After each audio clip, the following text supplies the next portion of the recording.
but we have some exciting things to start with. But we have to kick off a little bit of our regular business. So with that call to order, I will read our land acknowledgement. So good evening. As we begin this meeting, it's important to pay respect to and acknowledge that we are on the traditional land of the Ohlone, Costainoan, and Esselen people, and additionally pay respect to elders both past and present. Can I get a roll call, Dr. Hobson? Absolutely. President Dr. Hazen. I am still here. Clerk McNary. Here. Trustee Otmar is not here, but will be here in time for closed session. Trustee Wax. Here. And Trustee Shamaz. Here. Excellent. And with that, I will hand over the mic to our Chief Rogovan.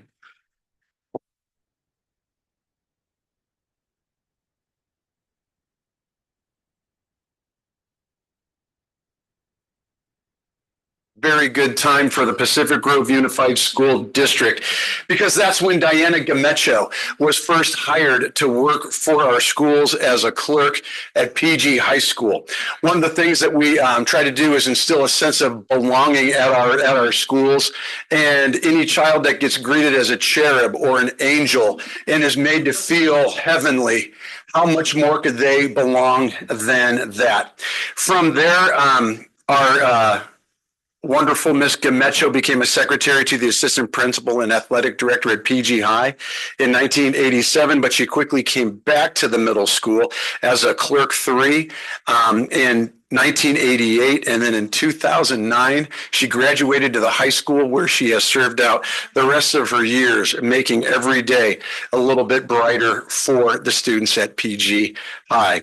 Also, she has served as a CSEA site representative, and also an interesting fact, we are all about education and lifelong learning, and no one has more professional growth credit than Ms. Gamecho. She is a model of learning for every student in this district, for everyone in this room. And what we're really excited about is that this is more of a farewell than a goodbye to Diana Gamecho, because we are going to see her volunteering on a regular basis for the students in the district, just like she has so often for so much of her life. And so with that, Diana, I just personally want to say thank you, not only for taking care of the students of the district, but taking care of my individual student, my Claire, when she was at the high school.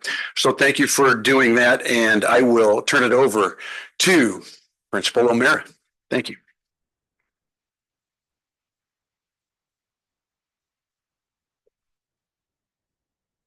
Yeah, good evening. Admittedly, I am here as only a small sliver of Diana's illustrious career, and how lucky am I to be able to be here tonight, right? So I am truly honored to be part of your celebration, Diana.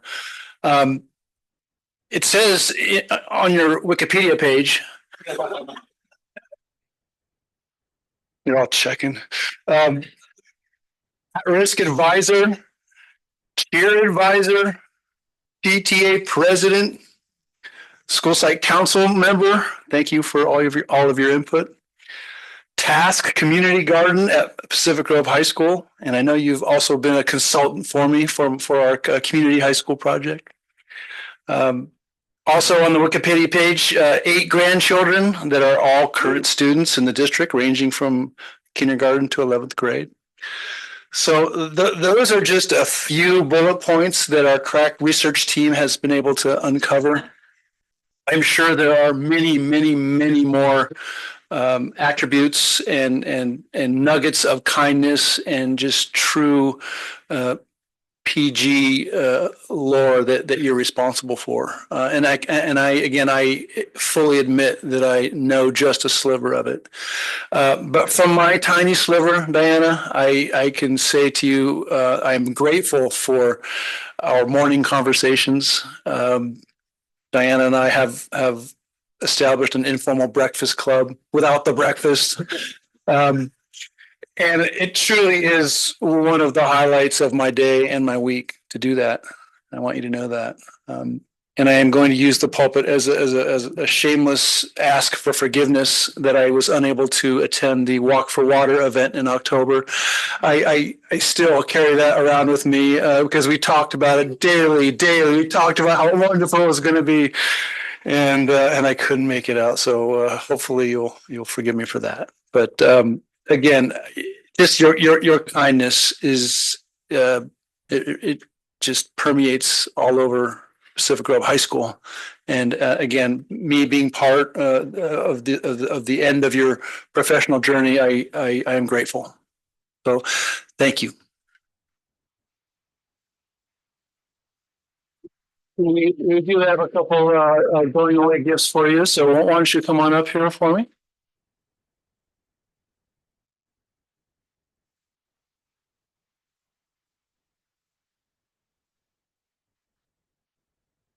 That's the plaque. Yeah, I know it's a plaque, but I was wondering if I should take it out. Let's take. Can I take it out and show it? Like a plaque, like that?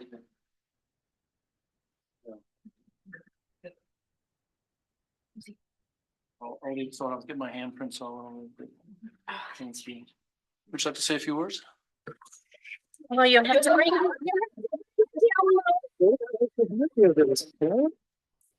So I did this last night at the award ceremony where also another hat of mine is I have a youth foundation called Tasks for You and Me Foundation Inc. And basically it's about just teaching the gift of receiving as you give to our youth, and that community service is a joy and not a job.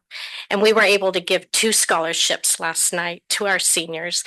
And the first thing I said when I got to the mic, because of course they had to put the stool and I just said, and I'm the tallest one in the house.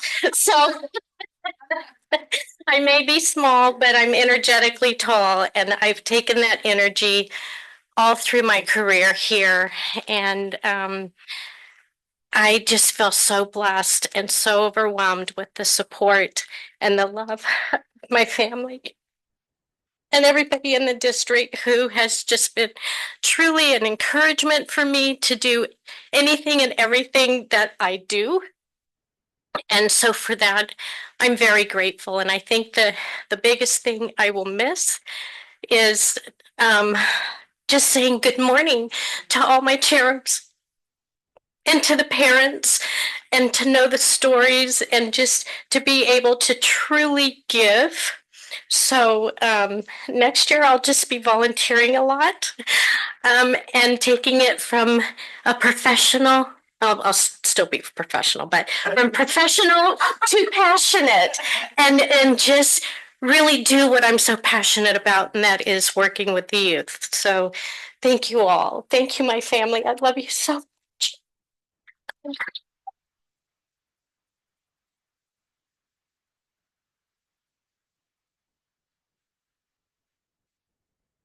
And I think now it's on to us, the board. If you want to make some comments, I'll go ahead and just quickly kick off and just say it has been awesome for my new 9th grader. Unfortunately, you've had to hear from me a lot this year, but that's hopefully not always going to be the case. At the same time, one of the things I was going to propose potentially to Principal Amir is maybe we could have your voice in perpetuity on our absence line beyond just the retirement, so it could keep some memory into the future. But thank you so much for all the time. It's amazing to see that dedication to our district and from you. So you're very appreciated. I love that idea. Listening to you speak, I can tell you are a force, not to be messed with, but so careless. Oh my gosh. I have a piece of gum in my mouth and it's really making it hard to talk and not chew, and it's kind of embarrassing.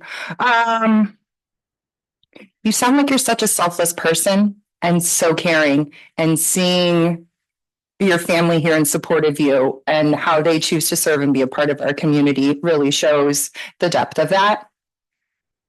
I'm a little sad that my kids won't get to experience your love and joy every morning, because as a parent, that is one of the best things and the most reassuring things, is knowing someone's there with a smile to love on them when we're not there. So thank you. And thank you for continuing to serve our community after this. I look forward to your adventures and your volunteer activities. So Hi, Mrs. Gamecho. You know, I got a card for you, and it was just this picture of a sunshine. And look at you, Miss Sunshine. She's a sunshine, right? And that's who you are. And my kids graduated in 95 and 99. We all know you. And what I want to say about Mrs. Gamecho is that her whole family is PG. Okay? This is who PG is. And you exemplify the best of PG. And that's the tribute you carry and that we will forever be thankful for.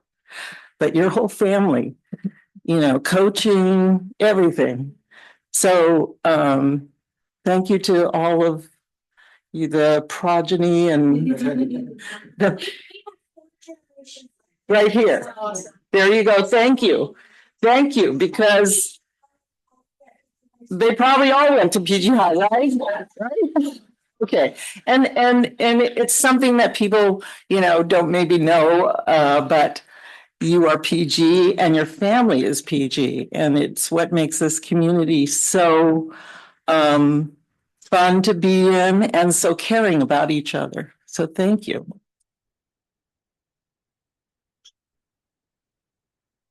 Hi, Mr. Mitchell.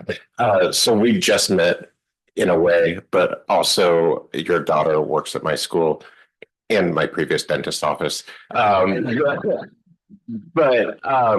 your legacy beside that, your impact, which I unfortunately won't be able to experience firsthand, I experience every day through your family in the district and at my school. And I am so appreciative of the warmth that you've created for your family and for the district over generations. I mean, you have a pretty cool vantage spot in the office because you've seen so many different types and of kids come through and changes. And when people think back on their years in high school, you have decades of people who will be like, oh, Miss Gamecho in the office. Do you remember her? So that's just a really unique legacy to have for yourself and something that you should be very proud of, in addition to all the amazing community things that you have been doing and will continue to do, I hope, since you promised right here. And congratulations, you deserve a big rest in addition to helping us out in the future too. So thanks. Say something like 18. I just cry.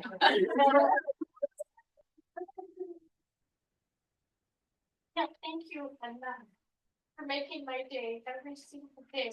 And really feeling with family and just knowing that I get to come to that every single day. So it's not goodbye. I'll see you from the hallway. Fine, I know.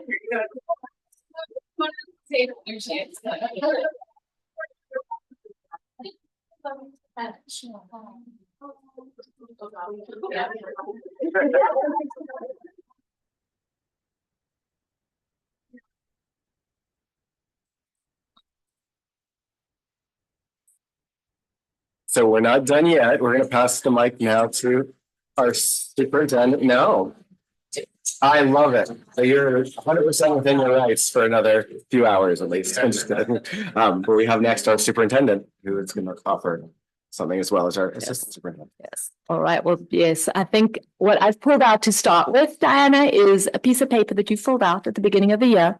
And if you remember and think back to our welcome back breakfast, and we just had such an incredible, we just happened to be partners in one of the activities that we did, I think the next day. And I just had such an amazing conversation with you. But when I walked away from that, you know, we talk about all the time that there are people in your lives and you kind of know in a moment when you're having a conversation and you've met someone who just, they've there's a life and a joy, and they're making an impact in your life. And I knew in that moment that we were having that conversation that was that. So I just wanted to bring it back and sort of share it a little with everyone. So, I'd asked, so many of the staff who were there that day to kind of write in a paper, something they were excited about, well, just what they were thinking about for the year ahead, something they wanted me to maybe know about them, and then just, something sort of that was important to them and tie in something with the culture of we and our three, core values. But, the word that you had used, Diana was excited about the year ahead, right? So of course you were. But the thing that impressed me so much with that was the fact that you added something you wanted me to know, is that you were going into your 38th year here with the district. And I think all I could think was, oh my gosh, if I could just have that same energy and joy that you have 38 years into the job and doing the thing that gives you so much joy. And that's what came through. You used that word over and over again. And I just to think that is what, the students and other staff members who've gotten to, and families who've gotten to experience you and work with you have been able to gain from your influence in their life. That brings me joy. So I wanted to add that. And then you wrote something again, just so meaningful. Like every word that comes out of your mouth, there's just so much meaning to it. You love growing the souls of so many. And honestly, when I've seen you, in the interactions that I see, I see just you surrounded by, so many whose lives you've impacted just in this room. That's clearly what you have applied that to the work that you do and to every day that you get to do that. And the fact that you're continuing to want to give and give back in volunteering. And that was a conversation we had, a follow-up one, right, where she wanted to say, how could she continue to give back and work here, in the district? And so just the fact you were thinking, along those lines, was so grateful, and just the many students and families who've been impacted. But the other thing about her, which of course impressed me, was when I did a follow-up meeting with her, she brought this book with her. And there she was telling me this is her own book and a journey to today. And it just, it's the comment at the bottom, finding freedom and discovering the joy in the journey. And really, just even, reading your words and the stories that you've shared, about your own, life journey. And, something on the back of the book just speaks to me so powerfully. I invite you to revisit your adversities and find the joy to the journey. And honestly, I think that alone, if we could all, just really look at the adversities and the challenges that we face and really look for and seek the joy, and I think the joy that comes out of them, that's such a beautiful message and a lesson that you leave with us. But just thank you for your incredible years of service. We're so glad you're going to continue to come back, and I'm excited for you to take time to enjoy this time as well, right? We're going to sort of live a little vicariously through you as you take this next step, but we want to continue to see that beautiful smile and the joy that you bring. Thank you, Diana.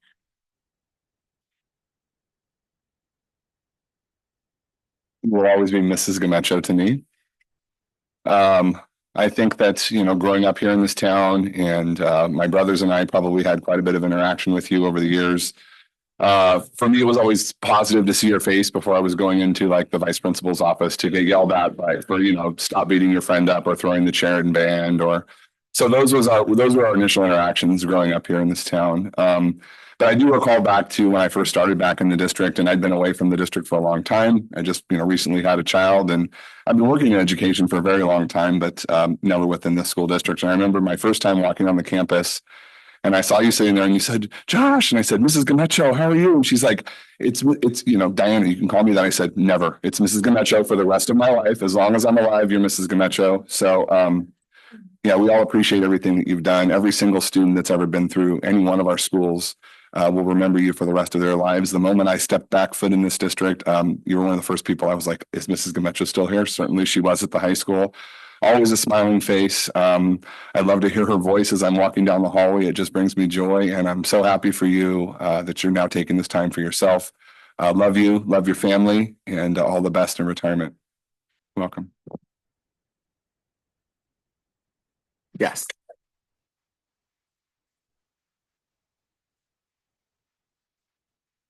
So the good news is we're not going anywhere. We now have a little bit of a reception where we get to enjoy and chat. And a group photo before we go to the reception will line up right here, right in front. And maybe we can do one with just you and then one with your family for fun, if that would work out. And then side if we have to. And then afterwards, after the receptionist to say, we'll come back to gavel in before we get a closed session around 5:30, but everyone's welcome to stick around beyond that as well. So thank you so much. And meet in the front for a photo, everybody.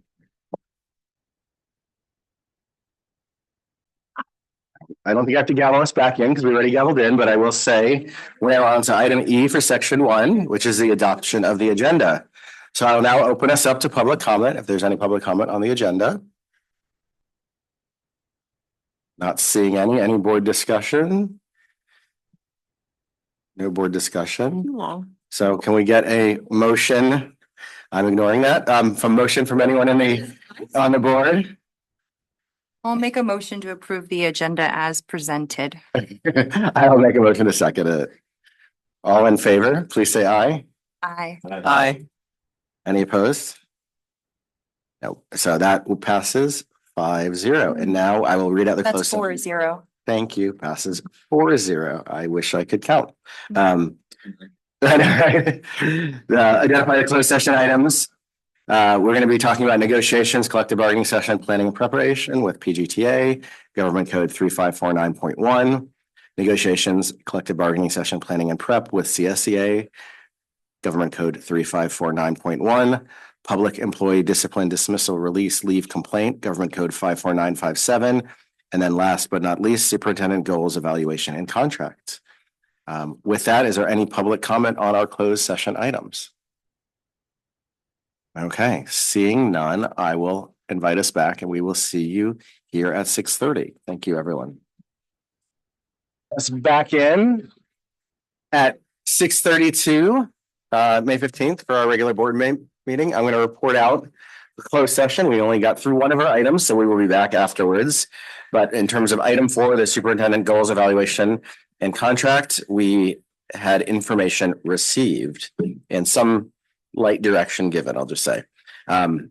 With that, I also wanted to report we had Trustee Otmar with us in closed session, but unfortunately due to extenuating circumstances, she's going to have to return home, and hopefully we'll be able to call in and join us remotely under emergency circumstances. So with that, we now have the Pledge of Allegiance, and I will look to Trustee Wax. Would you be willing to lead us in the Pledge of Allegiance?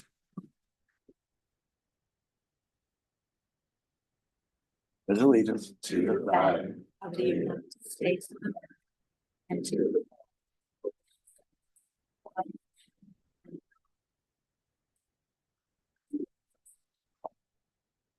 Excellent. And we have, lucky for us, 2 presentations, starting first, and I think you're going to do the introduction on this one, Superintendent Adamson, Miss Jessica Grogan. Well, yes, indeed. This is our favorite part of the meeting, starting out with our student presentation. So we have 2, as President Hazen already mentioned.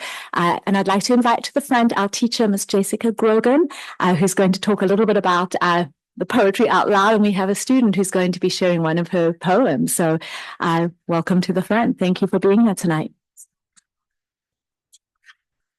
Okay, but I can talk. I'm professional at talking. Hi, Jessica Grogan, English teacher. So Lily is here to perform some poetry for us. She was our winner at the high school for our Poetry Out Loud competition, which is a poetry recitation competition. So they recite poems by like famous poets. So she went to the county competition and got 3rd place in Monterey County. So amazing. So she is going to perform a poem tonight. And just like I'm on this poetry train right now, but we also had 2 students win the Carl Cherry Center for the Arts High School Poetry Awards. So Maram Hajad won 3rd place in that and an honorable mention. And then Ishani Chowdhury won an honorable mention in that competition as well. So we're just like a cool poetry school. What can I say? Yay! Yeah, snaps to poetry. And then I just sent our literary magazine to the printers. So hopefully next week I will have copies and I'll make sure that some get your way. So thank you. Thank you so much, Lily. Please. Yeah.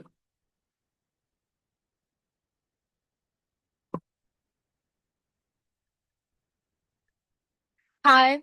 Hi. My name is Lily and I will be performing Caged Bird by Maya Angelou. A free bird leaps on the back of the wind and floats downstream until the current ends and dips his wing in the orange sun rays and dares to claim the sky. But a bird that stalks down his narrow cage can seldom see through his bars of rage. His wings are clipped and his feet are tied, so he opens his throat to sing. The caged bird sings with a fearful trill of things unknown but longed for still, and his tune is heard on the distant hill, for the caged bird sings of freedom. The free bird thinks of another breeze and the trade wind soft through the sighing trees and the fat worms waiting on the dawn bright lawn, and he names the sky his own. But a caged bird stands on the grave of dreams. His shadow shouts on a nightmare scream. His wings are clipped and his feet are tied, so he opens his throat to sing. The caged bird sings with a fearful trill of things unknown but longed for still, and his tune is heard on the distant hill, for the caged bird sings of freedom.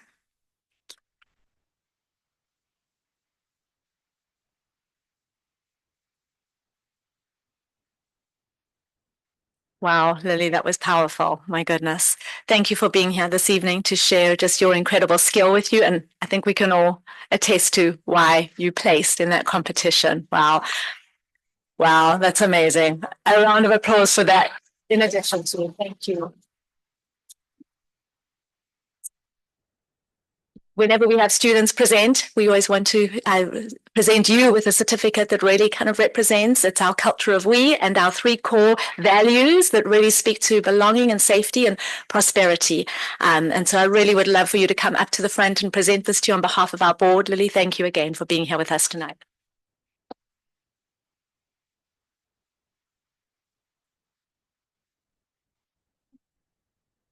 I'm going to ask you to come to the front and then the board to please come around for a photo with our assistant superintendent and our student board rep. And I would also like to present this certificate to our teacher, Ms. Jessica Grogan. Thank you for inspiring this love for language and poetry amongst your students. You get to do that and build that culture of we, but our 3 core values really allowing for every student to prosper. So thank you. Please come up and accept the certificate as well.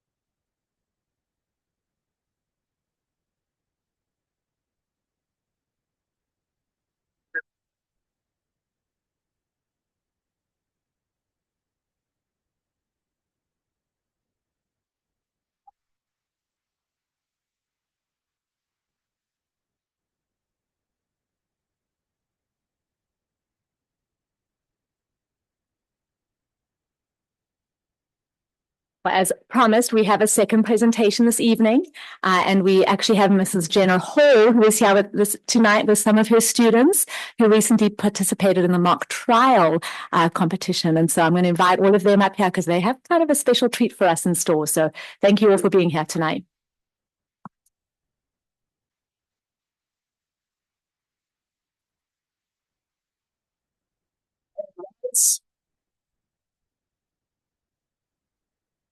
Superior Court of the State of California, County of Monterey, Department Jesse Bray is now in session. Honorable Dr. Linda Adamson presiding. Please be seated and come to order. Please silence all cell phones and refrain from talking. Thank you.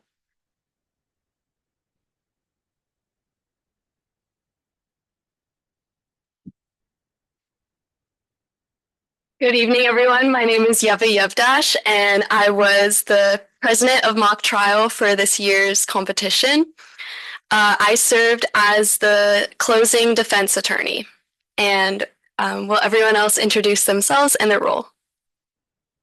Good evening, everyone. My name is Matthew Wan. I'm the vice president of the mock trial team here at Pacific Grove High School, and I serve as the defense pretrial attorney. Hello, everyone. My name is Micah Orozco. I was the prosecution pretrial attorney for this Pacific Grove's mock trial team, and I was also a stand-in bailiff. Good evening, everybody. My name is Walter Schramm. I was a prosecuting attorney. This was my first year as doing so, and I was also the expert witness for both sides, at least once. Hello, everyone. My name is Zoe Knudsen. I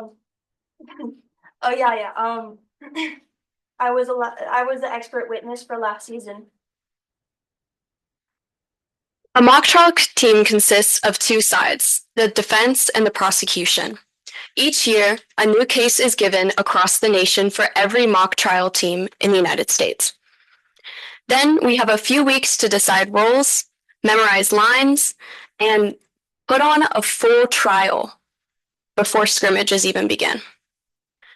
In a scrimmage and real competition, our defense team goes head-to-head against another team's prosecution, and it goes the other way. This year, we've had a really successful team. We've gone second in county, and we haven't gotten second in a while, and we're really proud of that. And this year, specifically, the mock trial case consisted of an alleged kidnapping, a political kidnapping, in fact, in a small town divided over vacation homes. And now we have our pretrialers, Micah and Matthew, who are going to explain what pretrial is and what they had to do. So basically pretrial, obviously hence it comes before the trial. And basically what happens is first you present your argument basically. And in this case, for defense, there's this statement by the defendant Logan Gold in the case where he basically said something that was slightly incriminating. So for defense, I was trying to exclude this statement. So basically you present your little argument, and then the other person on the prosecution would present theirs, and then you do a rebuttal. You can explain a bit more, Micah, if you want to, but yeah. So pretrial was about preliminary matters, figuring out what evidence is going to be allowed into the trial and what evidence is not allowed in the trial. I was working to allow evidence in the trial as prosecution. I wanted the evidence that was obtained by the deputy into the trial. And I really liked it because it was basically a conversation with the judge. They would ask questions, they would interrupt you, and you got to explain your reasoning to them. And I feel like that really helped me with my public speaking, critical thinking, and just being able to act on my feet. So I really enjoyed being a pretrial attorney this year. Yeah, thank you. We obviously don't have time to show you guys a full trial, but I want to tell the board about this experience and what it has taught me. Throughout all my years in mock trial, which this year was my third, I've learned such valuable lessons such as public speaking, confidence, speech delivery, leadership skills, and critical thinking. Mock trial has showed me real life criminal trials and what that can look like, and also inspired me to become an attorney one day. And Matthew, would you like to? Yeah. I would just like to thank our coaches this year for an amazing job that they've done. Without my coaches, especially Diana, who is not here today, but she's the pretrial coach. She was the reason why I got the MVP award and won against Carmel in the finals. So I would just like to thank all our coaches here for mock trial. I appreciate it. Thank you.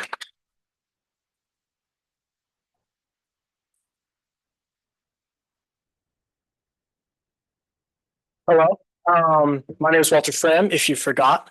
Like most people up here today, except for Yeva, this was my first time doing my role, and my role was to be a prosecuting attorney. But that doesn't really matter. What matters is that mock trial allows you to open career paths that most people wouldn't have the chance to do. Now, I'm speaking from experience because my sister was actually the president of mock trial 2 years ago. And because she had such a good time, she's now on her way to becoming an attorney. And that's what's really important about mock trial, is that it allows people to open their minds to another type of job that they wouldn't be able to think of without that. So that's why I think that it's so great.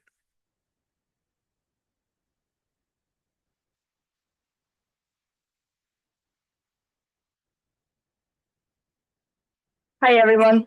Again, my name is Zoe Knudsen. I was an expert witness and one of the best expert witnesses of the last season, for mock trial season. As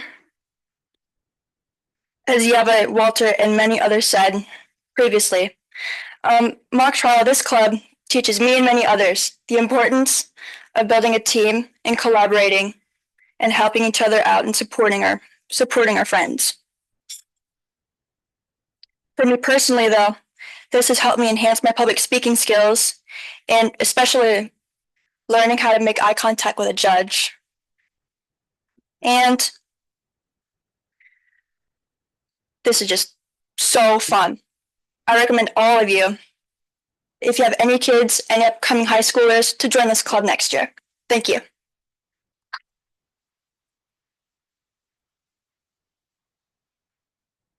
Thomas, I think we're almost done.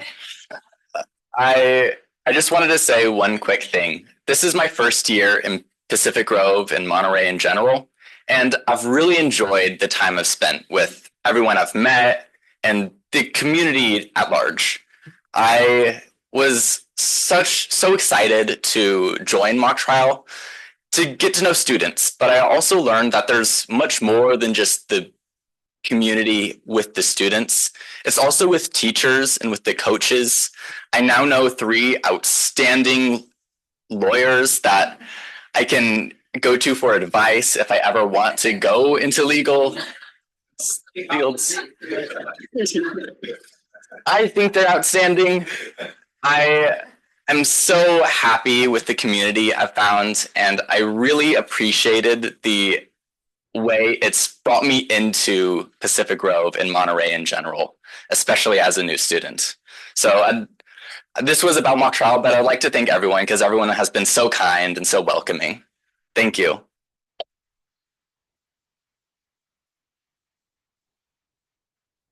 Yeah, so that's our presentation. We actually got a filming team came out in our semifinals against Carmel. So if you'd like to watch that, it's on. There's their YouTube channel. I believe it's like MACET TV, and they have our full trial. If you just want to check out a clip of it, it's really like nicely edited and everything, so you can really see what it looks like. And we'd like to thank you again, especially our coaches.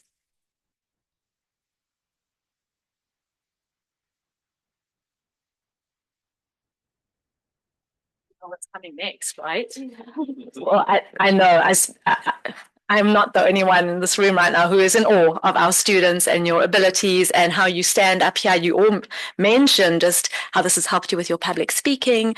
I am so impressed with how articulate you all are. Critical thinking came up, but then I think the comment you made, just this is so much fun, right? I love that. And so thank you for just bringing a little bit of that passion and a little bit of the learning that's happened. And I look over to your teacher who she actually sent a few of us a copy of that video. So we'll share it a little bit more widely. And I've watched portions of it, but I need to sit down and watch the whole thing. But just from what I was able to see, so impressive. I hope to attend a future mock trial with you. But again, just thank you all so much for being here and sharing that with us. It is interesting. I was at the middle school earlier this week, and Mrs. Hawthorne was teaching some of her, I believe it was 8th graders, Mr. Tavani, and they were doing, we actually got to sit in with Mr. Roach on maybe 10 minutes of, their mock trial that they were doing. A lot of leading questions, and unfortunately the lead witness ended up agreeing to that one of those leading questions, and I think that kind of was not a good thing. So maybe there'll be some assistance and help with, they're definitely going to be joining you for next year. So let me go ahead and give these certificates out to each of you. Thank you again for just living out our 3 core values. And that's really what we've got to see, as you've shared with us this evening. So Zoe Knudsen, congratulations.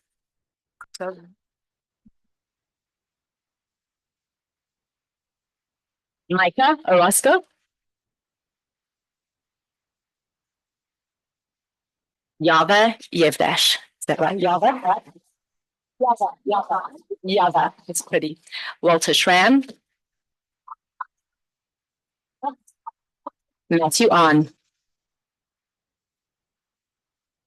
I do have a certificate here as well for Grace Bishop, who obviously wasn't able to be here, so I'll send that with your teacher. But I would like to have Ms. Jenna Hall come up as well. Thank you for inspiring such skills in our students.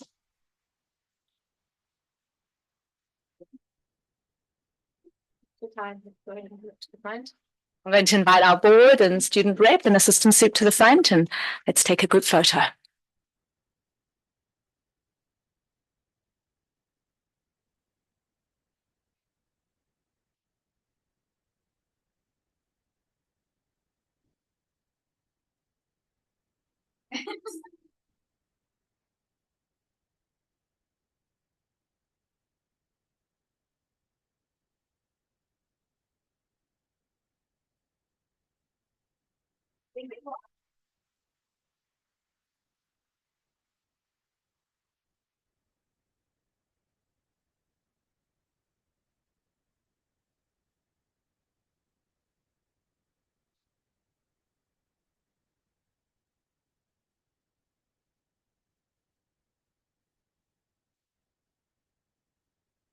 So now we're on to section 4 of the regular board meeting. This is the communications portion. And we have the honor to have our student representative Polly here to present. Yeah, so it's really exciting. We're about 2 weeks away from graduation, which I know probably most of us, or not all of us, are looking forward to. And I just want to mention that we have our new ASB president and ASB vice president. We're not able to come tonight, but we're looking forward to having them come in the fall. And then yesterday was our senior awards night, and that was really awesome to see. Almost, I think, half of our seniors get a scholarship or award and be recognized. So just to be able to see all their hard work that they put in over the 4 years pay off was really great. And then softball senior night is tonight. And then lacrosse had a really great season, just missed playoffs, but really excited that they improved a lot from last year. And then seniors actually don't have school the last week of school at the high school because of the senior activities, but we're just super excited that we're nearing the end of the year, and that's been such a great year at the high school. But yeah. Excellent. Thank you so much. Lots of good things. 2 weeks is going to go by pretty quickly, I think, in some ways, at least. Now on to the board member comments and written communications. I tend to start because I get the most of the emails, if not all. But I will always miss them. So I always appreciate you guys filling in here. We received 7 emails regarding TK UPK with many more signatories, 2 emails regarding 4th, 5th combo classes at Forest Grove, also one with many more signatories, 1 email regarding the lightning thief performance and facilities, 1 email regarding IEP concerns, and 2 emails in support of the SRO. And so I'll go on my board comments and then just go down the line. We had a well-attended and thoughtful discussion on transitional kindergarten and universal pre-K Tuesday night. I do want to thank all of the people. It's very important to have that engagement that have given us constructive input on that. And there's obviously an item on tonight's agenda where we'll revisit that, and I'm going to circle back again just at the end of my comments too. But another thing, because it's on the consent agenda, I wanted to highlight the school plans for student achievement, the SIPSAs, because these documents are such an important part of how we bring our district-wide goals to practice at the sites, as outlined in the LCAP, the Local Control Accountability Plan. So the LCAP kind of sets the vision, and the SIPSAs are the thing where the vision gets translated into the actions. And so I bring it up because it's on consent, just so that if folks are interested, they should dive in. But part of it too is that the parent involvement in the SIPSA process is vital. It really ensures that each school's plan truly reflects the needs, priorities, and voices of the community it serves. But it's also really a meaningful way to engage more deeply in how decisions are made. Like, I started my own journey in district governance as a parent member, first of the CBOC, Citizens Bonds Oversight Committee, and then on a few site councils, which just gives that insight how schools operate and could contribute. So continuing on that concept, again, this parent involvement is so important. I just wanted to mention two events. There's a relatively new one that's been going for I think this is the fourth year, the fifth grade campout happening tomorrow night at Robert Down on the field. And equally, if not more exciting, is also Falcon Fest, which has been going for over 20 years, I hear, on the May 23rd at Forest Grove. So I say that again because these are two other ways that have quite a bit of district and community involvement to make these things happen. So whether it's through governance, enhancing opportunities for our kids, or the meetings like we had on Tuesday, offering constructive feedback, it is a really important and valuable part of our district to have so much engagement in the process. So it's a vital part of what makes our schools great. And again, I said this, but I just really want to encourage us all. I am always grateful to see it in action. But we don't want people to feel they need to remain silent. It's important to hear. So with that, I will pass on to Clerk McNary. Thank you. I don't have any additional emails to report. For my board member comments, Trustee Powley, this is your last meeting. Thank you for dedicating your time to serve with us and to start to learn this system and to contribute. And I really appreciated it. I want to also thank Dr. Adamson. This is just another meeting where we've had student presentations this year, and it's been really, really nice to focus on all the great things that are going on and the programs and the people who are making them. So thank you. All that said, work-wise, I had a retreat for Community Human Services. We serve on that board. It's a community resource that provides mental health, substance use, and homeless services to the community. We are working on our strategic goals, which also includes more outreach to the school districts. So hopefully we'll have more to report from that organization moving forward. One really neat thing as far as movement is that through CHS, the county is offering Narcan kiosks. And if your jurisdiction is open to it, the county will come out to any city or school district to see if we would be a good fit and would be able to house a Narcan kiosk. So hopefully there will be more on that in the future. Okay, I'm almost done, but this is the fun part. It's been a busy 2 weeks since our last board meeting. In a busy and a happy and a stressful time. Here are the three really fun things I've gotten to do. I got to go to Mr. Kelly's art exhibit in downtown PG. It was awesome. So many powerful and moving displays and so much talent. I didn't get enough time there, but it was wonderful and also catered by PGHS Culinary, which is always fun. Our choirs have been really, really active. Kind of wrapping up their end of the year events. High school and PGMS choirs both went to Music in the Parks in Great America and performed really, really well. They both placed. Got to find that out after a fun-filled day of riding roller coasters too. So that's awesome. And I also got to attend the PGUSD Choral Festival, which had choirs from both of our elementary school, the middle school, and the high school all coming together to perform. And it was really, really beautiful. I mean, I was moved to tears. Ms. Serpa, I'm guessing same for you, because it's just so powerful listening to all their voices together in the same room. So appreciation to Ms. Bulware and Mr. Mazer for their work with those programs, because that is a big task. They work really, really hard. And that's it for me. Thank you. Trustee Schwartz. Congratulations to William on your graduation. And thank you again, like she said, for your service. We appreciate it. Also, I believe somebody from the middle school gave me an Avid t-shirt. Thank you for that. Thank you, Mr. Tavani. I appreciate it. And yeah, and you know, the back of the shirt said the date that it was started was 2014, was it? Or no, longer? It was 6. Yeah. So I appreciate knowing that. Thank you so much. Also, Mr. Roscoe, is that your name? Thank you for illuminating us about your experience as a new kid.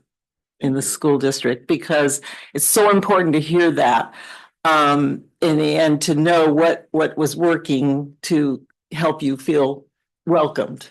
And that's something that we want to remember and build on, because I used to always say, like, a new kid in our school district is like an at-risk kid, because it's hard to come into our district when all the other kids have been here for years and years, and so it's good to know that you found a niche and you were welcomed. I'm so happy about that.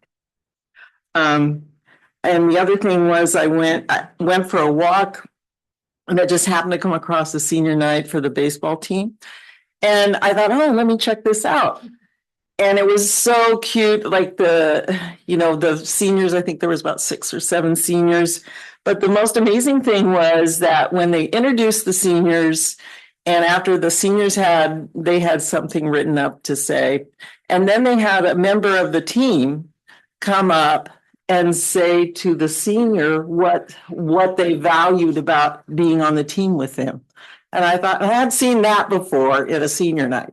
So I thought, congratulations to Craig Bell and all of his assistant coaches, because that's impressive. So that's it for me. Thank you so much. And Trustee Wax, last but not least.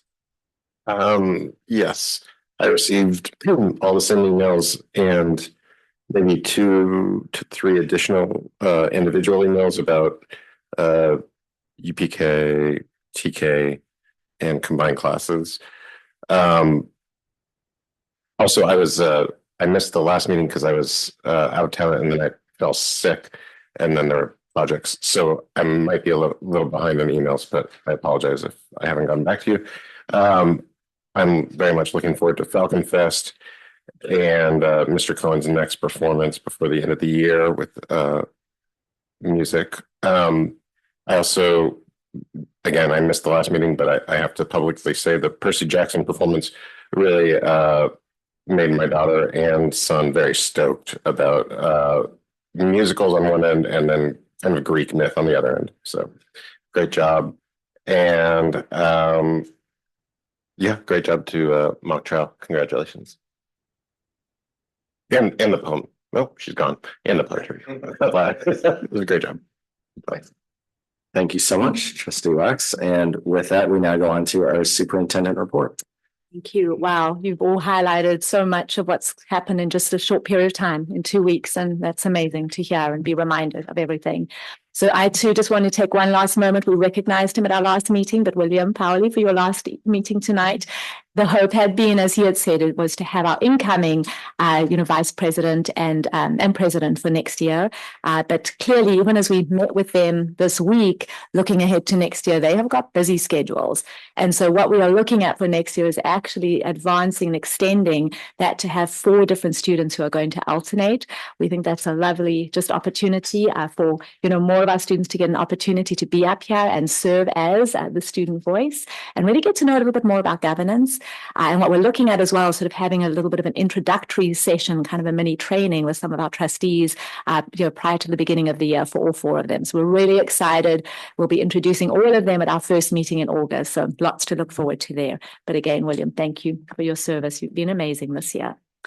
Let's see. I just, I do want to just also call out as well. When you look at our agenda tonight, it is full. I mean, this is the hard copy of it, right? I think we're 999 pages, but it's full and rich with so many, incredible things. And, as you said, President Hazen, just evidence of the incredible work of our staff coming together, our school plans, our LCAP, our budget. There's a presentation tonight from 3 of our different committees who are bringing forward curriculum for adoption. And that in itself, the amount of year that work that takes throughout the year, just evidence of everything, our staff and our teams do together, coming all to have these incredible opportunities for our students to help them, right? One of our 3 core values, prosper. In addition to that, the contracts that we have on the agenda for proposed future construction and work that's going to be happening around our schools in the next couple of years as we put together and prepare for our master facility plan, as a result of the Measure B, bond funds that were approved by our own community. So just so much to be proud of and to acknowledge. But I also acknowledge the fact that, yes, it means there's a lot on our agenda tonight as well, and we will be here for a while. May is upon us. You've heard of so many of the different events. I think I won't repeat them, the ones that have already been mentioned, because there are many.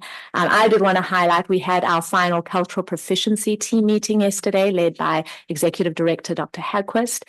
We had representatives, each of our cultural proficiency teams from every one of our sites.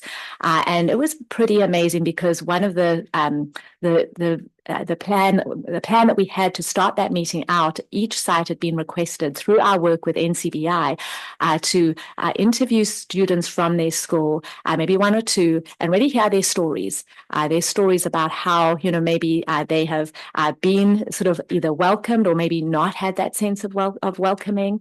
Really, there were very key questions asked about, have they ever been bullied or teased about things? Have there ever been any situations where they feel they have been treated differently as a result of their race or their beliefs or their skin color? And we started out with a really meaningful video, really representing students from every one of our sites. And that was so important, I think, for all of us in that room to hear. There's going to be a version of that we'll be editing to really present at our Welcome Back breakfast at the beginning of the year, because it's a really important message that truly symbolizes, right, the work we've been doing all year long. As we build our culture, as we identify and work on our 3 core values, a big part of that, as one of our questions in our LCAP and some of the data points that Dr. Hagquist has already presented and will review with us again tonight as part of that LCAP, is we are looking at that data on how many of our students feel truly that they belong. And if not, and that percentage who don't, right, steps and action plans that we need to be taking as a district, specific actions and goals that we are assigning at each of our school sites to ensure that we continue to grow and see the improvement that we're already seeing. But we're not where we need to be, right? So we continue to work in that area. And hearing from our students is critical. Powerful messages will continue to carry through and make sure that every one of our staff members continue to hear. So again, we thank our staff and we thank our teachers in that. And then a big deal, Special Olympics was last Friday. And oh my goodness, that was held at MPC. I think from what I understand, there was a highlight in my newsletter, but it was one of our most attended in history.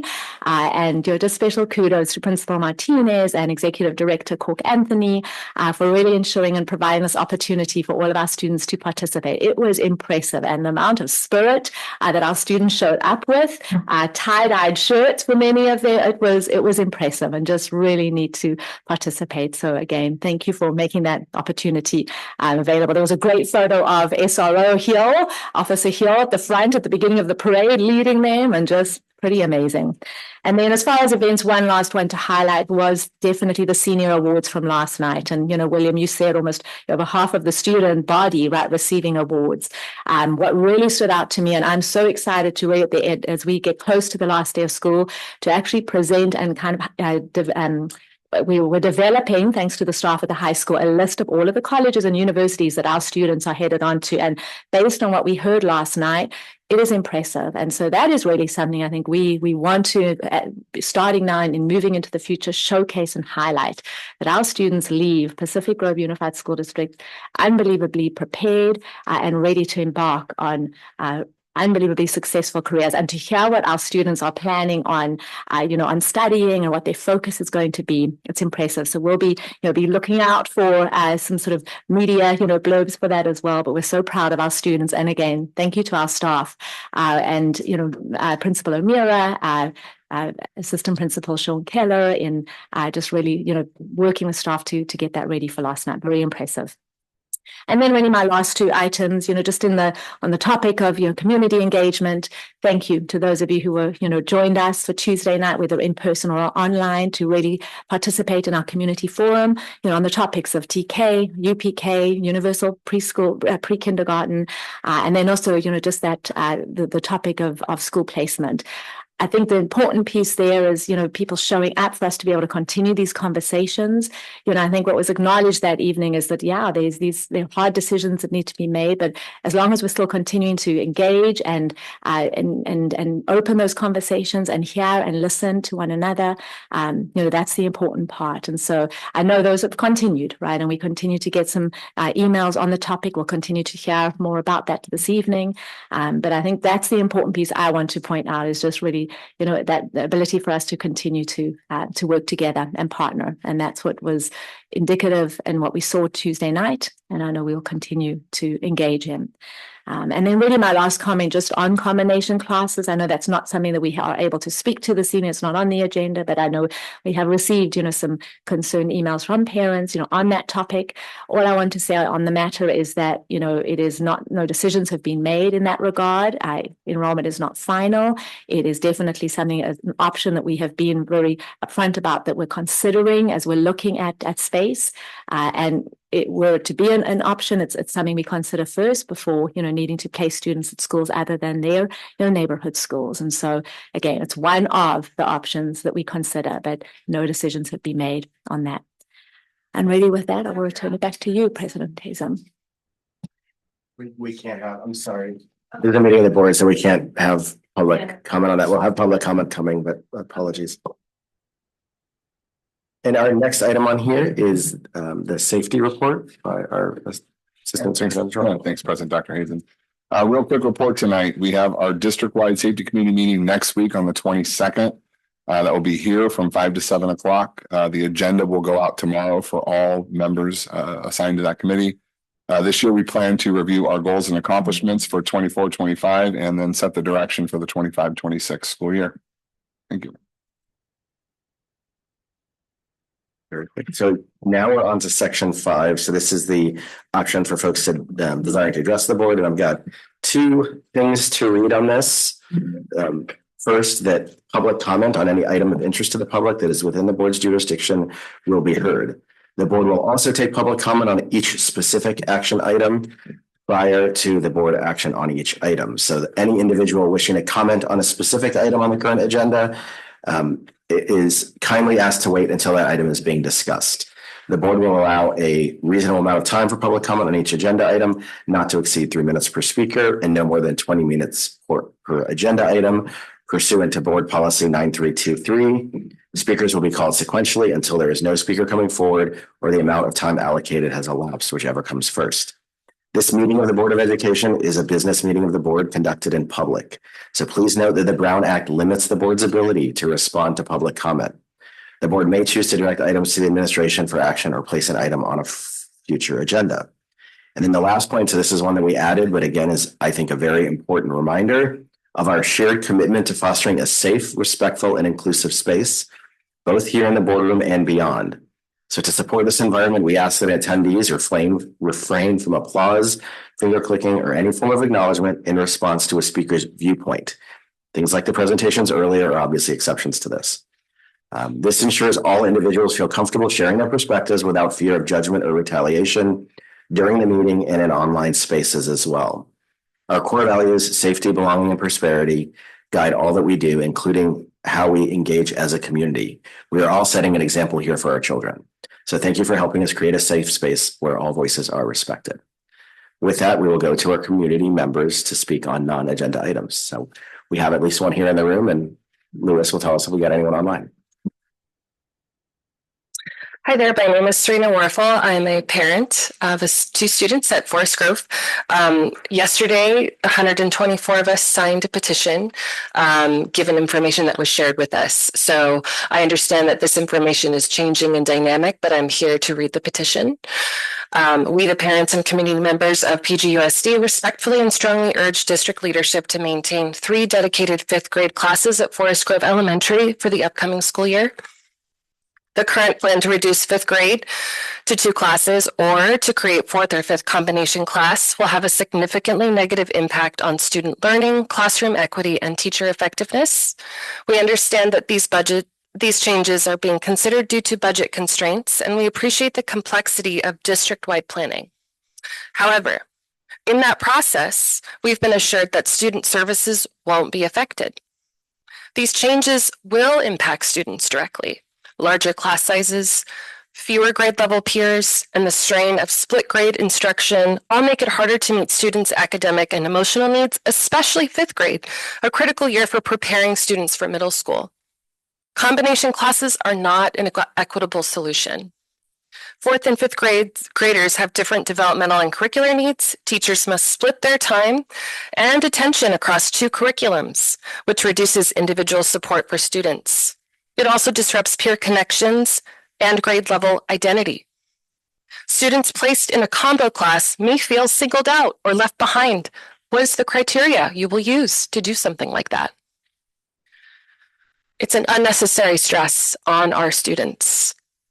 It is also vital to acknowledge that Forest Grove is a Title I school and serves a significantly higher percentage of English language learners than Robert Down. Decisions like this cannot be made in isolation from the broader context of equity and equality. Forest Grove students already face systemic challenges, and reducing their access to smaller grade-specific classes only widens existing disparities. If class sizes are being adjusted across district, we must ask, why is Forest Grove perhaps being asked to make changes to class sizes? Forest Grove and Robert Down, about a mile apart, very close, were both offering excellent education. Yet it seems the burden of solving enrollment and staffing concerns is falling disproportionately on Forest Grove students and families. We urge the district to consider all alternative solutions. In fact, it would be nice to know what all those solutions are instead of gossip or bits and pieces that we're hearing from teachers and concerned parents. We ask that you maintain average class sizes of 19 to 20 students without compromising the quality of education for Forest Grove students. This petition will be shared as now as a collective call for transparent, thoughtful, fair, and detailed student-centered planning before the end of the school year. I apologize to interrupt you. Thank you. 3 minutes are up. Thank you so much for your comments. So close. I know. Appreciate it. And it looks like we have somebody online. Molly, I think you are up. Hi, everyone. May is National Mental Health Awareness Month. There are currently tens of millions of individuals in America living with mental illness, and only half of these people receive treatment. The largest contributing factor to the mental health crisis is toxic stress resulting from environmental injustice. Women are among the most vulnerable populations negatively impacted by the mental health crisis, particularly those whose various intersectional identities align, such as gender identity and ethnicity. Systems of supremacy employ power and control in our structures, laws, and regulations to cause harm to people sharing these identities. For example, in our legal system, women's mental health status is commonly weaponized to humiliate, intimidate, shame, dehumanize, and criminalize them. These actions deepen and perpetuate stigmas of mental illness, including beliefs that this demographic is dangerous, incompetent, or weak. There is a long history of oppressive, sexist, and misogynistic views towards women's mental health. The focus of these views is specifically tied to the experiences of Black women. In the antebellum South, the dehumanization of women who were enslaved led to gynecological experimentation without anesthesia. Medical practitioners dismissed the emotional and mental suffering of these women to justify medical torture, in part to find a cure for hysteria. Women were later forced into insane asylums and underwent forced surgical hysterectomies. Hysteria has been racialized in healthcare practices, separating the quality of care Black women received in comparison to their white counterparts. Black women were more often viewed as unintelligent, epileptic, or violent with hysteria, whereas white women were viewed as irrational, overly emotional, or in need of a husband.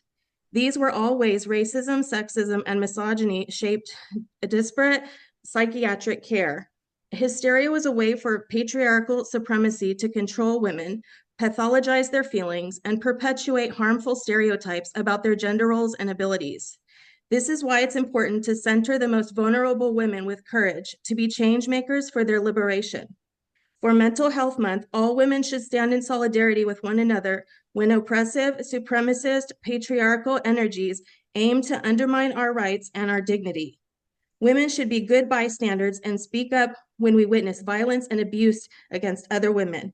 The culture of we is not supposed to establish a cultural us versus them power over the powerless. The culture of we is a collective understanding that harming the mentally ill is unethical and environmentally toxic.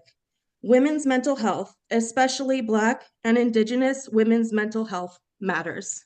Thank you. Thank you very much for your comments. Do we have anyone else in the room or online? Okay. Seeing none, I'm going to move on to PGUSD staff comments on non-agenda items.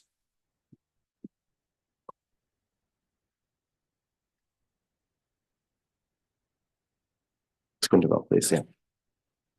Okay, it's kind of perfect that I'm speaking after Molly. Thank you, Molly. Mary Quindamill, I am here again to bring it to the board's attention that the issue with legal counsel has not been resolved. I am hopeful that at least one board member is also going to be outraged by PGUSD being represented by someone that is currently partaking in harassment, intimidation, bullying, and retaliation tactics because the judge did not rule in his favor on December 9th. This workman's comp case should have been settled some time ago. My colleague, who followed the direction of the then human resource director 3 school years ago, is continuing to endure these retaliation, harassment, intimidation, and bullying tactics by PGUSD's legal insurance representation.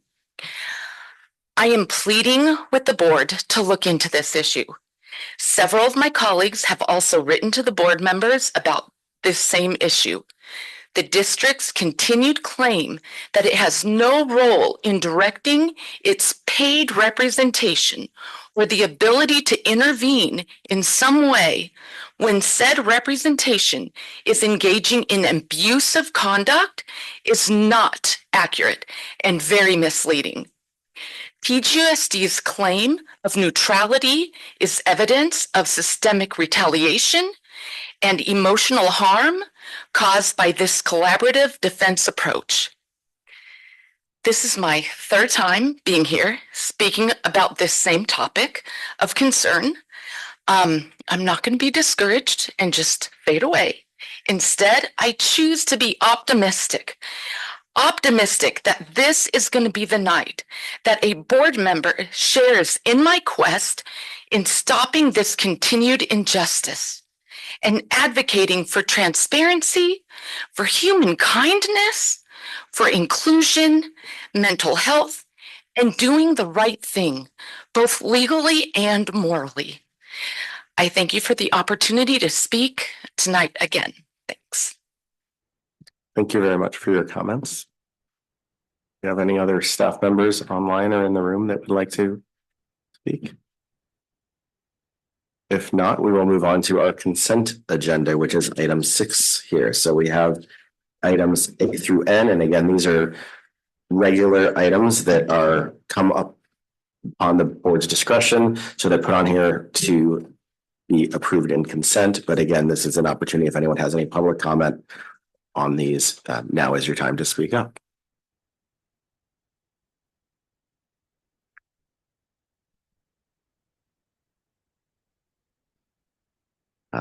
I don't see any public comment, so we'll go to the board discussion. Any items for consent? Yep. Trustee Schmass. Just a recommendation that the each single plan for student achievement at each school, we're being asked to approve it without really discussing it. So I understand that, but it's a shame. And so I would encourage fellow board members to read it over the summer. It's a lot. It's a lot to digest for sure. But if we maybe read it over the summer, I mean, it will really, I think, give us a better understanding of what's happening. And if we do have any questions, we can start to formulate that for later on. So just a note there.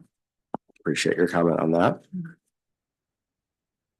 No other comments. I will go ahead and look for a motion to approve the consent agenda as presented.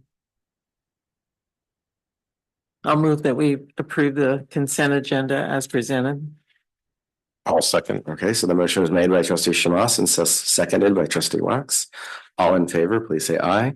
Aye. All opposed, it's nay. It passes 4-0. Okay. So we're on to the next item, and I did want to check with Lewis. I think we might have trustee Otmar online. If this is a good time to bring her in. Okay. So I don't know, trustee Otmar, and feel free just to say yay or nay if you're able to join, but I also understand too, if it's not the right time, we can check back in later. I'm fine. I'm here and ready. Excellent. So I have something to read really quickly since we do have a trustee who for the record is teleconferencing tonight. So I'll read our typical disclaimer and then ask the member of the board to respond. So I'd like to announce for the record, the meeting is being conducted pursuant to California Government Code 54953, Section B, concerning teleconferencing of meetings. So trustee Otmar is participating in this meeting by speakerphone due to health reasons. So I have a few questions to ask trustee Otmar in accordance with the Brown Act. So trustee Otmar, are you able to hear our proceedings on this end? I am. Do you have a copy of the agenda for this meeting? Yes, I do. And since it's an emergency location, my understanding is the agenda does not need to be posted. So I will skip the next two and just say, members of the board, are you able to hear trustee Otmar loud and clear? Yes. Yes. So for the record, all members of the board have said yes. And because we're having a meeting with teleconferencing tonight, all of our actions will now switch from a roll call vote versus a majority vote. And I realize I've yet again been leaving out our student trustee Powley with his first vote. So I will do a better job of that moving forward as well. But thank you for joining us under these difficult times. So now, as I mentioned, we are on past consent agenda to the item 7, the public hearing. And I want to start with the adopted budget public hearing presented by our Assistant Superintendent Jordan. All right, Lewis is queuing up the presentation. Thank you, Dr. Hazen. Slide 2. So throughout the fiscal year, the budget of the district's various funds are revised to reflect changing financial conditions as a result of board direction. This process begins following report 1, which you can see up on the board there, which is the adoption of the 25-26 budget, which will be in June 5th. Today, we're having the public hearing on the budget adoption for June 5th. Report number 2, which will come next, is our unaudited actuals. You can see that takes place in September, whereby we close the books from 24-25. We post our beginning balances, all of our carry forward, any realized revenue. Because remember, when you're adopting a budget, they're projections. So the unaudited actuals is presented to the board in September. Report number 3 is first interim report, and that is a report to the board on the status of the budget. And that's from the July 1st through December 31st. Or sorry, through October 31st. Second interim report is March, and that's through January 31st. And then report number 5 is the budget adoption public hearing, 2 separate meetings, which we're having tonight. Next slide. In January 2025, PGUSD held a 3-hour budget study session to begin shaping the district's budget for the upcoming year. This was followed up by a public town hall in February, where we welcomed the input of the community to help shape our fiscal priorities for the 2025-26 school year. As we've discussed, budget projections are not an exact science. That's why the district revisits the budget throughout the year, presenting an amended version in October and providing updates during the first and second interim report in accordance with the state mandated reporting through California Department of Ed. Tonight's adopted budget public hearing focuses on the 25-26 budget to include 2 subsequent years in our multi-year projections. In preparing this budget, we've updated property tax projections from the county tax assessor's office from 24-25 assumptions and assessed valuation growth. Beginning fund balances would reflect estimated actuals for 24-25. Though these will be finalized after we close the books July 15th and then reported again at the unaudited actuals in September. Tonight, I will cover all project funds, Fund 01, Fund 11, 12, 13, 14, 20, 21, 25, and Fund 40 revenues and expenditures through June 30th of 2026. Here you can see a highlight. I always like to do a snapshot related to the budget. As you can see for 25-26, we have a projected enrollment of 1,701 students. This is a decrease of 37 students from the 24-25. CBEDS data. PGUSD, like most LEAs in the state, has been trending downward over the past 10 years as it relates to enrollment. Our projections note declining enrollment specifically in the ages of 4 to 6-year-olds. This is indicative of the county birth rate trends and is not unique to our district or our county. Property tax revenue for the 25-26 year is projected to increase by 5% year over. This is based on the reporting we received from the county tax assessor's office in March. If there are changes in projected revenue, that will be updated in our October revision in the fall. That's when we do an October revised budget. The new revenue from property taxes represent an increase of just over 1.8 million over the 24-25 year. CalSTRS board is set to exercise its new rate setting authority in action in the June 2025 meeting. PGUSD is, however, applying the rate recommended by the actuary of 26.81%. That's down from 27.3%, which is the first time we've seen a decrease in PERS rate in, I think, nearly a decade. So PERS rate is going down. It's trending downward by 0.49%. CalSTRS rate still remains flat at 19.1. You can see that there in the top in the center. The district does receive its local control funding formula base. All basic aid districts receive a base apportionment.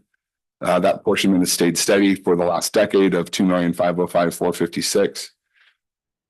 And the site allocation. All sites in our district receive 150 per pupil grant to build their site fund budgets. These budgets are adjusted according to the CBEDS data throughout the year. The CBEDS is the California Basic Educational Data System. We use that for collecting information about schools and districts. The CBEDS data that we're using is the report of enrollment, and ADA is defined throughout the school year. One thing to note, when we build the budget for our sites at $150 per pupil, we build it at the initial enrollment numbers. If those numbers decline, the sites are still funded at that higher amount. If the enrollment increases, the sites are given additional amount based on the 150 per pupil site allocation. Next slide. In 2025-26, we have a proposed adopted budget. There are no new one-time or ongoing categorical funds for PGUSD, none that we qualify for. This would mean no new programs tied to new funding sources. One thing to note is that any unspent funds from the 2024-25 fiscal year will be carried forward into 25-26 once we officially close the books in July 15th of 2025. This will be reflected in the adjustment at the unaudited actuals in September. Although the board has not officially approved tentative agreements for 25-26, this budget does reflect projected outcome of salary negotiations with our key bargaining units. You can see that in the middle. For Pacific Grove Teachers Association, 2% on salary, $1,141 to health and welfare cap, the same to our classified unit. The district is most grateful to our units for their understanding of the 24-25 budget constraints and deficit. And we did welcome their suggestions associated with 25-26 budget development. Their gracious understanding is reflected in the agreement to forego a negotiated settlement for 24-25. The 25-26 budget projection is inclusive of the 2% on salary schedule, and is in perpetuity for the following year. Additionally, the meet and confer agreements with confidential management staff have been incorporated into the 25-26 budget, which are Meet 2. Despite the efforts that I will present tonight on slide 7, which is our key considerations for budget development, the district is still projecting an operational combined deficit of approximately $1,037,535, which brings us down to an unrestricted reserve level of 6.9% for 25-26. Next slide. Projected cash flow. Cash flow is something that is crucial for a basic aid school district. Not so crucial for local control funding formula districts as they receive monthly apportionments. This district does not. Annually between November and December for us, cash balances tend to be very, very low because we really receive our apportionments in April tax receipts and December tax receipts. That gives about an 8-month swing in time where the district's receiving revenue. So the district does and has for the last 25 years issued a TRAN, that's a tax revenue anticipation note. And it's a participation in a pool resourcing, very low interest. And the cash flow modeling for 25-26 indicates the need for the district to adopt a tax revenue anticipation note to bridge the receipts from 25-26. The board adopted the TRAN at the March 25th meeting. Next slide. So here are some of the key considerations for the 25-26 budget development. All of these considerations were developed through input received from our bargaining units, community, and with the intention of addressing the district's structural deficit. If these key considerations had not been implemented, the unrestricted deficit of $624,428, that is our unrestricted deficit this year, would have been just over 1.5 million, for a combined deficit of just under 2 million. When I speak about combined, I'm talking about unrestricted and restricted funds. Restricted funds are tied to restricted programs. There are expenditure plans that are required to be approved. Those dollars are earmarked specifically for certain expenditures. Some are tied to salary and benefits. Most are tied to materials and supplies, professional consulting, professional services, and so forth. To better align staffing to enrollment ratios, PGUSD unfortunately made reductions to 4.6 FTE at the elementary level. This was done to align staffing to enrollment as defined in the collective bargaining unit agreement. The district did so with the class size goals and not maximums being considered for 25-26. So we looked at the balancing associated based on the collective bargaining agreement to meet our goal enrollment for each class. This alignment of staffing to enrollment yielded an ongoing reduction to the general fund, as in the top line you can see, of $540,191. In 2023-24, the one-time funding expired through CARES Act. This was designed to support our impacted learners when coming back to the classroom following the pandemic. The mental health therapists that were funded via this restricted one-time revenue source were moved to the unrestricted general fund in 24-25 at the discretion or at the direction of the board. This resulted in an unrestricted expenditure for 24-25 this year that we're in of $567,171. To lessen the impact in the 25-26 budget development, at the direction of the board, the district made a budget code change to 2 of our mental health therapist positions, moving them over to special education object 6,500. The $377,005 will be supplanting the expiration of contract services once delivered through Monterey County Behavioral Health. This resource to students was highly sought after by our community, and the result is maintaining a program for 25-26 once funded through one-time funds. The caveat here I would suggest is that with step and column increases and other associated costs of the program, the unrestricted general fund, which is the source of the contribution to Object 6500, will continue to be impacted with increases in subsequent years. The district was also able to retain a new 1.0 FT MHT through the use of one-time discretionary funds, and you can see that there on the third line. Excuse me. This resource, the discretionary resource, expires at the end of 25-26, and the district will again need to evaluate student needs of support aligned with fiscal solvency before drafting a 26-27 budget. The district made a concerted effort during budget development to reduce 5% overall to materials and supplies. We were fortunate that many of the programs were able to make reductions in the range of 10% or higher, resulting in a 2025-26 projected savings of $175,654. You see that on the fourth line. We too looked at the budget amount versus actuals related to staff overtime. We made an adjustment downward of $44,243 to lessen the impact to the unrestricted general fund. As I've mentioned before, we're targeting budget. As we continue to track through the year, we believe there's still cost savings that could be associated with the reduction of overtime as well. And I'll report back to the board during the first interim reporting in December to see if the $44,243 savings actually went up. When the business office began finalizing the budget about 2 weeks ago, we noticed that after applying the input from the board, from the community and our units, we still had a projected combined deficit of $1,434,061, of which just over $1 million was still attributed to the unrestricted general fund. At this time, we continue to be creative in our accounting and authorized a budget code change for our site technicians to be funded out of Fund 21 Measure A. This is an allowable expenditure under Measure A. It's voter-approved bond language. These positions are directly to support PG Tech and digital curricular alignment.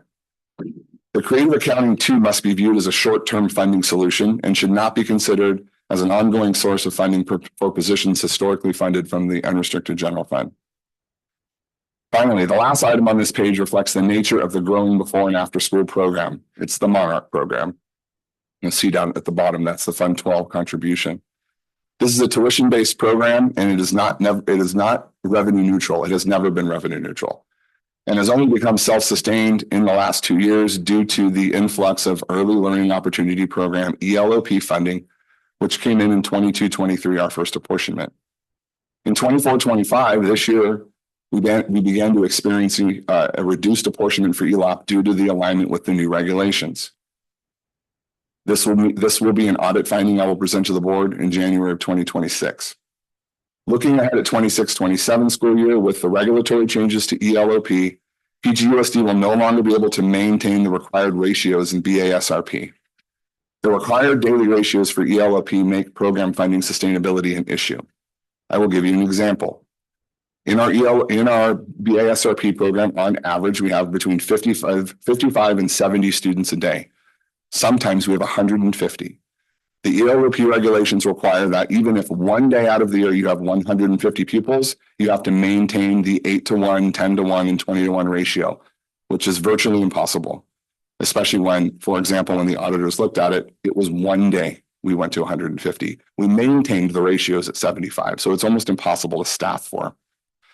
There was also a new requirement for the district through ELOP funding to offer the program to sixth graders to develop an after-school program at the middle school. Staff will be evaluating the ELOP program in its alignment with BASRP in the 25-26 year. Staff believes that by 26-27, the program will revert to required unrestricted general fund support, the Fund 12. One more area we are evaluating in 25-26 are the tuition rates, which have not been updated in years.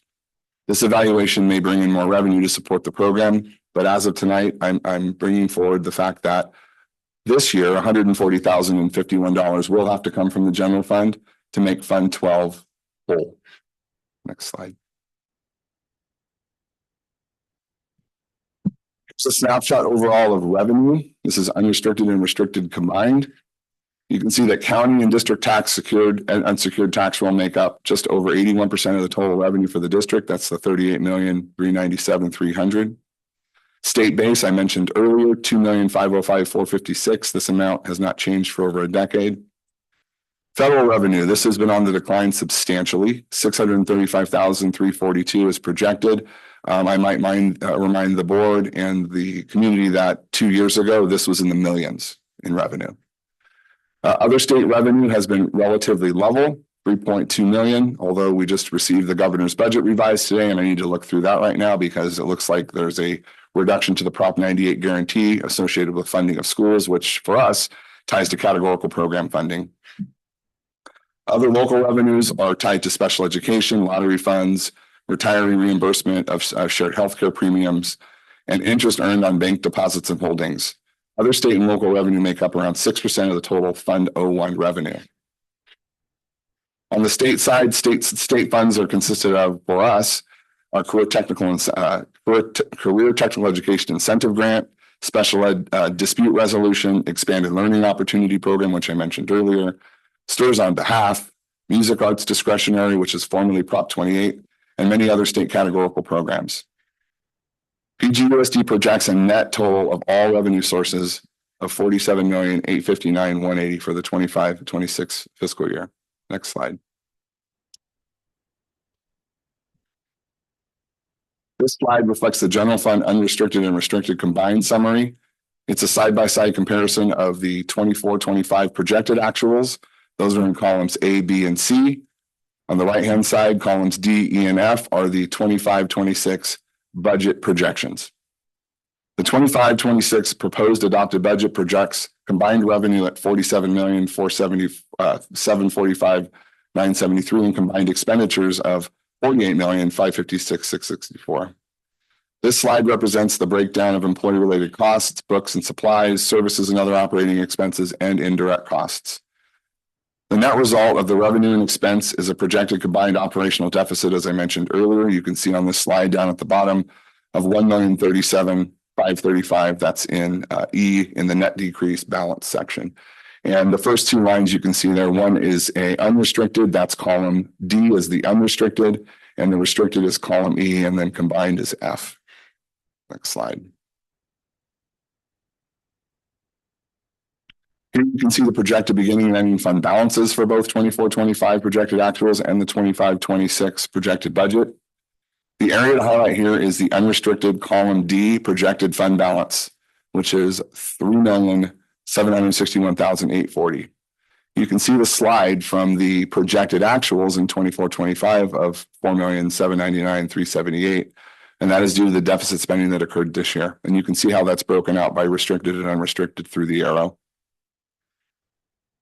The lower portion of the slide contains a more detailed accounting of source revenue. And you can see that state aid highlighted, which has been consistent for a decade. You can also see here the secured and unsecured tax rolls showing the projected 5% year over increase. Those are the two bottom arrows. Next slide. Here's another slide with more detailed revenue. I'd like to point out to you the slight dip in state revenue down 3,289,957 from the 3.6 that you can see there down at the bottom. Now, I know this is only a $100,000 decrease, but every single penny counts. And on the revenue side, we've been seeing decreases on the federal and state side for some time now. And we do anticipate seeing less and less from the feds and from the state moving forward. Next slide. Slide 13. Here's an illustration of our projected expenditures for 25-26. Broken down in a pie chart. I apologize for all the boring data up until this point. So I like to throw in a colorful pie chart. Pretty easy to see here. 41% of our total expenditures are tied to certificated salaries. 26% are attributed to employee benefits.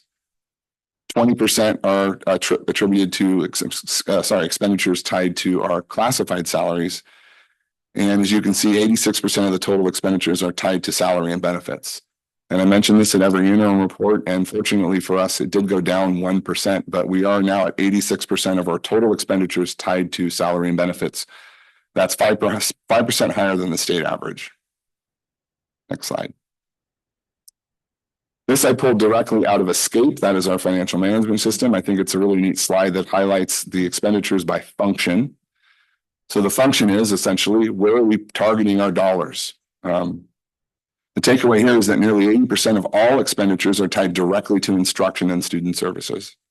Operating services such as maintenance, utilities, transportation, et cetera, make up around 11%, with general administration making up around 9%. I think we're doing a pretty good job targeting the classroom with this chart. And this is, again, directly from our Escape system. Next slide. I included this SACS form breakdown because the comparative of 24-25 estimated actuals is what which I'm continuing with, shows you the breakdown of all of our expenditures. Some items to note here. You can see the increases all factored in for step and column negotiated settlements, and the increase to health and welfare is highlighted on this slide. Those are the top two. Is there any way, I'm sorry to interrupt, can we zoom in on some of these? Just, is there a way to easily do that, Louis? I'm sorry, but I think I'm getting older than I'd like to admit with my eyes. There you go. Well, thank you. Yeah. So go ahead, Louis, zoom in on the two arrows there. Thank you. I think so what the much. highlight there is, so just under 22 million for certificated, just over 9.4 for classified. You can see just to the right of that 3.5% increase and a 2.9% increase. That's consistent with step and column movement and negotiated settlement for the 25-26 year. For classified CSEA, just you can leave it right there. For the classified staff, which is the total of 9.4 million, you can see that it's all broken down by object. You can't see that now because it's zoomed in. It's on the left-hand side there. But the objects are broken down as such. CSEA is objects 2100, 2200, 2400, 2900. Classified management is object 2300. And our confidential staff is in with the CSEA noted in 2400. And as I just mentioned, this projects an overall increase of 2.9%, consistent with the step and column movement and negotiated settlement. We did budget. Let's see. Let's move down, Louis, to the 400s, 4,000. Yep. let's see, we did budget for a substantial reduction in the 4,000s. This is materials and supplies. 1,356,23 combined, which is down from 2,560,199. You can see that right there on the bottom. It's a reduction of 47% to the 4,000s.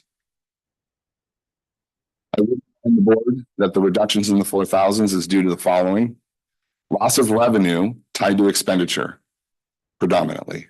When we have categorical revenue received, it requires an expenditure plan and expenditure reporting to meet that revenue. They have to be equal. Where in this budget, you can see dramatic changes are the dramatic loss in funding. So when we lose the funding, we lose the expenditures. Substantive reductions were also made by staff through this process through budget development, which resulted in, as I mentioned on the earlier slide, a reduction of around 175,654 on top of the other reductions made through loss of revenue. I'd also like to note that in the adopted budget, the 4,000s object code, which you're seeing here, is used as an offset to revenue for donation accounts, as the majority of donation expenditures are typically spent on materials and supplies. We put them there in the budget. After adopted budget, when restricted revenue carry forward is added, it is also temporarily placed in the 4,000s. As actual spending occurs at our sites, funds are transferred to the appropriate object code, such as the 5,000s for service. This process ensures accurate financial reporting and alignment between revenue and expense. Next slide.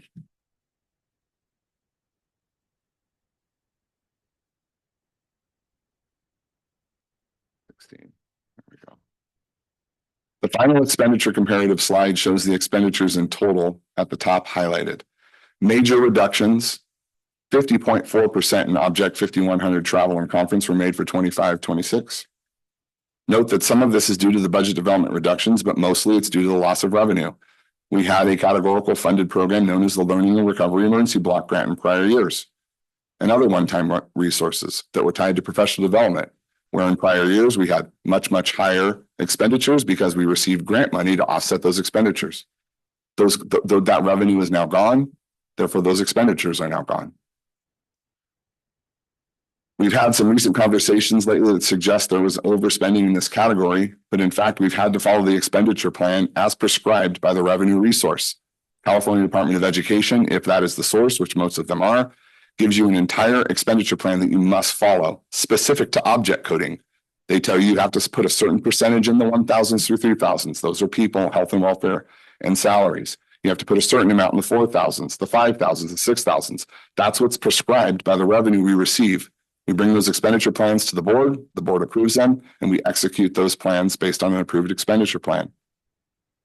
Mr. John, I have to interrupt. It's extremely hard to follow this presentation when I'm just seeing a bunch of numbers without category titles. Yeah, you got to zoom out. It's really difficult. So if you, and I don't know if anyone else in the audience is feeling that way. I understand that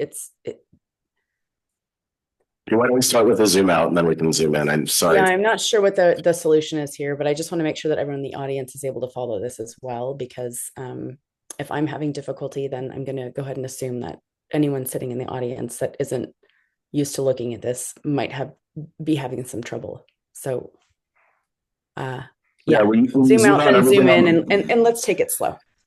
Thanks. I'll mute.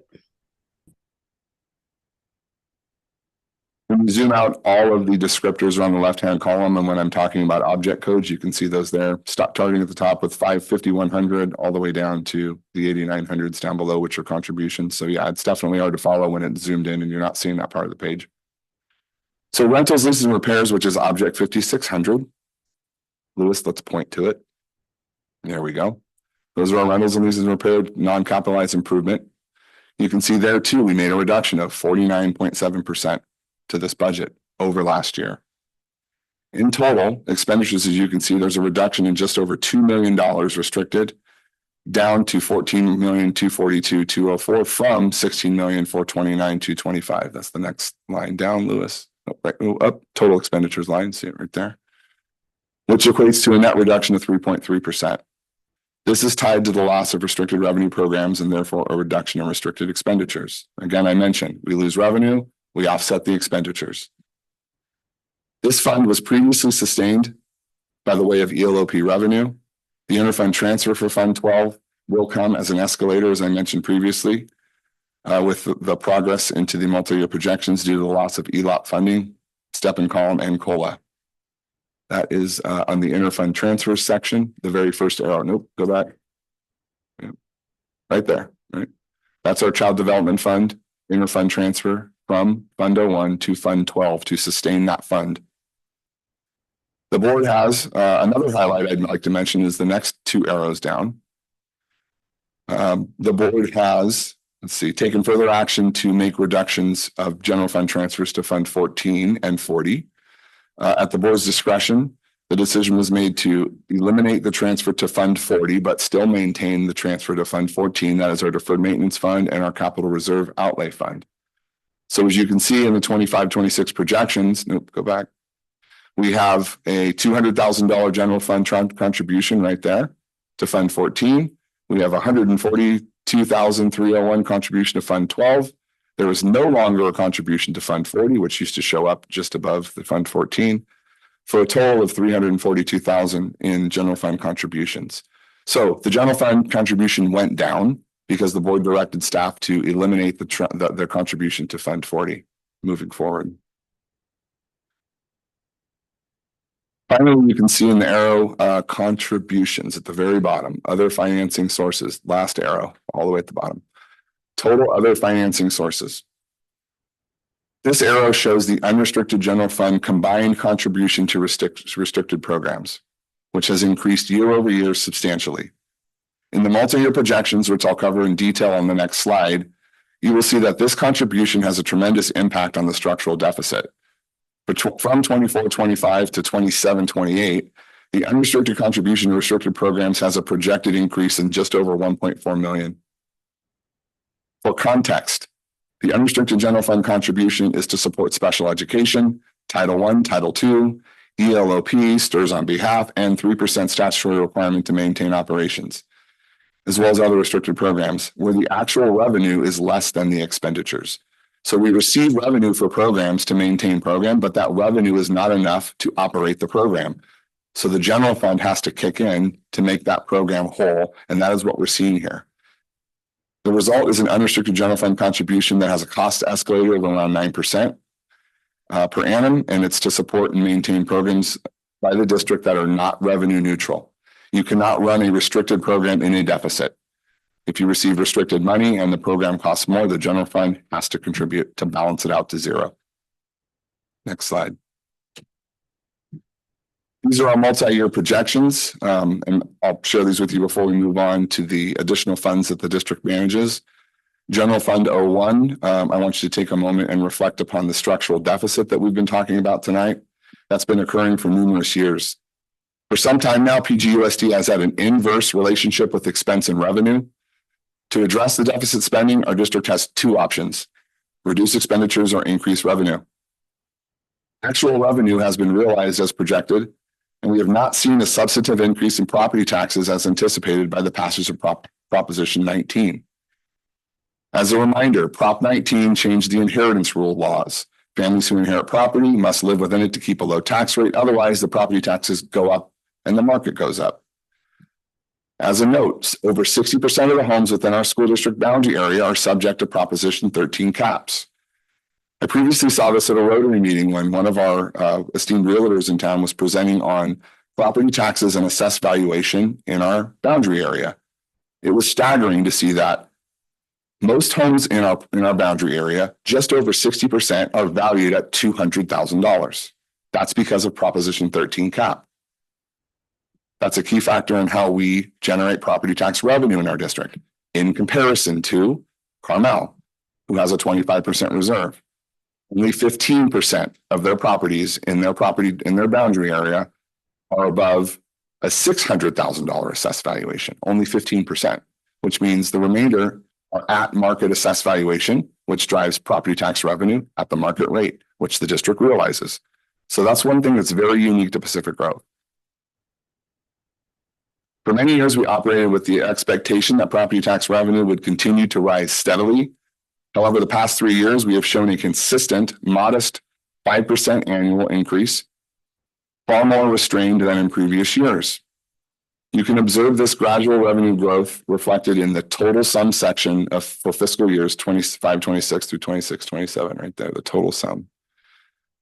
Due to rising costs such as employee step and column increases, higher utility rates, required pension contributions, which are PERS and STIRS, negotiated cost of living adjustments, and general inflation, the district's new annual revenue has not been enough to keep the budget balanced. After covering these rising expenses, there's very little left, if anything, for ongoing salary increases.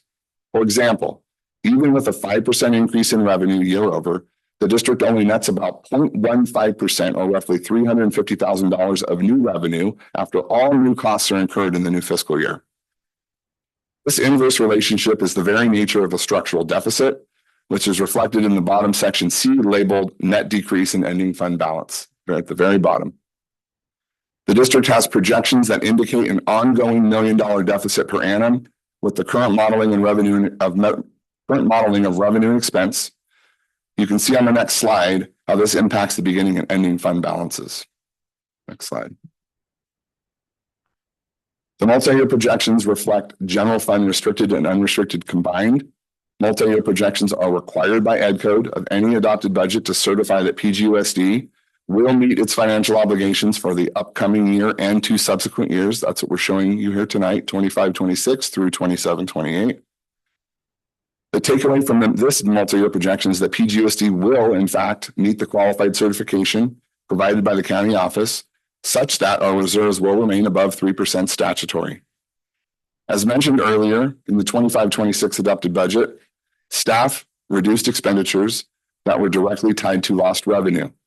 In a time when the district is operating with a structural deficit, it is critical to carefully evaluate any new expenses that are not supported by corresponding revenue. Beginning and ending fund balances have been reduced year over year, which directly impacts the district's reserve levels, which are made up by the ending fund balance assignments, which you can see here. You have beginning balance and ending balance. That's line 1 and line 2. For 2025-26 year, the staff now projects the reserves to drop to 6.9%, and that's prior to our unaudited actuals. As you can see by the projections, if revenue remains flat 5% year over year, which is what the county is telling us, our expenditures are not reduced, they're in the middle of the page, you will see that by 26-27, reserves are projected to fall to 6.5%, and then in 27-28 fall to 5.1%. On the bottom, you can see that the statutory 3% reserve, right there circled at the bottom, for 25-26 is just over 1.4 million. And how with expenditure escalation, this increases in the multi-year projection year over year. So that 3% is tied to total expenditures. 3% of total expenditures has to be maintained statutorily for the district to remain fiscally solvent and receive a positive certification. A district per statute cannot fall below 3%. I will remind everyone that while California's statutory minimum reserve is 3% for school districts, financial experts such as School Services of California, the Government Financiers Office, the Governmental Finance Officers Association, and the Legislative Analyst's Office recommend that basic aid school districts maintain a reserve between 15 and 20% to protect against financial uncertainties. As a point of comparison, our neighboring district, Cromwell USD, carries a reserve above 25%. Next slide. This is the slide of a multi-year projection, only restricted programs. Because again, I'm going to talk a little bit about the unrestricted and restricted contribution that I mentioned earlier. For 25-26, the contribution is projected at $8,454,297 and is increasing at a rate of 8.47% on average. That's the only thing I have highlighted right there. 10% this year, I think it's 6.8%. It's an average of 8.4% per annum increasing. The district is required to contribute from the general fund to ensure our restricted programs, especially those supporting special education, remain balanced as they cannot operate without a deficit. These increasing costs are largely driven by our commitment to special education and our legal obligation to maintain services, even as restricted resources fall short of actual expense. These programs serve some of our most vulnerable students, and maintain the high quality support they receive at PGUSD is a priority and has always been a priority for this district that we take very seriously. While we have limited ability to control the rising costs, reducing services in other areas would undermine the integrity of this program our students rely upon. At the same time, we are seeing reductions in federal title funds, Title I, Title II, Title IV, and further cuts may result from the changes at the Department of Education. Shortfalls place additional pressure on the unrestricted general fund to make up the difference. Given these financial realities, our focus must be on reasonably adjusting other areas of the budget to continue supporting these essential services without compromising our core mission. You can see that in just 3 years, we project an increase in the required contribution to just over 1.5 million in this multi-year projection. Next slide. So here's our looking forward and some key considerations for 26-27. The job's not done when the board approves the budget. That's why we have a revised budget in October. That's why we have interim reporting in December and why we have interim reporting in March. This is a fluid process, but it starts with an adopted budget, which we'll bring to the board June 5th. Some of the key considerations that we need to focus on this year are: number one, all expenditures currently supported by one-time revenue sources must be reviewed. We must either identify offsetting reductions elsewhere in the budget to sustain these expenditures or plan for the orderly sunset of these programs associated with expiring funds. Number two, budget code changes implemented in 25-26 should be reassessed for 26-27, as they were intended as a temporary measure to address unrestricted general fund deficit. Number three, the board should consider reviewing unrestricted general fund transfers to Fund 14. Since these transfers are made at the end of the fiscal year, reallocating these funds could help mitigate the structural deficit in part by supporting other priority expenditures. Number four, we need to strategically plan for expenditure reductions in 27-28, and we're doing that related to the expiration of the Supplemental Early Retirement Plan, the SERP. Beginning in the fall, we will immediately begin evaluating the sustainability of specialized enrichment program offerings to this district that do not accompany revenue. The business office and program leads will continue to pursue additional one-time grant opportunities to support critical services and initiatives. And most importantly, we must adopt the best practice of discontinuing the use of one-time funds to support ongoing personnel costs. Now, before I move on to the other 8 funds that the district manages, I will pause for reflections and answer questions from the board related to Fund 01. Yep, I'll go ahead and also gavel in the public hearing because we're going to do that. We did that. Make sure that we're doing it, and that's being gavelled in at 8:07. We're still in compliance since we have not made comments on it. And board, do we want to start? Maybe I'll start with you, Beth, and then go. Actually, no, I will not. I will start with Trustee Powell if he has anything he would like to say after this. A million numbers thrown at us in a good way. Okay, so then we'll start with Beth and we'll head to Mike, head online, myself, and end with Jen. Thank you. Thank you, Josh. I'm interested in the governor's May revise. I looked at some of what they think is coming forward. It said special ed to get a 2.3% COLA. And that the UTK teacher student ratio go from 12.1 to 10.1. That's an impact. So just to also propose suspending COLA for state preschool, another impact. So there's a lot of moving parts, and I think it was very interesting to hear you illuminate the difference between Pacific Grove and Carmel in terms of how we are not really receiving the market value of most of our homes here. So, the thing that bumped us into basic aid was Spanish Bay. When Spanish Bay was built, that's what that property tax bumped us into the basic aid district we are.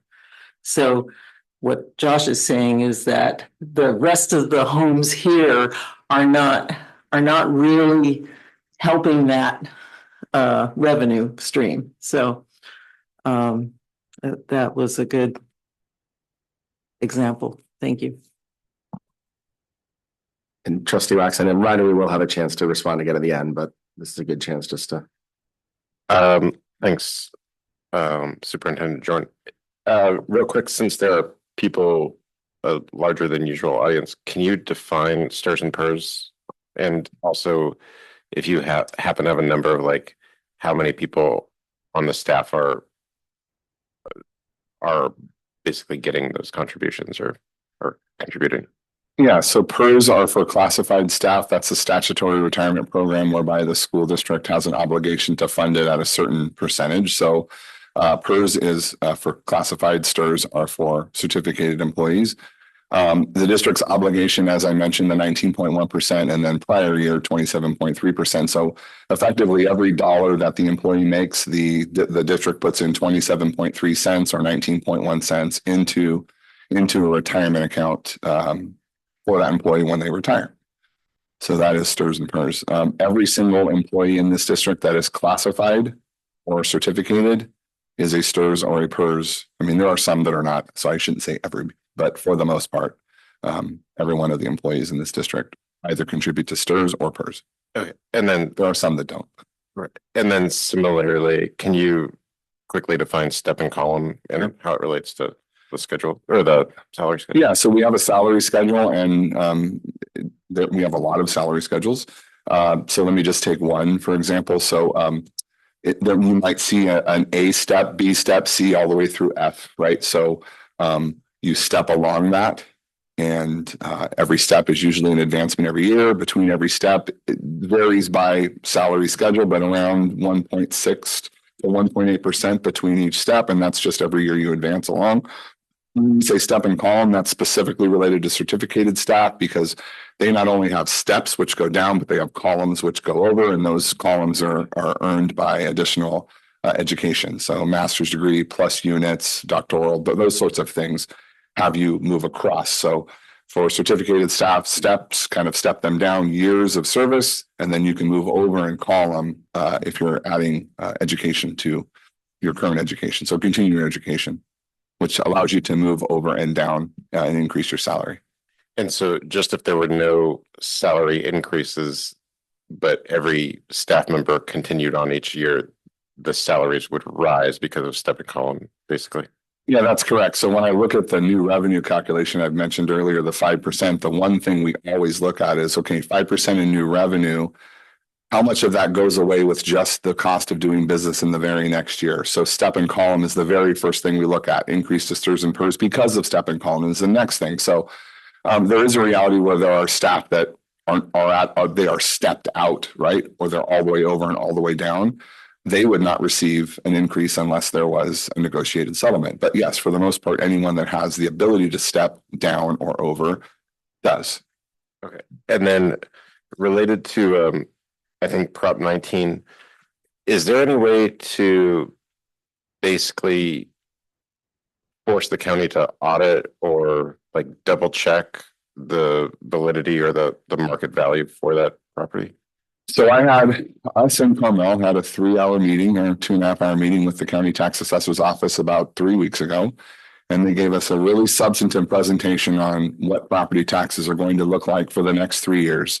They only guarantee property tax rates for us in June or July, basically. That's kind of when they vote on it, when it happens.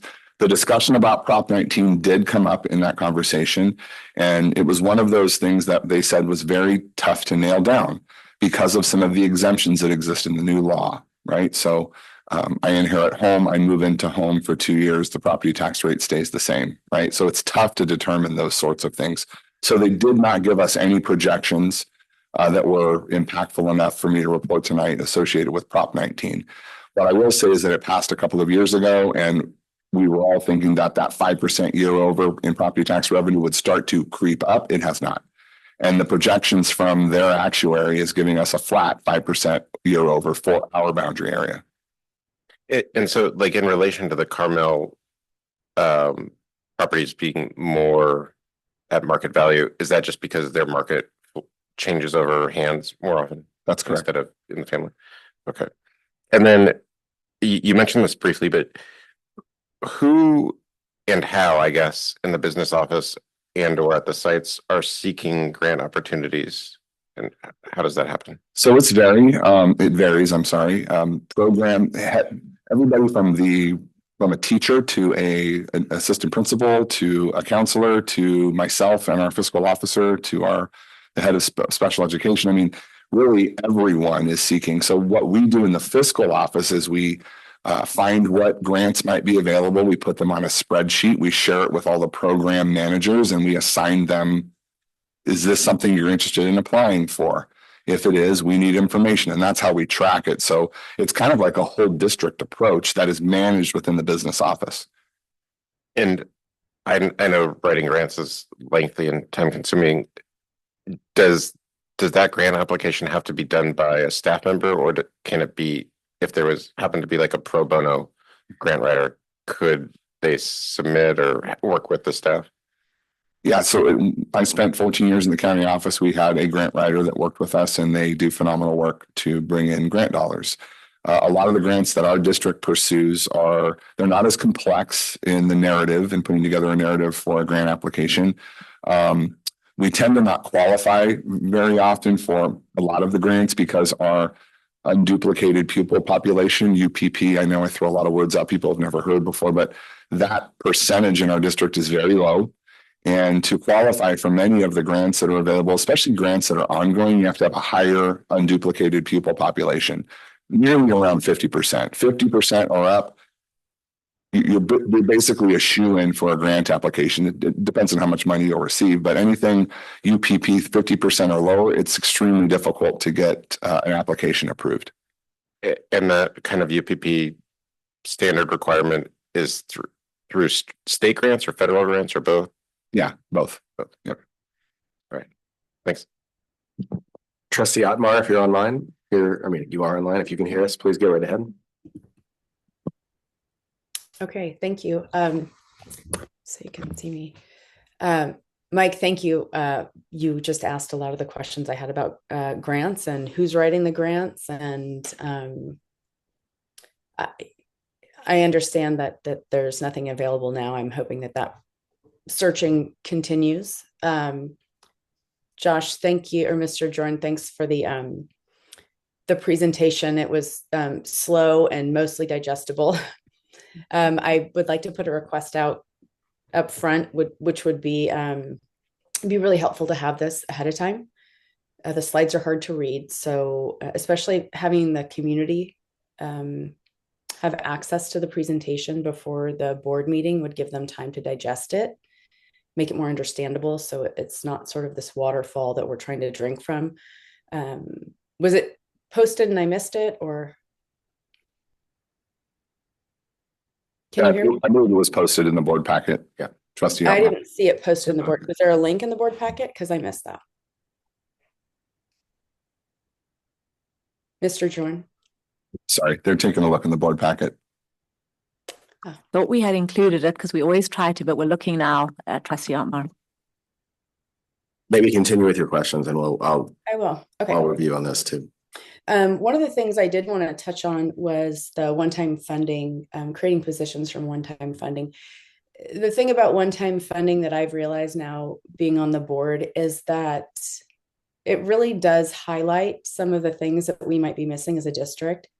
Some of those things were language, STEAM, mental health therapists. Our students really greatly benefit from those things. So I guess I would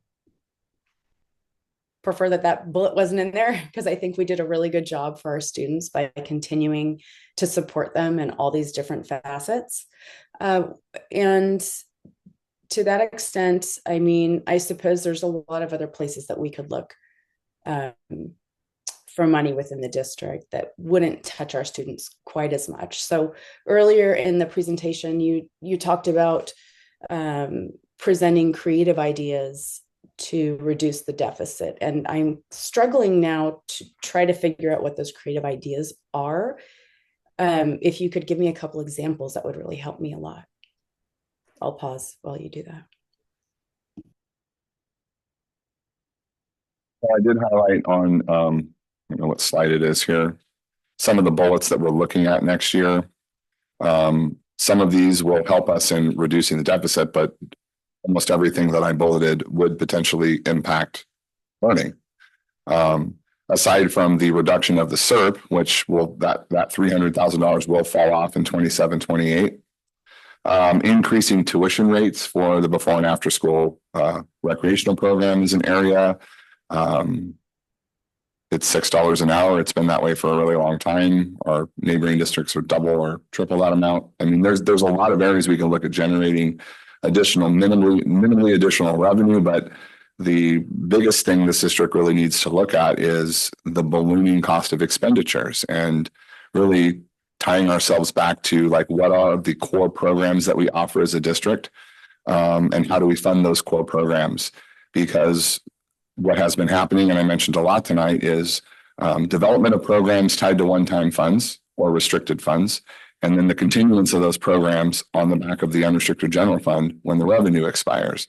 So first and foremost, I think that's something we need to address. That's the most important, vital, because there are programs that will be expiring this year. We have a discretionary block grant that will expire at the end of this year with hundreds of thousands of dollars tied to program.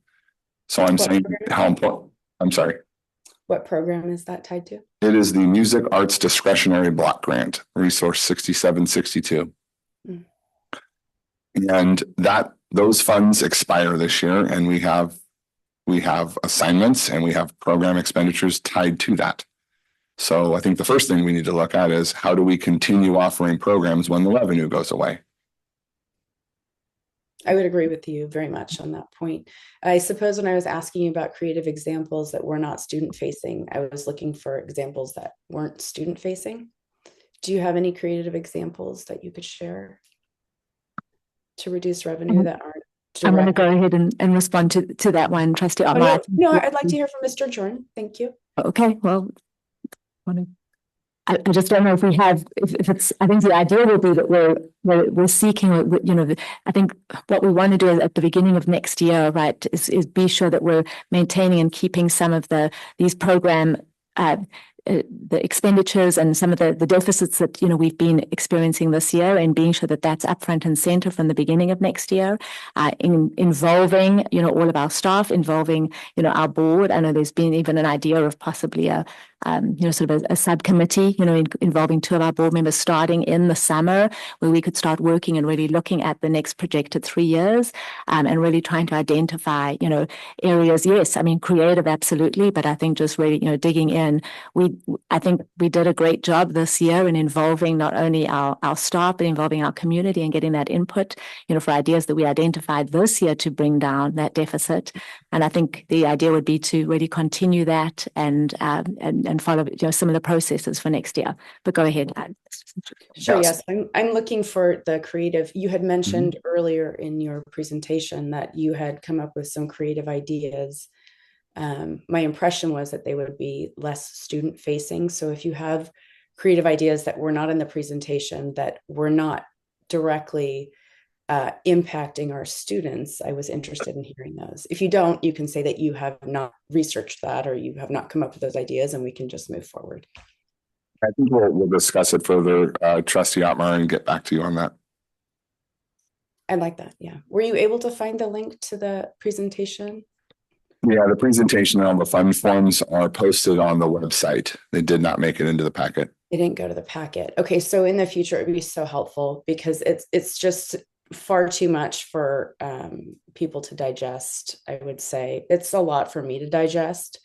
I've had a lot going on, but I mean, even I've been on the board for 2.5 years. It's still a lot to digest. So in the future, if we could include the link, I'd appreciate that. Those are all my comments. Thank you. Thank you very much, Trustee Otmar. I was going to go next, and just wanted to say, I mean, obviously, thank you for presenting this. This is not easy stuff, not easy to digest, and not easy, I'm sure, to put it in the format you did. But what I wanted to ask, I mean, one of the things that kind of hit me is our reserve is shrinking quicker than at our last budget presentation, right? And so that's a bit of a slap in the face, not your fault, but like, again, as a board, like that's more challenging than we expected. So I just wanted to, in summary, I mean, I'm assuming, basically, just correct me if I'm wrong, if I'm summarizing this correctly, but at a previous meeting, the district recommended more layoffs than we approved. So that's definitely part of the problem. We're facing increasing costs. It seems like that's one of the more, it seemed like unexpected ones, especially to some of these number of federal funds. We knew there were expiring funds, but we also had reduction in federal funding that I know we brought up, but weren't able to really include in the budget as a potential. And then this point of the staffing on one-time funds becomes an ongoing issue. So the one thing I will say, and I guess you mentioned this quickly, Superintendent Adamson, I do think just putting out there that we as a district might want to create a subcommittee to focus on the budget with Josh to start planning on these scenarios, because when we have these unexpected situations, we need to be as proactive and recognize that there's going to be cuts that we can hopefully make more holistically than reactionary. And again, that's not a fault made, but I do just want to throw that one out there. I did want to, you also said you mentioned specialized enrichment programs. Could you offer more perspective on what you meant by that in that last slide? I can, sure. Okay. When we brought forward reductions back in April, some of those were specialized enrichment programs that we offered reductions to, that the board gave us direction to maintain. So Spanish and STEAM. Yep. Digital learning and Spanish. Okay. And then the other one, you actually answered I think the raising of BSRP fees. I hate to say that, but again, if that gives more student opportunities, that seems to make sense. I appreciated your comment on Fund 40 remaining intact. And I do think that's something, I don't think we do that here, but I think we do that at our next budget meeting. I would be very much in favor of not transferring that funds and using it where we need to help cover the shortfall as we need. Just double check. I think those were the majority of my things that I had. So thank you. I might obviously have more at the end, but yeah. Clerk McNary. Just to clarify, you're a portion of the way through your presentation, is that right? Yeah, I just got through Fund 01. Okay. The other funds will go much, much faster. I don't have any questions at this juncture. Thank you. I think it's also, I don't know if you've heard, but inflation has been going up too. So it affects everything, including the cost of doing business as a district. That was the cost of increasing. I mentioned. Thank you for reminding. Okay, please proceed. And remember, we will close the public hearing and have option for public comment coming. So don't worry, that is coming still. All right, next slide, Lewis.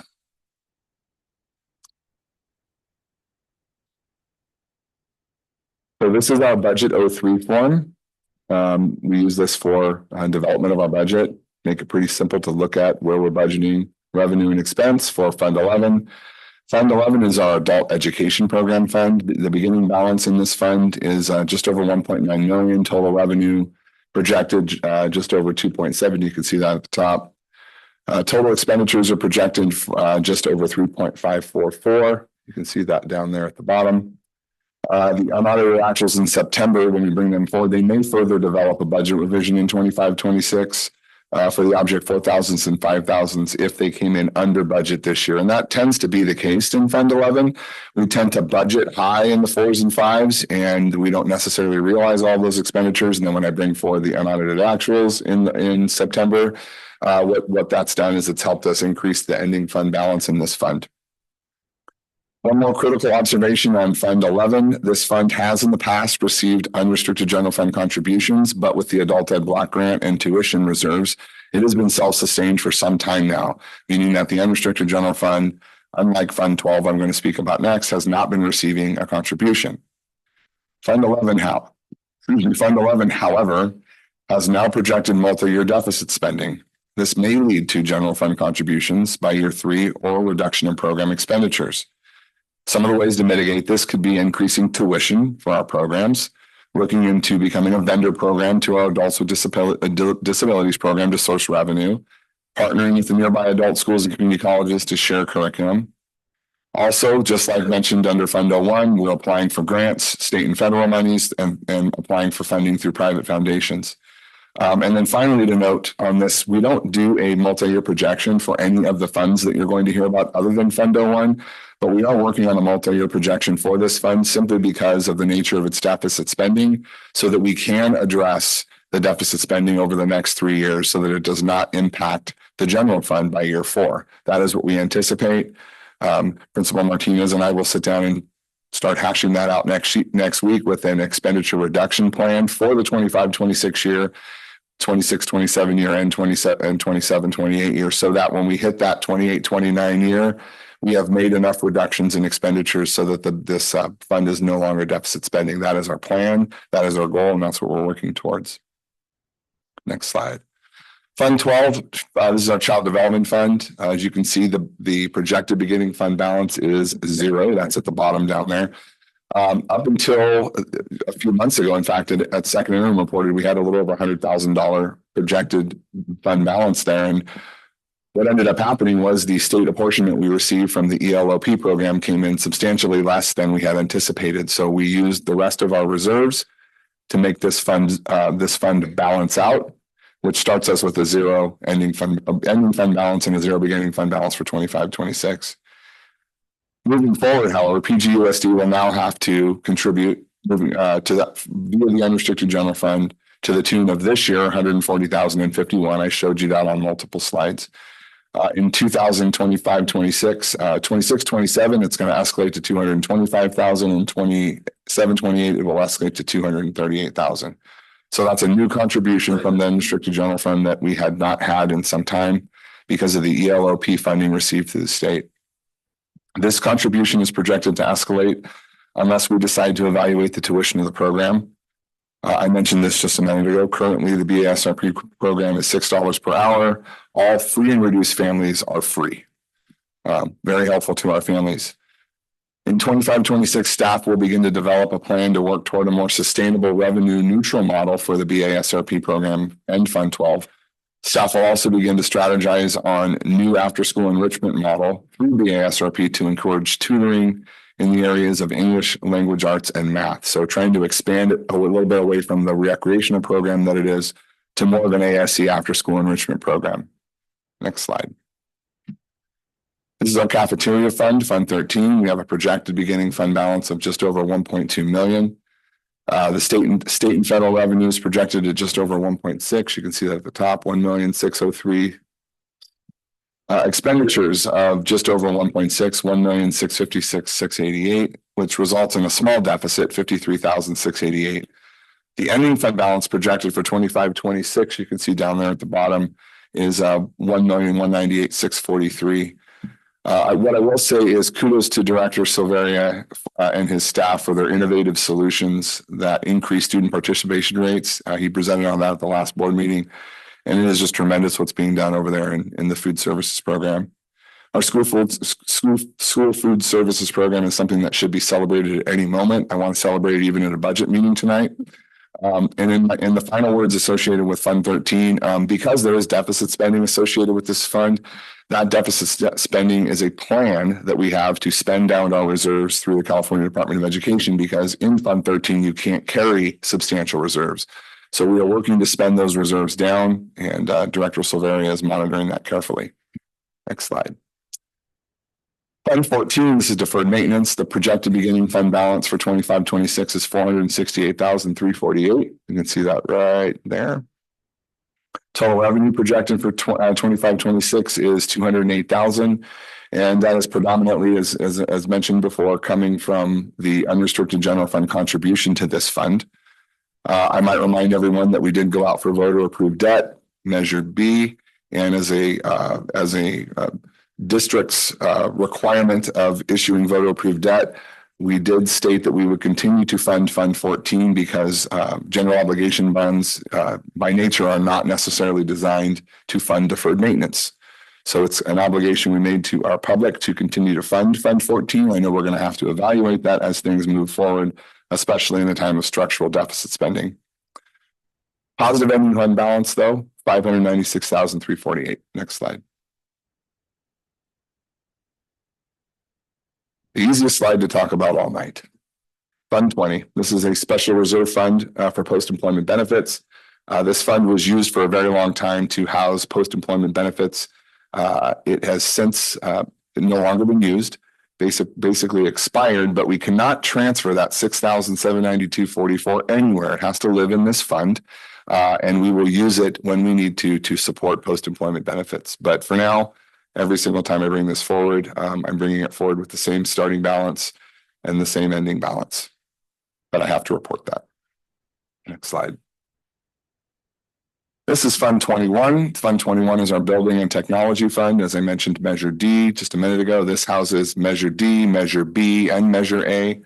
Measure D was actually a deferred maintenance general obligation bond that this board and school district passed some time ago. We are getting ready in the fall to release Measure D Series D, the final series of Measure D. And we also need to issue another series tied to Measure A. That will be Measure A Series E. Measure A is our tech bond. Measure D is our deferred maintenance bond. The total revenue you see at the top, the $10,900,000, that is the release of those two series, which will take place in the fall. The projected beginning fund balance in this fund is just over $4 million, $4,321,130. And with a large number of capital improvement projects for Measure D Series C, they're scheduled for summer of 2025. I believe John, Director Anderson's in the room, has just over 5.4 million or 4.5. I think it's $4.5 million in projects scheduled for this summer. Pretty substantial what's being done with deferred maintenance and our general obligation bonds. The initial projected fund deficit will become a surplus with the influx of the new series that will be released in the fall. And the district can now project an ending fund balance of $8,985,532. To be clear also with this fund, just like Fund 14, this fund is a self-isolated fund with voter-approved debt, and none of this revenue can be moved to any other fund, to the general fund or any other fund. It is specifically tied to Fund 21, and it is monitored by a Citizens Bond Oversight Committee. Next slide. Fund 25, we adopted this as a new fund 2 years ago. This is the district's developer fees fund. This is how we levy developer fees for the district to help with modernization and improvement to our schools related to the influx of new building, new construction, and potentially new student populations. You can see here that the district had at the beginning of the year $224,514 in a starting balance. We anticipate around $102,000 in revenue, leaving us with $326,514. You'll notice that there are no expenditures budgeted. At the direction of the board, we are planning to build this up to a point where it can be utilized to match up with our Fund 21 Measure B projects. And at $326,514, we're just not there yet. So the intention is, and the board hasn't given me direction on what amount, but the intention is once we build this fund up a little bit higher, that we'll develop an expenditure plan that we'll bring to the board for approval, which will tie back to our modernization programming in the district. Next slide. And the final slide of the night, this is Fund 40. This is our capital reserve, capital outlay fund. The projected beginning balance in this fund for 25-26 is $645,419. The total revenue projected in this fund is $285,000. This is derived from the lease that we have over at the David Avenue campus to the Monterey Bay Charter School. Total expenditures are projected at $400,000 for this fund, and the board has directed staff to discontinue the general fund contribution of $200,000 into Fund 40, leaving a net result in a projected positive ending fund balance of $530,419. One other item to note here is we are actively working on modernization projects at the David Avenue School campus where the charter school resides, and the community will see a ton of new work taking place this summer. All of the bids have been finalized, and we're going to see some freshening up of that campus associated with brand new restrooms and exterior and dry rot repair and so forth. So the revenue for this fund comes from that school site, and we are spending money on that school site to update and upgrade that school site. So with that, that is the end of my budget presentation for the night. I will entertain questions and comments from the board. So we will go ahead and close the public hearing. Then we're going to go to, I'll actually do that right now at 8:39. And then we're going to have opportunity for public comment up to, again, 20 minutes, board discussion. Then we're going to have a little bit of shifting of the agenda moving after that point. So right now, if there's any public comment on the budget.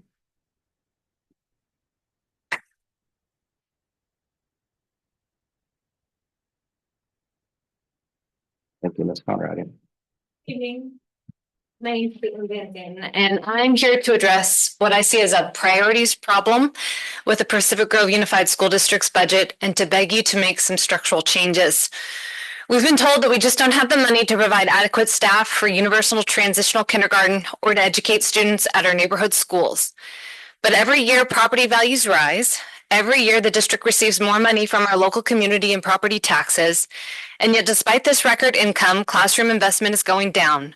The numbers reflect that in declining enrollment, yet increasing class sizes. PGUSD's property tax revenue has grown by more than $9 million since 2019, a 33% increase. But what's coming in is not keeping pace with the cost of doing business. That's in large part because this board has been prioritizing year-over-year raises on already high salaries, raises that are given on top of the step and column increases employees already receive. Since 2020, PGUSD has increased total compensation, including salary and benefits for teachers, classified staff, management, and confidential employees by $11 million. That amount is greater than the $9 million in increased revenue we brought in over the same time period. Administrators all benefit from these salary increases. The numbers show PGUSD has a long-standing practice of extending the same raises negotiated with teachers and classified staff to management. I appreciate that management took a pay freeze in solidarity this year, but it's not enough. The management salaries not only compete with the private sector on the Monterey Peninsula, they often exceed it, especially when you consider the retirement contributions and benefits the private sector does not offer. I want to be clear, it is fine to have high salaries, but not if the ship is sinking and you are throwing people overboard.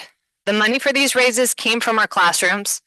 You found it by cutting teacher positions, delaying transitional kindergarten, proposing combination classes, and busing children away from their neighborhood schools.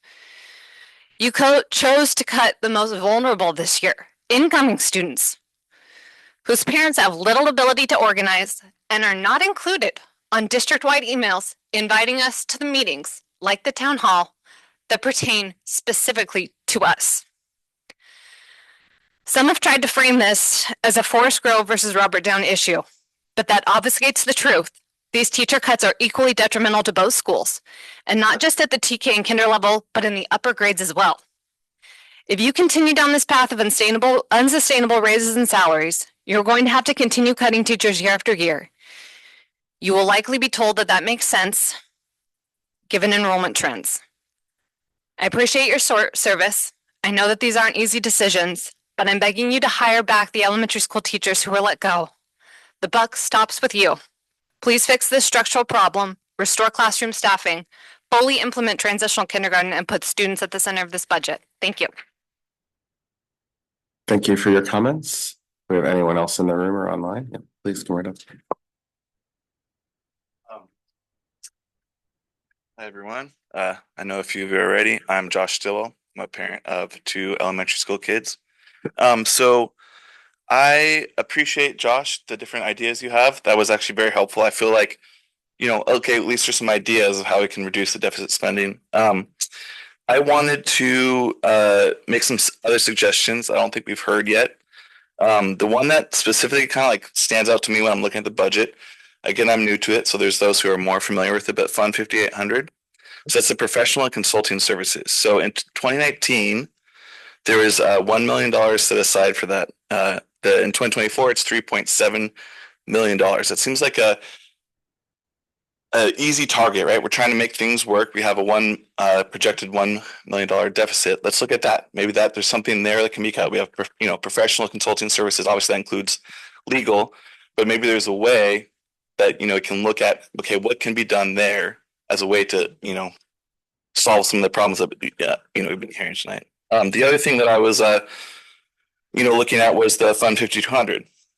I think it's great to have as many staff travel to conferences and to get education and to have as professional of a staff as possible. But that could be somewhere during this time where that gets reduced a little bit. That'll help. Every little penny will help. I mean, to get to where we want to get away from a deficit, to have the what we're asking for, universal pre-K and not combination classrooms. That's just a small piece that we could add, but I didn't necessarily hear specifically discussed. So I would just want to talk about like just the bottom line. If we can focus on that, like, hey, all of a sudden all these problems, all these parents are here, we're all concerned about what's the bottom line. Are we going to have, why are services getting reduced while our, the income, the revenue is going up? Obviously there's, like you said that, you have to pay teachers more every year. There's, inflation, but I still think there's some places where we can subtract from, specifically Fund 5800 and 5200 that could help us in that goal. So that's all I have to say. Thanks. Thank you very much for your comments.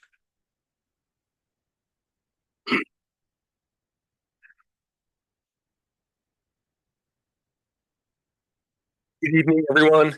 As you can tell by the community here, it's clear that the community cares deeply about the school district here.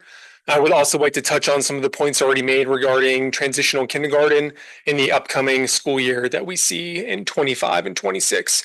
To start off, I would just like to paint the picture of using mental health therapists and mental health professionals in lieu of transitional kindergarten as a false equivalency. To give you a comparison, this would be the equivalent of the city of Pacific Grove giving its citizens the choice between police services or fire protection services. As you can see, that's not a realistic comparison, and it also ties into Josh's recent comments regarding looking for creative solutions, as opposed to providing a false narrative to citizens to make a hard choice between two equally important foundations to the school district. Moving on from that comment, I would like to expand the scope from not only looking at Carmel as the closest basic aid district to Pacific Grove, but widening the scope based on some data provided by a coalition of parents that may be present here today.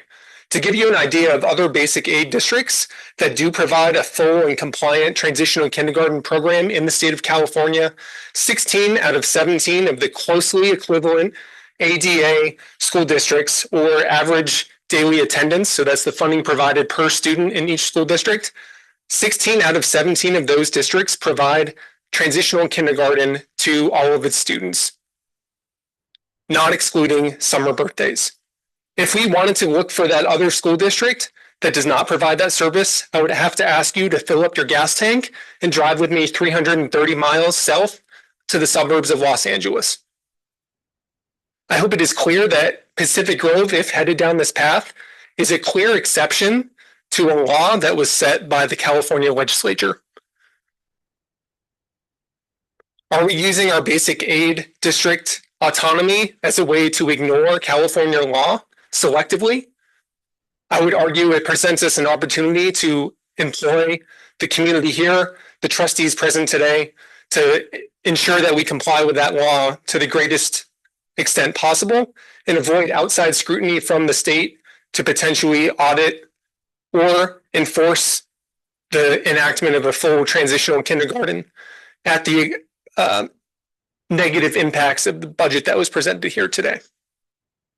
Thank you for listening, and it is clear, as I mentioned, the community deeply cares about the school district, and I am appreciative of all the members here present, not only from the school district, but especially the trustees. Thank you. Thank you very much for your comments. Anyone else enter in the room? No one online. Yeah, you're up. Mr. Colton.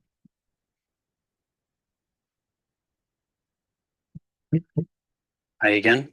I didn't really follow any of the Excel presentation, but in general, I've heard a few times, and it wasn't really emphasized in this presentation, but I've heard a few times that declining enrollment is a sort of somehow part of the budget problem.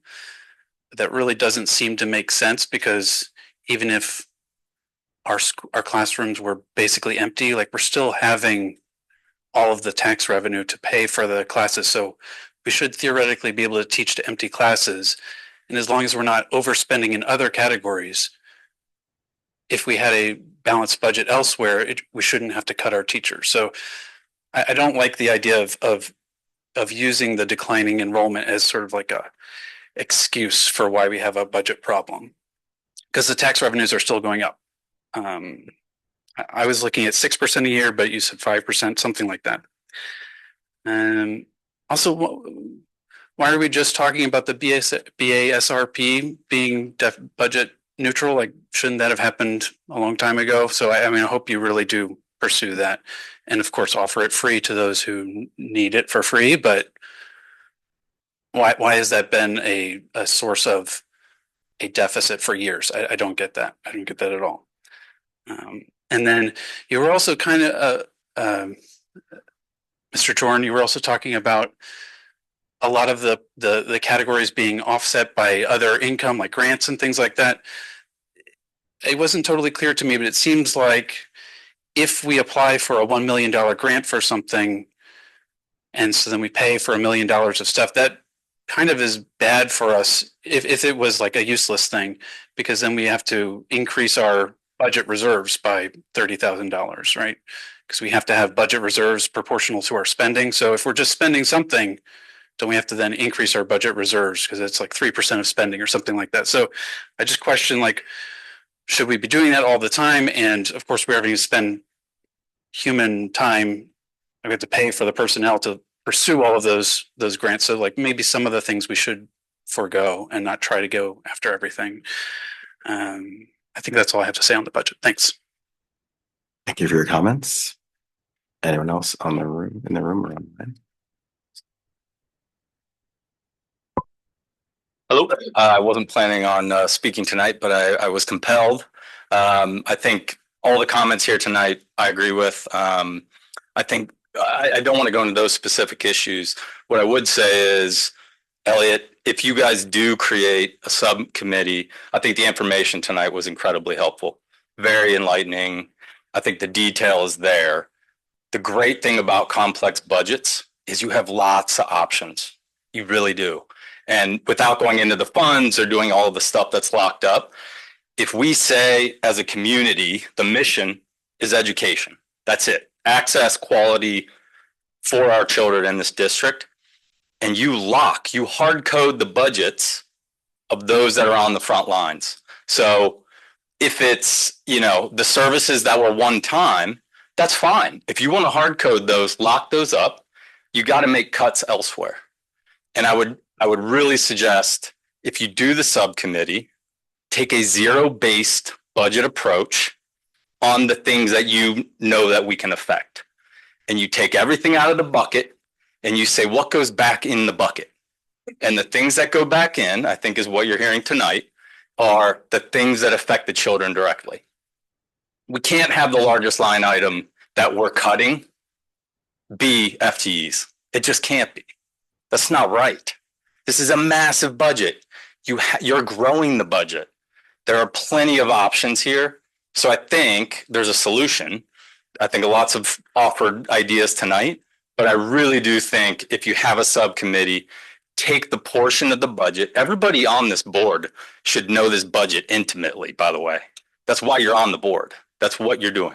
You affect our children through the dollars and the allocation. So take the budget, take the part that we can affect, throw everything out of the bucket, and one by one, evaluate the things you're going to throw back in. And I think and Josh, maybe you could facilitate that for them and all that, but I think that would be maybe an effective exercise. So thank you. Thank you for the comments. We have, it looks like, one person online.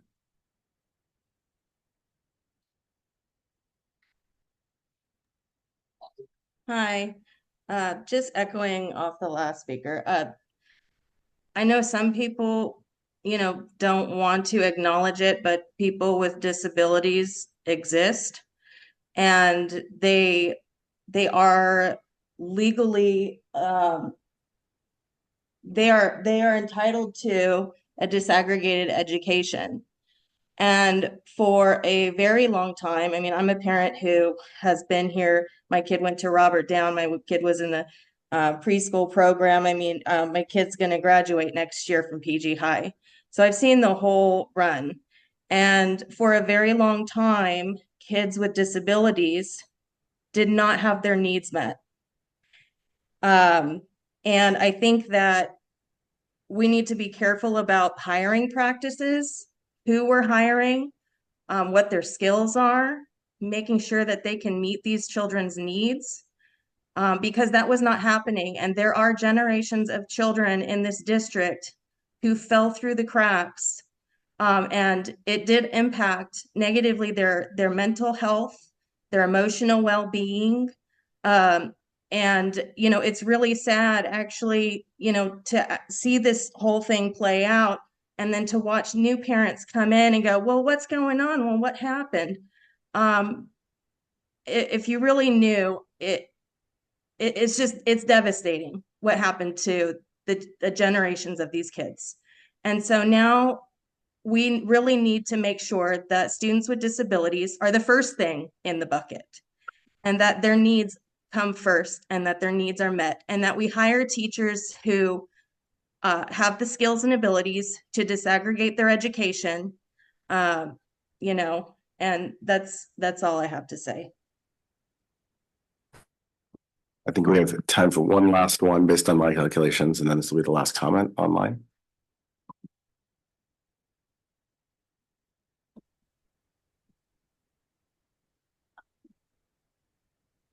Hello, my name's Emily Hickok, and I'm trying to put my camera on, but I can't seem to be able to.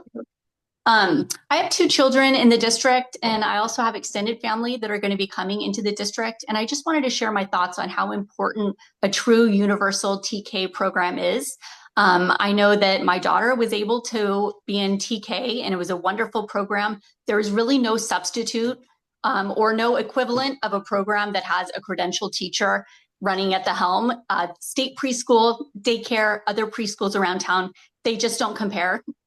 One nephew of mine is going into kindergarten, and he missed the cutoff for TK by 10 days. And that was a big disappointment to my family. And I have another nephew that will be coming into, that will be turning 4 in 2026. And it is our distinct hope, he has a summer birthday, that he will be able to take advantage of the universal TK program, because again, there is just no equivalent. And so I just wanted to share how important I think that program is, and how, even though it's new, that we're making this universal, the fact that it is a policy of the state to encourage this, and it's going to be virtually universal around the state. It's my sincere hope that you'll find a way to make that true for our district too, so all of our 4-year-olds can have the same equitable opportunities. Thank you.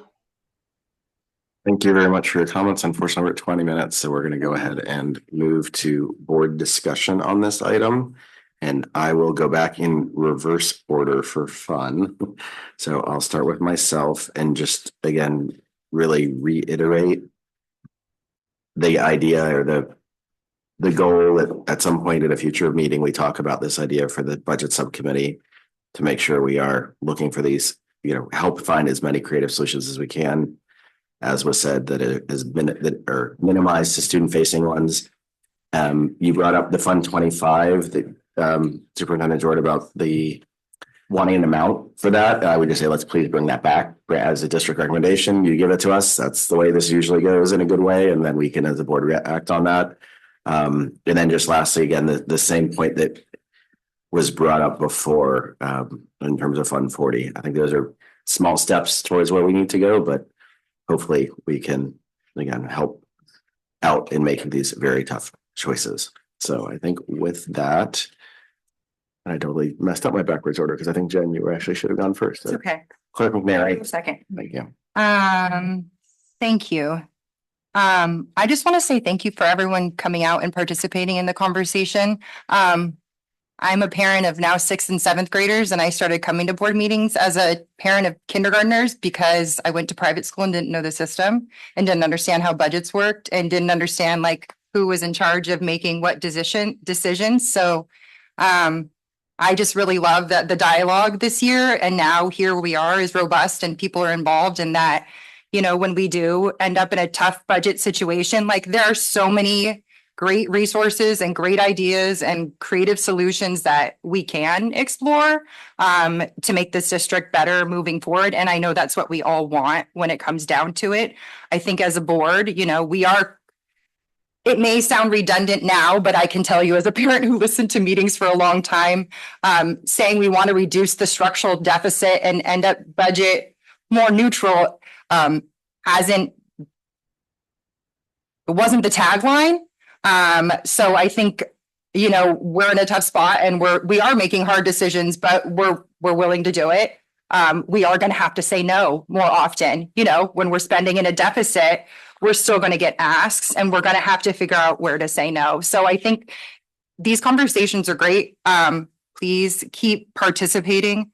As far as what to do next, I am in agreement with the budget subcommittee and a thorough deep dive into our budget. I think that's a great next step. But as far as for purposes of approving our budget tonight, I don't have anything else to add. I don't think we have to do any approval, which is good. This is just Discussion. right. We're just discussing, but this is Just mention that our recommendation in the board packet says review and adopt. That's the only reason I highlighted it. So sorry, my bad. yeah. So just direction, but not a good point. So Thanks. I think that's good direction. Apologies. Okay, so now we would go, I think, to Trustee Otmar online, and then we'll go round us out. Hi, thank you. I don't think I have much more to add. I'm really just grateful for the community being there. And sorry, my phone's dinging away. I'm really grateful for the community being here. You're taking time and your ideas I am in line with. I'm really glad that you're talking. I think that this is great because it gives us a space to hear where you're at. And I think the budget subcommittee, Jen, I agree. I think it's such a fantastic idea to deep dive into this and, to get us back on track. I think that there are ways that we can adjust and adjust in a way that doesn't take away from our kids, adjust in a way that we can reset this budget. I've really liked the idea of taking everything out of the bucket and adding things back in one at a time, the essentials one at a time. And the things that are essential in my book, everyone already probably knows this, but mental health, teachers are in that bucket. And so anything that is related to educating our kids, keeping them mentally safe, keeping them just happy and healthy. And the rest we can figure out as we dive deeper into it. But just a big thank you to everybody that's sitting in the room tonight and online. It makes my heart feel really happy. Jen, I also agree with you. We have said yes a lot of times, and we're going to have to start saying no. And things come up, and it's hard. It's hard to sit in these chairs and to have things presented, and you think, you want what's best for every kid. And at the same time, some things you have to start weighing stuff out, and I don't know. This is harder than I ever expected it to be. So thanks to everybody. And I just, I'm going to leave it there, but I think we'll pull through this. I think we need to do some serious deep dive and soul searching as a district. Truly. So thanks everybody. Thank you, Trustee Otmar. Trustee Wax. Let's see. You say fund 25. I say fund 25. But are there any restrictions in theory about what we could spend those monies on? Yeah, the developer fees have to be spent on modernization, construction projects specifically tied to new growth for families that could be entering. That's why it's restrictive, right? So new families moving into the area, new growth, requiring new classrooms or expansion of their program. That's what you would use those dollars for the facility improvements. Okay. And so could projects, I know this is off the cuff, can projects using those monies kind of overlap with some of the bond approvals that we recently did. Yeah, that's the intent. Okay. In terms of kind of creative budgeting, I've brought this up maybe in private, maybe in public, I forget, but I know that there's a lengthy process for changing the deeds for some of our properties. But one of our biggest assets as a district, instead of just pinching pennies and squeaking by with an extra $100,000, is really real estate. So I know it'd be a lengthy kind of costly process to change deeds, but I think it would be worth looking into, especially because if we did a mixed use development or something, that would get more property tax revenue, more students, which would increase program offerings, hopefully. And I think that would be a good opportunity to maximize our long-term planning in terms of sites and really build a district that we want to envision, not just kind of piecemeal or ad hoc, but with a long-term vision. Also, you mentioned that the renovations are going on with the David Avenue campus. Again, I think I brought this up before, but I truly believe that, especially since we were doing renovations, we should bump up the rent because we're improving their site and charging them a very minimal fee. That could also be a pretty big source of income apart from one-time grants or that sort of thing.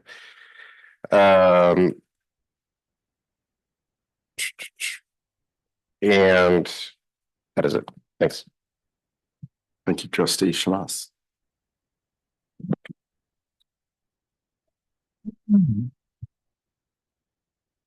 So for those of you that don't know, I was on the school board for 12 years from 1997 to 2009. So been through this many times. I don't want to be on a budget subcommittee. And I mean, good luck, but a deep dive, you're not going to come up with much, okay? I can guarantee you that. You're not going to come up with what we're talking about here. You want to create a solution for increasing the money, it's called a parcel tax. You got to go to a parcel tax, which we haven't wanted to do because we didn't feel that the community would really go there. They went with the bonds. We went with many bonds. I was so proud. The first bond we got, we did all these renovations. We built that field. So we are very, very grateful to the community for the amount of support they have given us in taxes.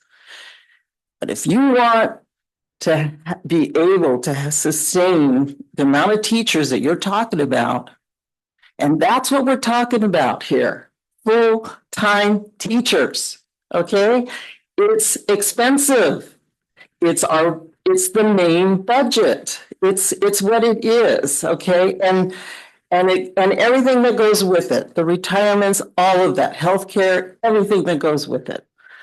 You're only going to get that money through a parcel tax because you can't use your bond money for salaries. The only money you can use for salaries, besides what we're getting in from our property taxes, is to ask for an additional property tax. That's a parcel tax. So if you want to go there, you can go there. But that's the only way. Now, as far as I know, we are funding TK. TK is funded. We're talking now about the summer birthdays that are not going to be included this year. But we are funding TK. We believe in TK. We believe our preschools are exceptional. We want to make them better. The superintendent has come up with a good plan. And that's where we are. And I think that's a good compromise for where we are. And I hope the parents can see that. And that's it. Thank you. Thank you so much. I'll go to student trustee Powell. If there's anything you'd like to add, it's okay. That's totally fine, given what we've been dealing with. Two more just quick things on this, because I had on my notes to write it down. Okay, it sounds like I'll let you have the last word. Are you sure? No, it's okay. That's fine. I just want to double down on your point. I mentioned it at one previous board meeting, but the parcel tax is the thing that sets us apart from our neighboring district that is doing one of the things that sets us apart from neighboring basic aid districts that has more money for these things. So I know we're going back to the public, but again, and Trustee Wax, you brought up, like, no one would have expected things like tariffs to cost money and increase costs the way they have. So these are things that we have to deal with as a district in the budget. The other point that a few folks brought up and I forgot to, I do want to also thank everybody that showed up here and online, because again, we are 100% interested in hearing what you have to say and taking that into account as much as we can. I really encourage anyone that wants to do the deep dive we do, please run for the board. We can learn more about this too. We need creative ideas all the time, but it's something I guarantee you, we all take student responsibility. It's student facing services as a number one priority very seriously. It's a much harder job, I think, than it often looks, but I'm happy to have more folks involved with that. So with that, Trustee Wax. Real quick, the one other creative option that I was reminded about in your comment, you said that we went to basic aid districts once Spanish Bay was included. They're part of Pebble Beach. It's split up amongst 3 districts right now.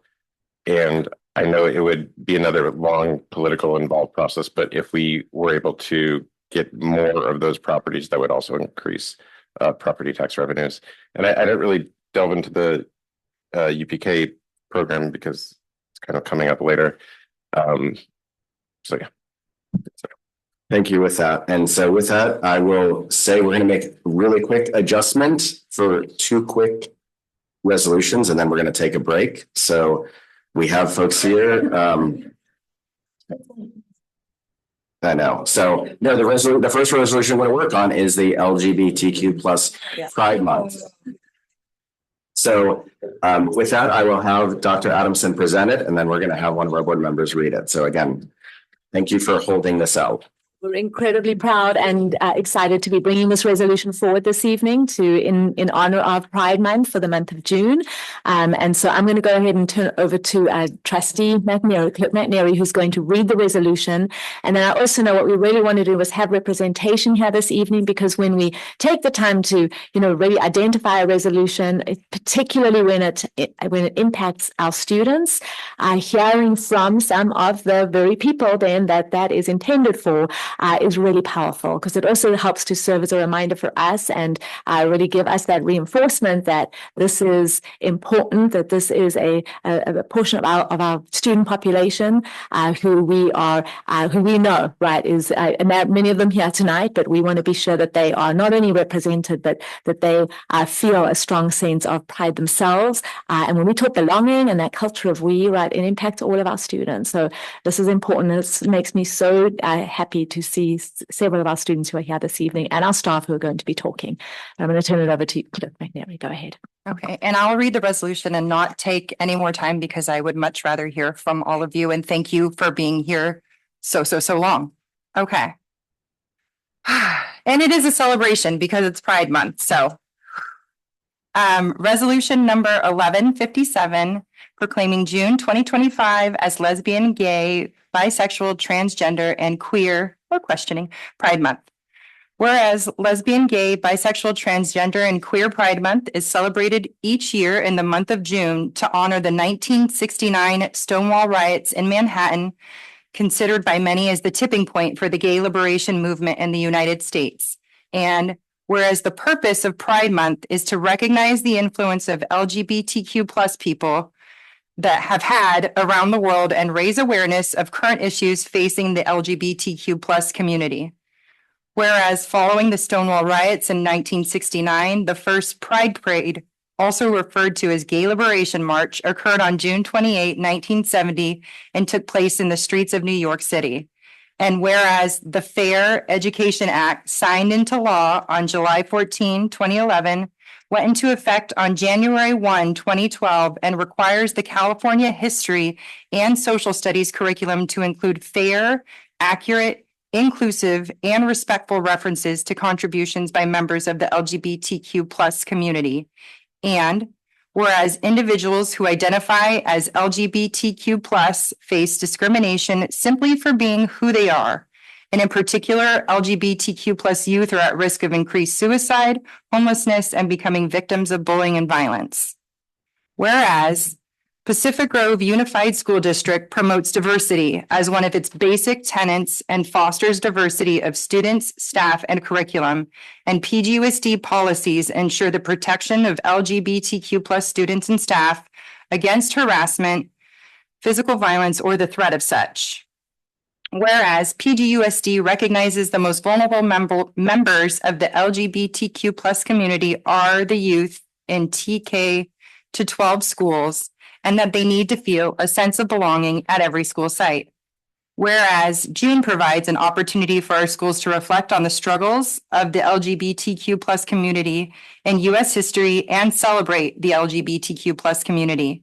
And therefore, therefore be it resolved that the Pacific Grove Unified School District Governing Board of Education proclaims June 2025 as Lesbian, Gay, Bisexual, Transgender, and Queer Pride Month, encourages all district schools to observe this occasion with appropriate instructional activities, and asks schools to raise their pride flag in June within PGUSD throughout the month of June to signify our support for lesbian, gay, bisexual, transgender, and queer community. Passed and adopted today, hopefully. With that, we now move on to public comment. Is there anyone in the room that would like to speak?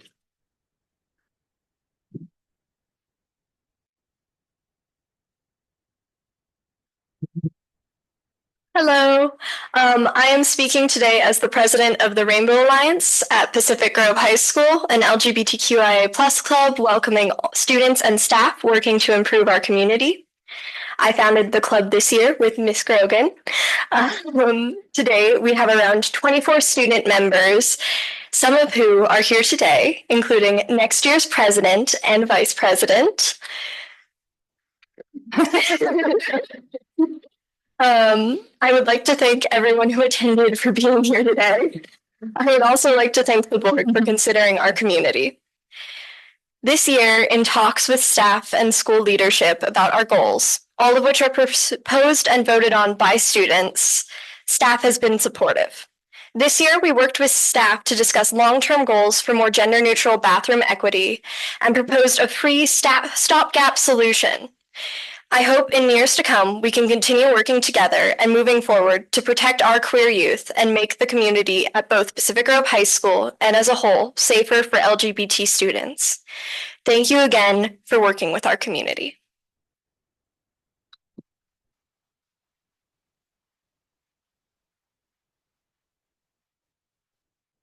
Thank you very, very much.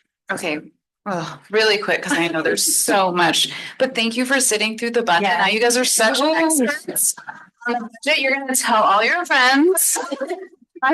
So everyone's informed. But I just wanted to commend the Rainbow Alliance Club. They have really created a safe space at PGHS B5 every Wednesday. We're in there like just having lunch together and chatting and being there. They're there for one another. So I'm just like so proud of them and honored to be the advisor for this club. Thank you for acknowledging June as Pride Month. Thanks. Thank you so much. It looks like we have 2 comments online. Or 2 commenters online. I think I'm up. Is this me? That sounds like previous trustee Swanson. I'm going to make it really quick. I just wanted to applaud everybody's efforts. I'm so proud of the board, the district, the community for supporting this. You know, we had been doing it for a long time. I'm flying the pride flag right now down the street. And it's just, I think it's really remarkable. And I just wanted to applaud everybody's efforts for keeping that going. Good on you. Thank you so much. And that's all. Thank you so much for your comments. Looks like we have one more person online, unless there's anyone in the room. Okay, back to online. Yes, hello, good evening. My name is Nova Rivera. I'm an alum of David Avenue, Forest Grove, PGMS, and PGHS class of 2010. A big part of why I was able to succeed and graduate from PGHS was because I had support from teachers like Fred Rubin.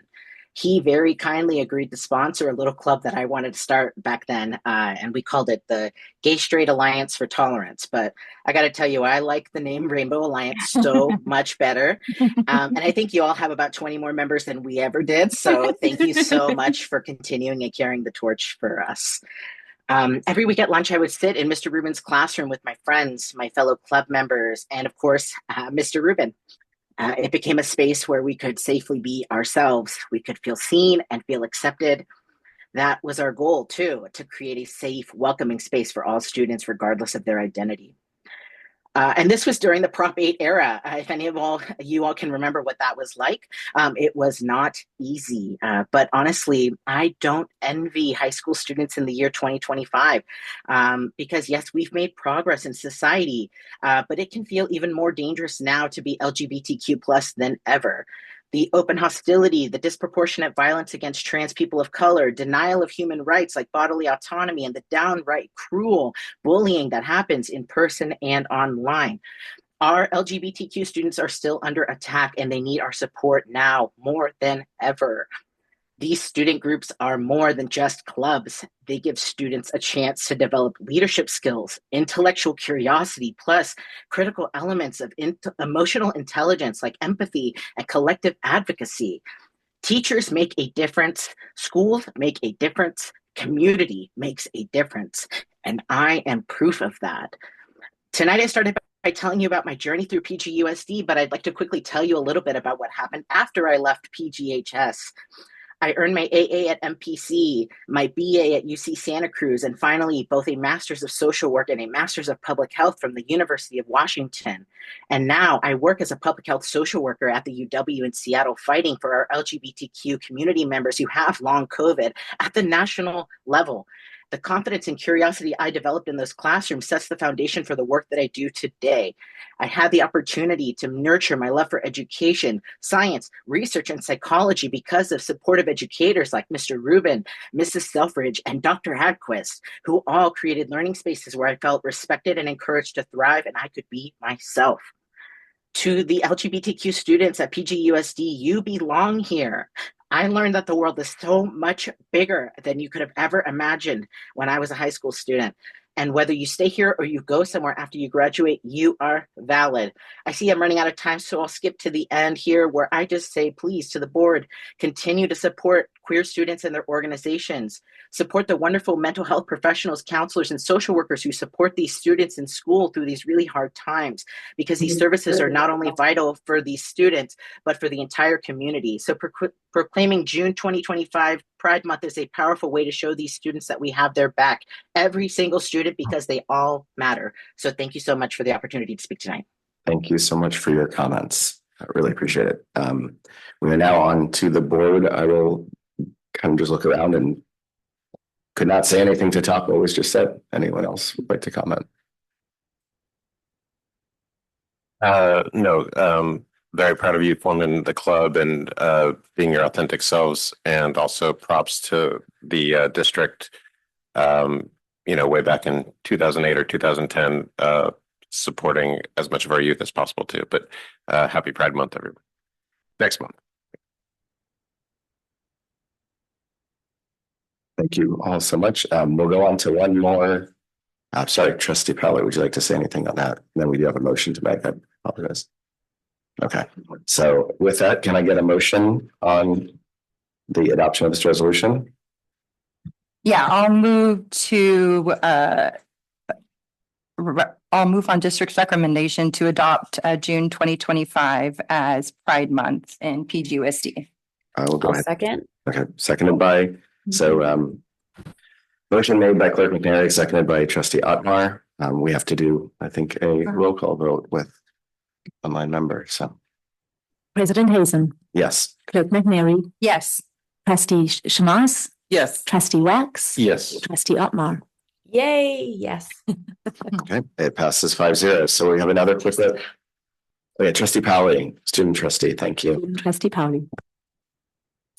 Yes. Okay, so that passes 5+1 to 0. And now we're on to resolution 1159. And then again, reminder after this, we'll take a quick break. So would you like to quickly introduce or should I just jump in? Just jump in. Okay, so this is the resolution 1159. Equally important and very important. I'm not to make it, but it's recognizing May 1st, 2025 as School Principals Day. So whereas May 1st, 2025 has been designated as School Principals Day, and whereas today's school principal is a team leader, coach, counselor, collaborator, cheerleader, and more all in one. And whereas being a site instructional leader and building a positive school culture and climate on campus may be the most critical roles of a principal's duty to all students. And whereas instructional leadership of principals involves setting clear goals, managing curriculum, monitoring lesson plans, allocating resources equitably, and evaluating data regularly to drive grade level readiness. And whereas when good school leaders excel, their actions can change the lives of students, staff, and community members. And whereas principals overcome obstacles and challenges daily to make a difference in the lives of students and families. And whereas we are fortunate to have many dedicated site leaders that go above and beyond each and every day for the district student. Now, therefore, be it resolved that the Pacific Grove Unified School District Board of Education commends our principals and encourages parents in the community to recognize the efforts of the principals as we celebrated May 1st, 2025. So with that, I will open this resolution up for public comment. Okay, not seeing online in the room. Board discussion. I'll look around again, see if anyone wants to say something. I don't know how to raise my hand, so okay, go for it. Speaking out loud. I just wanted to say thank you to all the principals in our district. It's a big job. I think it's a job that gets overlooked a lot because they do so much all the time. And I just wanted to give a big personal thank you to Principal Emily Sy Brownfield, a beautiful human being that's doing great things for kids at Robert Down, the one that I know most personally. And I just wanted to take the moment to acknowledge everybody, but also to acknowledge her personally. Thank you so much for all the things that you do. Thank you. Trustee Wax, was your hand up, I think? I'll try and keep it real quick. I echo Trustee Otmar's statements, and I'll thank Principal Arbin, who I most know from my kids' education. But I also want to thank and appreciate Mrs. Martinez because I toured the adult school and the David Avenue School this week, and the breadth of the programs there is just amazing, and her excitement and involvement is staggering and kind of unique to that campus as opposed to other campuses. So it was really cool to see, and thank you for doing that. But really, thank you to all of you. Your job is hard and really fitting that the kids walked out. I mean, geez, Louise. No, thank you so much. You're great. Thanks. And I'll just also add just a giant, huge thank you. I know that's not enough, but it's amazing what you guys do every day. So with that, I'm going to go. Did you have a comment as well? Okay. But I'll make the motion. Okay, thank you. Recognize May 1st as School Principals Day. And hopefully we will be doing that going forward in this is on our calendar moving forward every single year. Yeah, absolutely. Yes, indeed. Thank you. So I'll make the motion. I'll go ahead and second that. So the motion was made by Clerk McNary and seconded by myself. So I think it's Trustee Powley. Aye. And then roll call vote. President Hazen. Aye. Clerk McNary. Yes. Trustee Shamas. Yes. Trustee Wax. Yes. Trustee Otmar. Aye. Aye. Okay, the vote passes 5-0. Thank you all. We'll take a quick break of about 6 minutes. So coming back at 9:35. Break, and we're a little bit late. Imagine that again. Just to say for this, the two quick things, we're going to change the agenda just a little bit. And the adoption of curriculum is going to be coming next, but we're also very close to our mandated end time of 10 p.m. So I want to put out there that we're going to need to extend time. And I'm going to say, given we still have to go back in closed session, we might want to take a very late time and hopefully not need it. So I'm going to propose that we extend the meeting until 12:30 in the morning. You're welcome to make a friendly amendment, but I'm afraid with the items on here, I should say, unfortunately, the SRO contract's not going to be discussed tonight. We're gonna have to bring that back. So, again, my proposal would be 12:30 if folks want to amend or change that.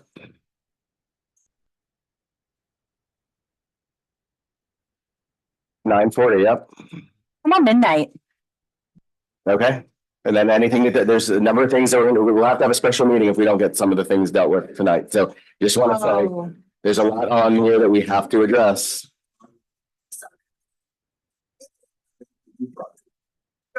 Okay. Because we can always. Turn your mic on. Okay, the trouble is that when you start going that late, you're not really doing much, your brain is gone and. I agree. Well, I agree. Again, I would like to propose 12:30 because that means hopefully we can be done by 11:30. But if the problem is if we don't say 12:30, then right, we can't make another decision. So again, I'm going to put that motion forth. If we can get a second on extending the meeting. I'll second the motion. Okay, we need to do a roll call vote. President Dr. Hazen. Aye. Clerk McNary. Yes. Trustee Shamas. Yes. Trustee Wax. Aye. Trustee Otmar. Yes. Was that her? She's probably not back from break, maybe. Oh, I'm back. Yes. Okay. Thank you. Okay, so that one passes. So now we're going to move to the adoption of curriculum. Thank you, Dr. Hagquist. Good evening, trustees. Larry Hagquist, Executive Director of Educational Services, here to propose the adoption of 3 curricula that were presented at the May 1st board meeting for public hearing. Those curricula have been on display since April 11th through May 11th, and I've brought a team of teachers here tonight to give a little background on the process that has led to this proposal for the adoption of these 3 curricula. The curricula are EL Education K through 5 Language Arts Curriculum by Open Up, published or printed by Open Up Resources. It's the 2025 edition. Marine Science by Castro Huber, the 3rd edition, 2025, and the Ethnic Studies Model Curriculum from the California Board of Education, 2021. The selection of these materials was guided by teacher selection committees through a thorough, public, and well-documented process.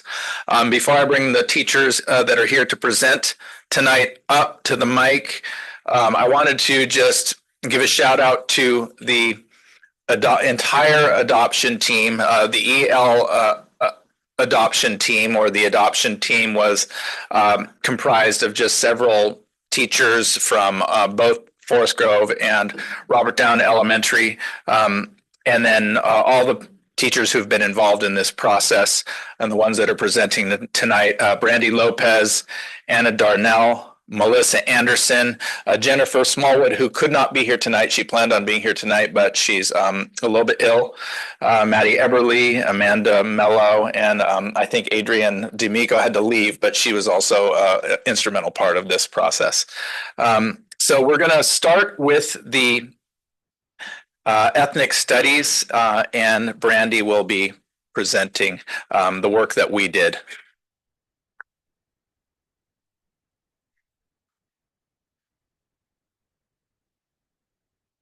Hi, everyone. My name is Brandy Lopez, and this year I was the world geography teacher at the high school as well as the leadership teacher.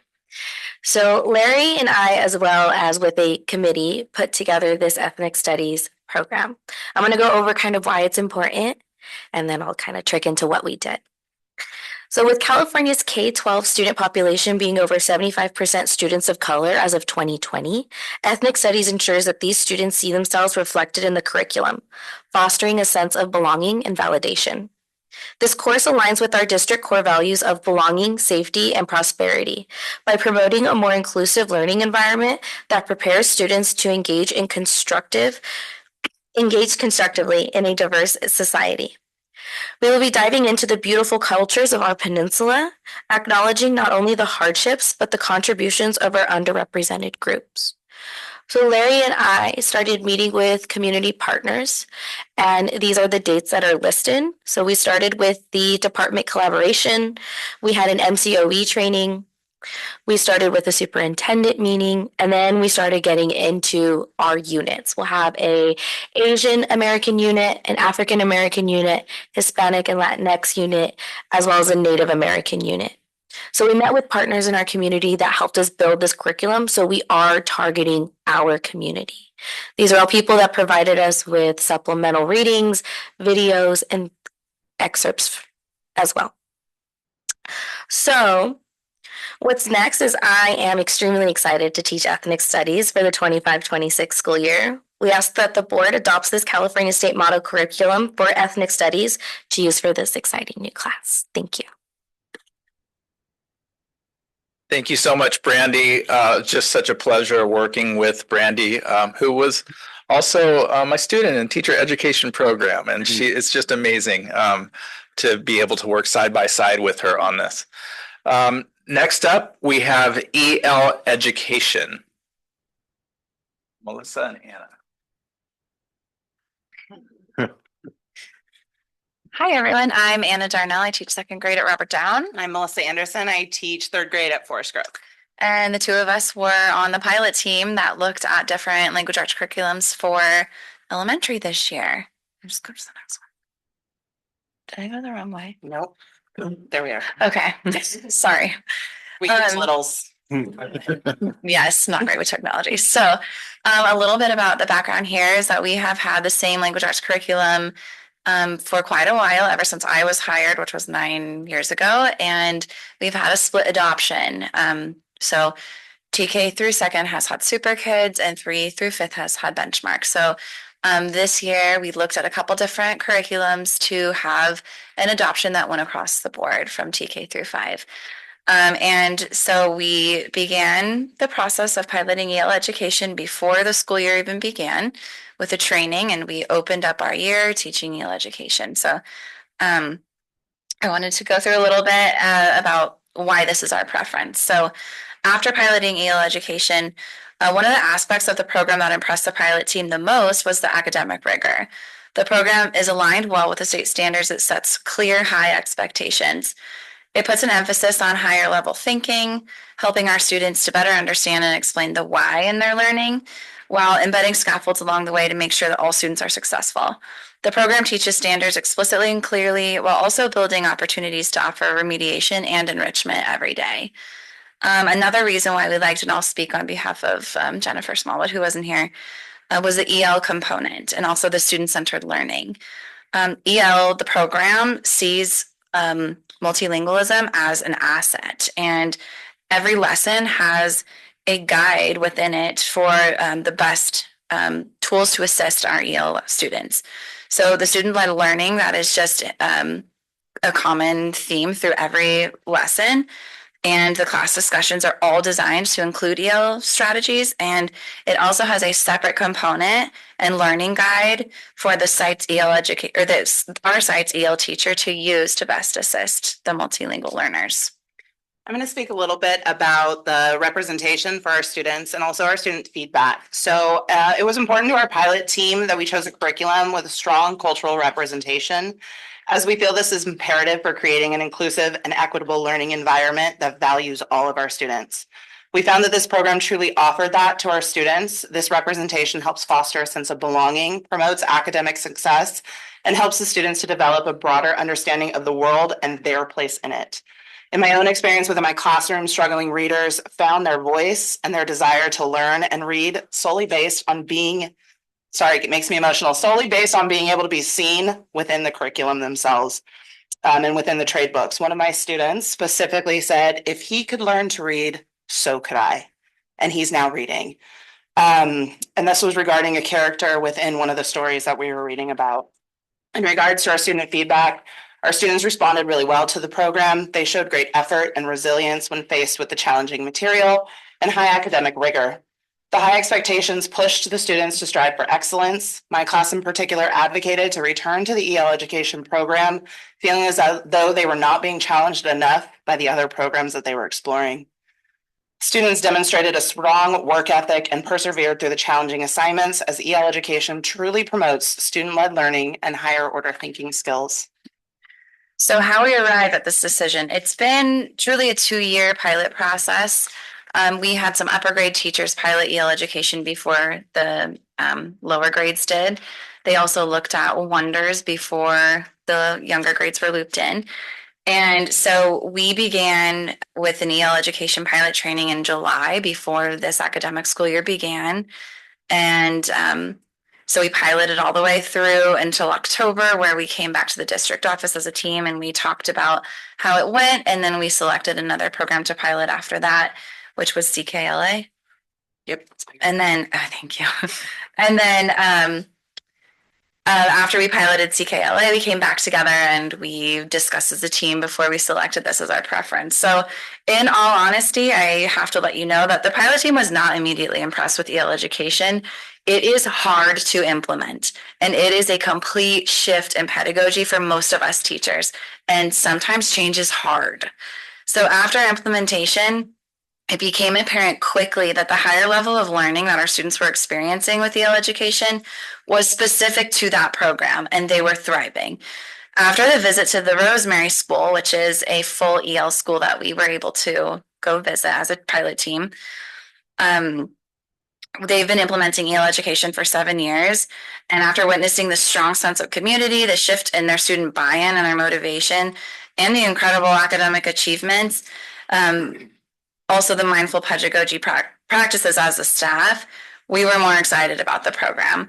And after seeing our students' MAP scores and DIBELS data after 1 trimester of EL education, I can say without a doubt that the second graders in my class this year know more about phonics patterns and syllable types than any other cohort that I've taught in my 9 years with the district.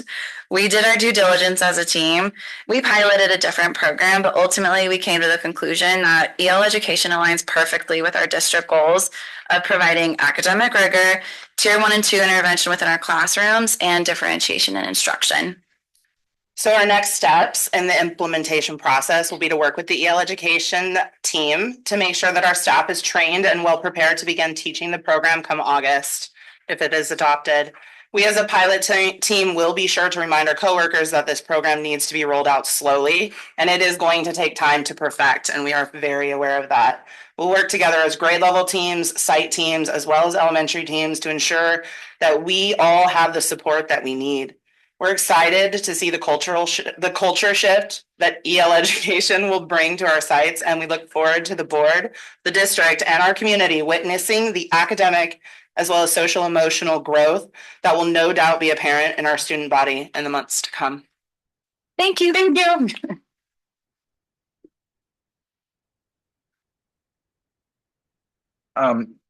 Thank you, Anna and Melissa, who, by the way, were also students of mine.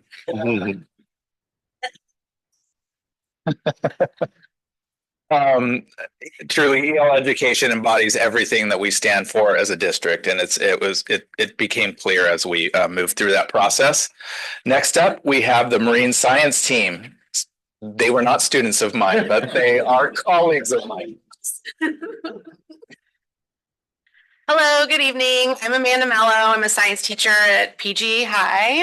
And I'm Maddie Everly Portella. I haven't heard my maiden name in a while. So thanks, Larry. Good evening to the PGUSD School Board and members of the community. Last year, we offered marine science as an 11th and 12th grade science elective course. The class was a success, and we were able to support 3 classes filled to the brim. During this time, we were able to pilot Castro and Huber's marine science textbook. We will be offering the class in the 25-26 school year, and we recommend adopting the 3rd edition of Marine Science by Castro and Huber for our high school marine science program. This recommendation results from careful evaluation by our science department faculty, who assessed several textbooks based on factors such as content accuracy, student engagement, potential in alignment with our curriculum goals. Our thorough review process led us to conclude that this edition best meets the needs of our students and the program. Our marine science program, especially relevant here in Monterey Bay, necessitates the most current resources. The 3rd edition offers some key advantages, such as accessible content, standards alignment, engaging features, and up-to-date information. Although also with a specific career focus, strong student support, supportive resources, and in conclusion, adopting this high quality, engaging, and current textbook, strongly supported by our students through a number of focus groups, will significantly benefit our marine science program and prepare our students for the future. I urge your approval. Thank you.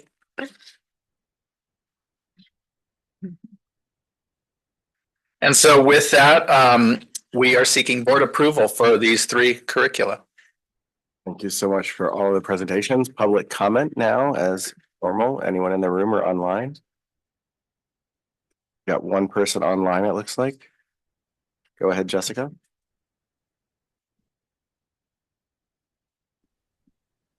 Hello, can you hear me? Yes, loud and clear. Thank you. Oh, thank you. I do not like participating in this. I feel like the more and more I get politically active, which I don't even feel like it's politics, the more I'm disliked. I'm not making a comment right now against anything that was just said. I love the work that is going into these curriculum, and I understand from the point of view of a teacher what that process is and how cumbersome it is. And I just want to remind us that we need to know how much this is going to cost. It sounds like on page 513 of tonight's board packet, the district is recommending that you approve this new curriculum for a 3-year total of $300,760. I don't feel comfortable approving this tonight. But maybe you do, and that's fine. But we have just heard you say that we need to start saying no somewhere. Maybe this isn't the time, especially given the number of years that have gone into this.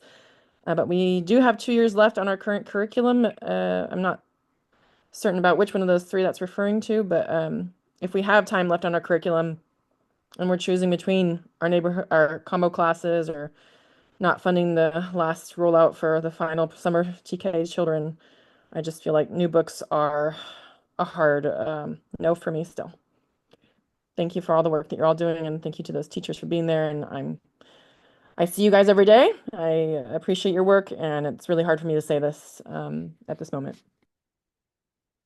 Thank you for your comments. Looks like we have one person in the room. I couldn't help but comment on this. Abby, I've been principal at Forest Grove. In my almost 2 decades in education, I have never seen children stop in the middle of a lesson, come up and advocate for a program like I have our students with EL education. When the pilot team shifted over to CKLA, I walked into multiple classrooms, and in 2 classrooms, students stopped, came up to me and asked why they couldn't go back to EL education because they felt like they were collaborating more, they were learning more, and they were owners in their own learning. And it was unprovoked. And then they requested a meeting with Larry as well. And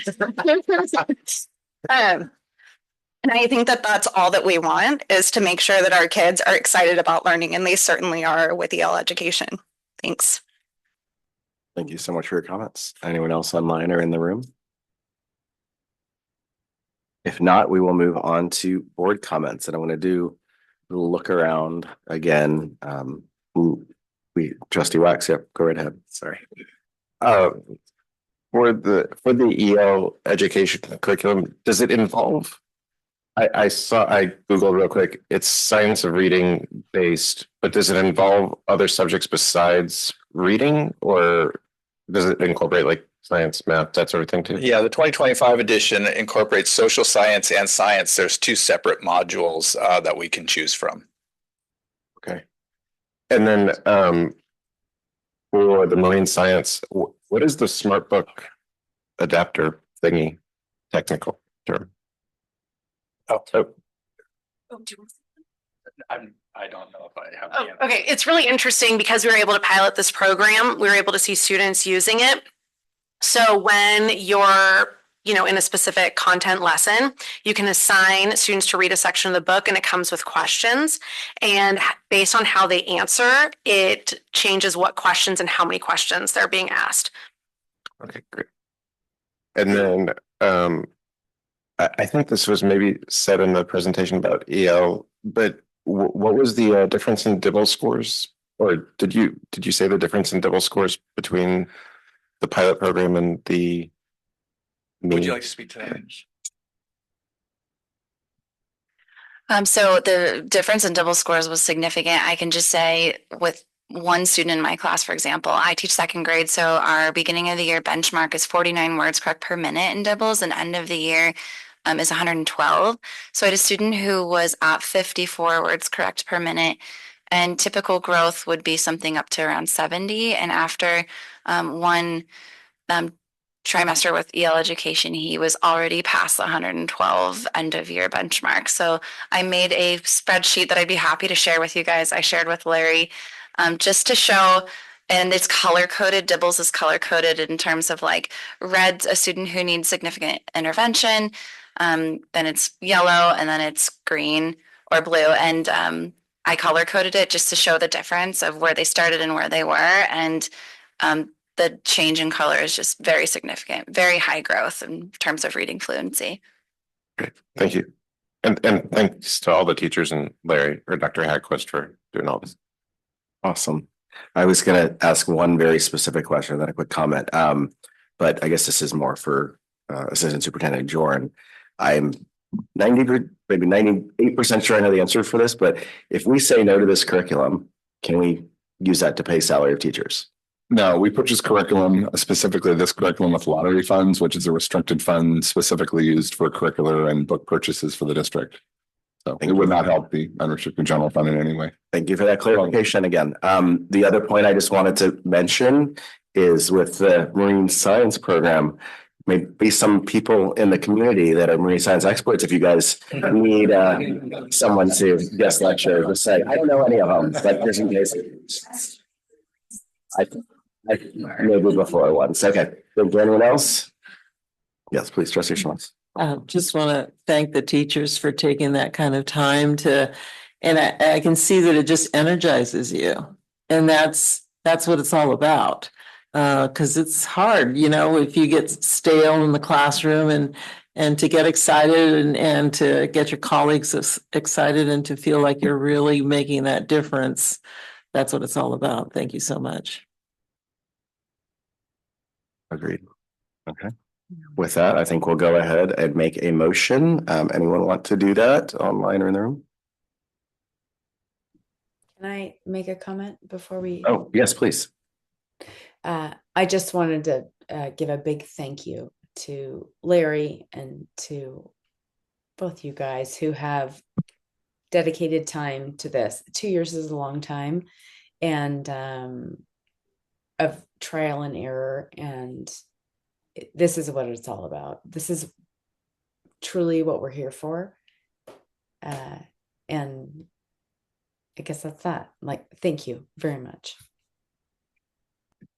Sorry about that. I will go ahead and make a motion then to go ahead and adopt the curriculum. And again, thank everyone for the amount of work, incredible amount of work that went into this. Can I get a second? I will second. Okay, motion made by myself and seconded by Clerk McNary. I think we have roll call vote again ahead of us.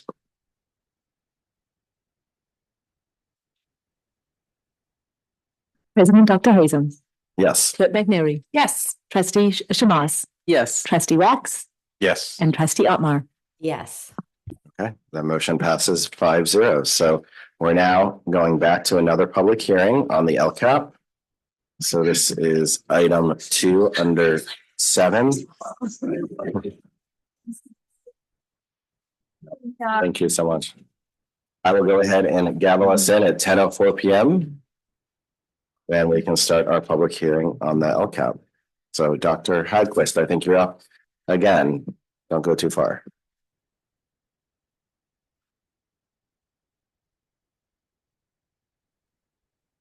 All right, switching gears here.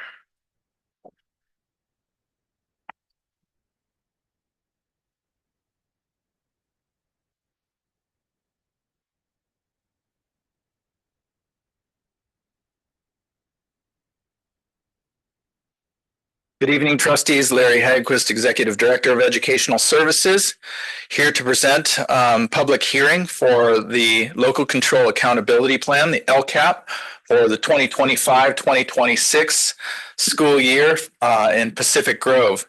As a reminder, this presentation tonight is a follow-up to the presentation or the board study session that took place on April 22nd. It is also a follow-up to the February 27th mid-year LCAP update that I presented to the board. It is also a precursor to the June 5th board meeting where we will propose, we will be seeking approval of this LCAP. This presentation will be outlining the requirements of the LCAP, the engagement process, the goal building process. We'll go specifically into the 4 goals of our current LCAP, concluding with our ongoing story as a district. And starting off with what is the LCAP? This is something we've heard before. The LCAP is the story of our district. It describes the goals, actions, services, and expenditures that are aligned with the 8 state priorities of the state of California, which are listed here. And these were also presented in the board study session and the mid-year LCAP. You have the course access, state standards, basic services, student outcomes, student achievement, school climate, school engagement, and parent involvement. The requirement, every LEA and every LCAP and every LEA is required to have these components. The LCAP is on page 352 of this board packet. It's a 124-page document, and these bullet points right here outline what is the components of that document. It starts off with a budget overview for parents. Then it provides a plan summary, outlines the engagement of stakeholders, presents the goals and actions as well as the metrics, and it addresses the increased or improved services for our unduplicated population, followed by action tables, and lastly, the instructions page. Starting off with engagement, throughout the process, and you heard this before, and I outlined it in my report in the board study session very thoroughly, the engagement process that took place that went into forming this year's revision for the LCAP. These are the educational partners. We had student groups, families, certificated and classified staff, community members, and administrators providing input through a variety of input sessions. This is a timeline that I presented in my LCAP study session of the input sessions that took place, and the report that I provided on the 22nd goes into a little bit more detail on this outline. This outline just presents month by month the engagement sessions that took place. I discussed the mixed methods approach to research, where we use quantitative and qualitative data to inform our LCAP process. The quantitative data included data from things like the California Healthy Kids Survey, CASP scores, LPAC scores, state tests, core SEL, LCAP surveys. Qualitative data included input from meetings like the Parent Advisory Committee meetings, the Student Advisory Committee meetings, Community Engagement Committee meetings, and DLAC. Moving on to parts of a goal, how the goals are going to be presented in this slideshow. We will review the goals, which you've all seen before, and we should all know that there are 4 goals of the LCAP, and I think that we maybe even know them by heart by now. The explanation behind the goal, the metrics that you've seen, actions that are listed in the LCAP, and the analysis that connects the board report that I provided to you on the 22nd and the themes that arose in that report based on the input and the data, and matches those with actions that are currently in the LCAP. The goals themselves, starting with goal number 1. Goal number 1, as you will recall, is the academic program. This is the language of the goal. I'm not going to go back through and read it, but it addresses our academic program. And the reason we have that goal is we want to foster a culture of we. We want to build students that are going to be college and career ready by the time they graduate. We want to support academic rigor, like you just heard about in the curriculum presentation. Some of the metrics we look toward when we are measuring our success at achieving these goals include graduation rate, A through G and CTE completion rate, and AP pass rates. And if you recall, the stars here are just indicating that we have achieved the 3-year goal already. That was set. As a reminder, the LCAP is a 3-year plan, and we are in year 1 of implementation. Now the analysis. On the left-hand side of this slide right here, and there are several slides for each goal that are like this, you have the top themes that were presented at the April 22nd meeting in the board study session report. And these are just the themes that came to the top in relation to each goal. So what the community wanted with respect to goal 1 is enhanced academic rigor.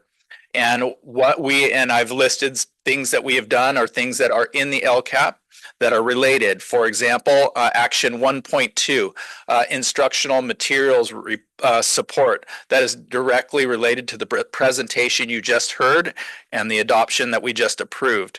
EL education is one of the reasons our team chose that was the academic rigor that it offered. Also offerings like ethnic studies and marine science. The community wanted improved college and career readiness. Actions 1.3 and 1.7 speak to that theme, where we closely monitor A through G completion rates, and we have an outreach counselor that is designated to do that work to identify students who are falling short of those. We have intervention programs like the summer intervention program to help students complete their A through G and to improve that metric. This is a list of some of the key expenditures in that section of the LCAP. Things like paying for a highly qualified staff, instructional materials and resources, technology infrastructure, and educational support. Goal number 2 is the SEL goal, or social emotional learning. Again, I'm not going to read through the language of the goal. We should all know it very well by now. The reason why we have an SEL goal is some of what you heard tonight, that we value mental health. We like to teach to the whole child. We believe in educating the heart and the mind, not just the mind. And we believe that connectedness, students feeling connected, helps to foster growth and improve learning, and really helps students to self-actualize. Some of the metrics that we look toward, this is a slide that you've seen before, chronic absenteeism, caring adults, and active partnership between the schools and the parents. Here's an example. In the survey question, do the teachers and grown-ups care about you? Students responded 95% yes, most or all of the time. That is significant growth, up from 83%. So what we are doing toward SEL, at least by this metric, is showing some impressive progress. Goal 2, actions and analysis. What the community wanted. These again are the top themes that if you want to dive a little bit deeper into the report presented on the 27th, you can, but I just pulled out the top themes. Fostering belonging, inclusion, and a positive school environment. Some of the things that we are doing, action 2.1 is continued to support counseling, mental health services. These are decisions that we've deliberately made in order to support what the community wants. Address safety concerns and promote respectful interactions. And when we talk about safety, what we hear about in the LCAP input meetings and when we go into classrooms, it's not just about physical safety, it's about emotional safety and feeling that sense of belonging. Actions 2.2 and 2.5 speak to that. The work we've done toward restorative justice, and we continue to do toward restorative justice, and responding to incidents of bias in our schools. Here is a list of some of the key expenditures: counseling services, mental health therapists, vector training for student safety and wellness, all budgeted under Goal 2. Goal 3, academic support, also known as intervention. And again, I'm not going to read the goal itself, but I will provide a brief background. This is a focused effort to support all our students. We want all students to succeed at the highest level and not just the top students. So we want to build a network of a multi-tiered system of support so that we can intervene when necessary. We can identify through things like DIBELS when students need intervention so that we can provide targeted support for students so that they can achieve at their highest level. Some of the metrics that we look toward is we like to see high ELA CASP test results and math CASP test results, especially in particular categories. And we also look toward the EL progress rate again, and we see a nice yellow star there. What the community said, top themes: expanding and improving targeted academic support. Actions that are speaking toward that are actions 3.1 and 3.5. We have site-based professional learning communities. That is something that we did this year and that we will continue to carry forward as we adopt new curriculum. It will be important for our teams to work in their PLCs. And we also have targeted EL support. As you are aware, we adopted M-Class, and we will be using that in K through 5 to identify in the classroom reading support needs and being able to provide Tier 1 support there. Another theme that the community made us aware of was addressing systems and barriers, systemic barriers and inequities in support access. Actions 3.12 and 3.13 speak to this. We provide EL support and free services for our unduplicated populations, things like our summer program, our BASRP that Mr. Jordan spoke about earlier. The free programs there are part of that intervention. Some of the key expenditures in this area are ELA intervention, AVID, and math intervention. And finally, we have goal 4, and that is our cultural proficiency goal. I had the privilege of convening the cultural proficiency team just yesterday in this room. And we looked at the LCAP and gathered more input around the LCAP in refining our cultural proficiency goals. The reason for cultural proficiency is we want to ensure students and families from all backgrounds and circumstances feel that authentic partnership with the district. We value diversity as reflected in many of our discussions here tonight.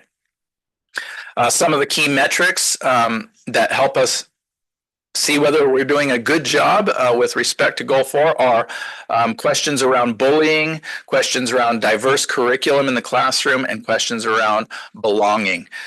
And these are some of the outcomes that we see here. Finally, goal 4 analysis. What did the community want?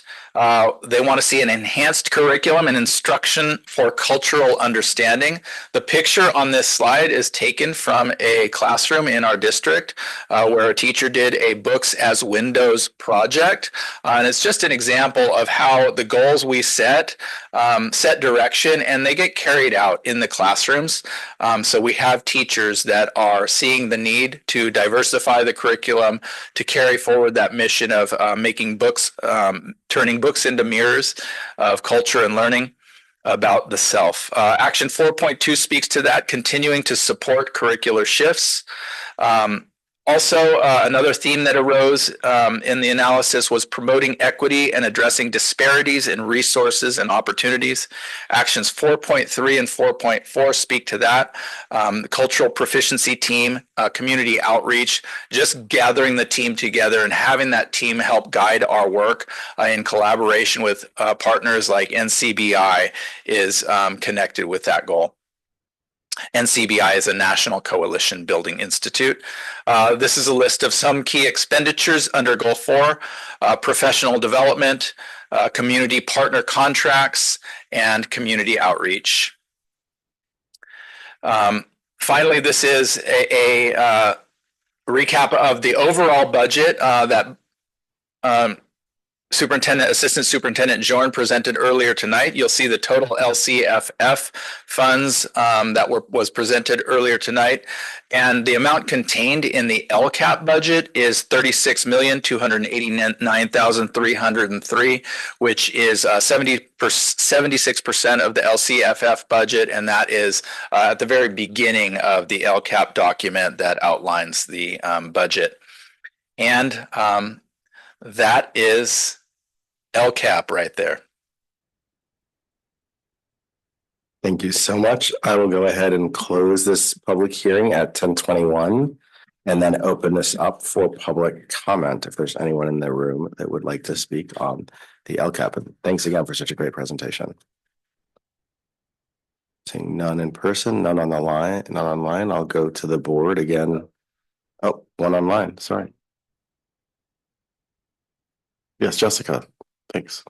Sorry to be always talking, but I really appreciate the work that Dr. Hagquist is and has always been doing on behalf of our students, and particularly in mental health and addressing the needs of the whole child in their learning. And I think that presentation was just such a quality presentation, so clearly demonstrates all the wonderful improvements that we're making overall as a district. Thank you. Thank you so much for your comments. Seeing none online and none in the room, we can move on to board discussion. Does anyone, maybe I'll kick off just really quickly again. It's amazing to see the progress. I mean, obviously, as was said, we have a ways to go, but again, thank you. And thank you for the staff and team that have helped make the goals a reality here. It's really exciting to see the progress we've made.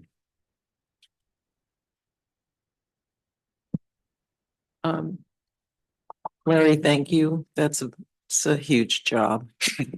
And, you know, it just goes to show how the imposition of this as a requirement has, you know, impacted every single district. And with it comes costs and time.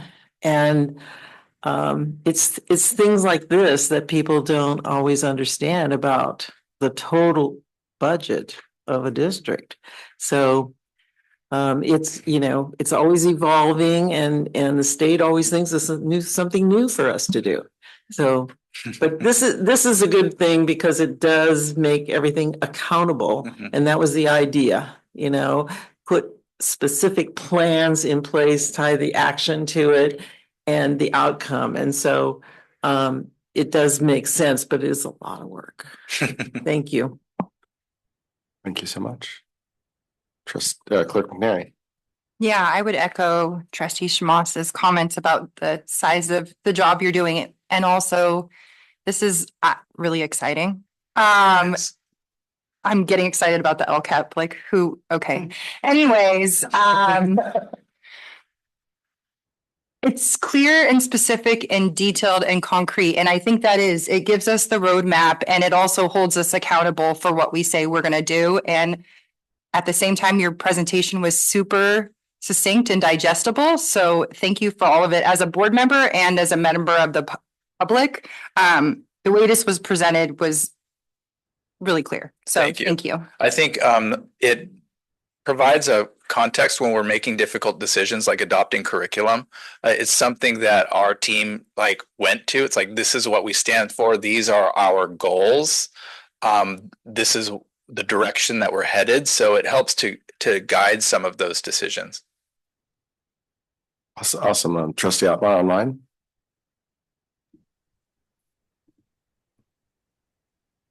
Yes, thank you. I guess I'm going to echo everything that everyone's already said.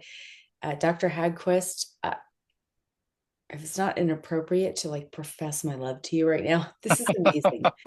What you've done is fantastic. It really does make you feel passionate about it. So thank you. This is I have nothing else to say. Thank you. Thank you. Thank you so much. And so with that, I don't think we gave anything except direction to keep on keeping on and doing the great work you guys are doing. So You'll see me on June 5th. Perfect. And to you and all of the staff that are involved and all of the community, because I know it's a very much a team effort. So we're now on to item 8D. Little strange order again, I apologize, but here we are. The UPK program offerings and review of our board policy. So Superintendent Adamson, please. Wonderful, thank you. And I just want to start by acknowledging and thanking many of you have stayed on in the room, and we apologize that it's coming on so late, but thank you for hanging in there, and I'm sure there's some online as well. All right, so I think what I'd like to do in starting the presentation, if we could get the slides up, Director El-Ghazi, thank you. I'm going to take us back to a month ago, I think it was in April, where Dr. Hagquist really presented, 3 options about, what we need to make a decision on as a district when it comes to how we're going to approach the continued rollout and implementation of transitional kindergarten in our district. And so one of the slides that actually, the first slide, is one that you may recall from that presentation. So I'm going to start here with just kind of a very brief overview of, the last few years. You'll recall, he had talked about Assembly Bill 130, which rolled out in 2021, and that really began the expansion of transitional kindergarten to make it universally available to all 4-year-olds by 2025, 2026. So basically the idea being students who turn 5 within the windows below would have access to TK. And if you look at those, the past 3 years, we have absolutely remained consistent, and we have phased in and really expanded those ages. Take us now fast forward to next year, where, really the legislation states that children who turn 4 by September 1st, considered early enrollment, or, we've been calling them summer birthday kiddos, will be eligible for TK in accordance with that state legislation. The challenge, as I presented on Tuesday night, is that as a basic aid district, we don't receive any additional funding as our local control formula funded districts do, who, receive ADA funding for attendance based funding. So that is our challenge. The next slide, I really just want to do a quick, overview. AB Assembly Bill 1391, which is currently, going through it. It's being advocated. Number was initiated by Assembly Member Addis, and has been something that really, she has been advocating for on behalf of all basic aid districts in the state of California. What that would really mean, it would create the funding mechanism to implement, these aid requirements for TK. Currently that is in the Appropriations Committee. What that essentially means is that it's passed through the first phase. There's still a ways to go. What we're being told at this point is that we would not know if it does pass and really goes into legislation. We would not know until at least January how much the funding we would get and whether we can rely on that for next year. So again, there's a challenge with that we're having to make a decision based on, we don't know, right, if that funding will be materialized or how much we would receive. And I think the important thing here is that, the key ask is that, through that the Assembly Bill, if you read the language, it's really about, asking the basic aid districts, it's a matter of equity that they receive that we receive the same funding as LCFF, districts do. So I guess, that's really essentially the crux of that. And as a district, we have been actively advocating, for that bill. We've written letters that have been submitted. And so, I feel really proud of the fact on behalf of our district that is something that, we have been behind. All right, and then the next 3 slides are really just doing a quick review of the same slides that Dr. Hagquist presented back in April. We presented 3 options to the board to consider for how we're going to approach this. You'll recall that first option was option 1, to maintain the current cutoff date of June 2nd, which means that we would not, students who are summer birthdays for TK would not be eligible. We would not enroll them into our TK program. Something has changed since then, which I'll go into a little bit more detail in a bit. But essentially, we do have a new program offering that I, presented on Tuesday night. The important part of this is that, that really would not add any additional fiscal impact, would not add to our current deficit, which has been presented this evening. So that is option 1, and you'll recall that was the option that we as an administration were recommending to the board. The second option would really allow us to extend the cutoff date to September 1st, which would align with the UPK expansion, comply with requirements for districts that are receiving an apportionment for the expansion. And, that would include that we have to go then to a 1-to-10 adult to student ratio and a class size maximum of 20 students. Again, without our receiving that apportionment to support the expansion, there would be a potential fiscal impact. This is really just going back to what our, current pre-registration numbers were. That could be a potential 227,000+ amount.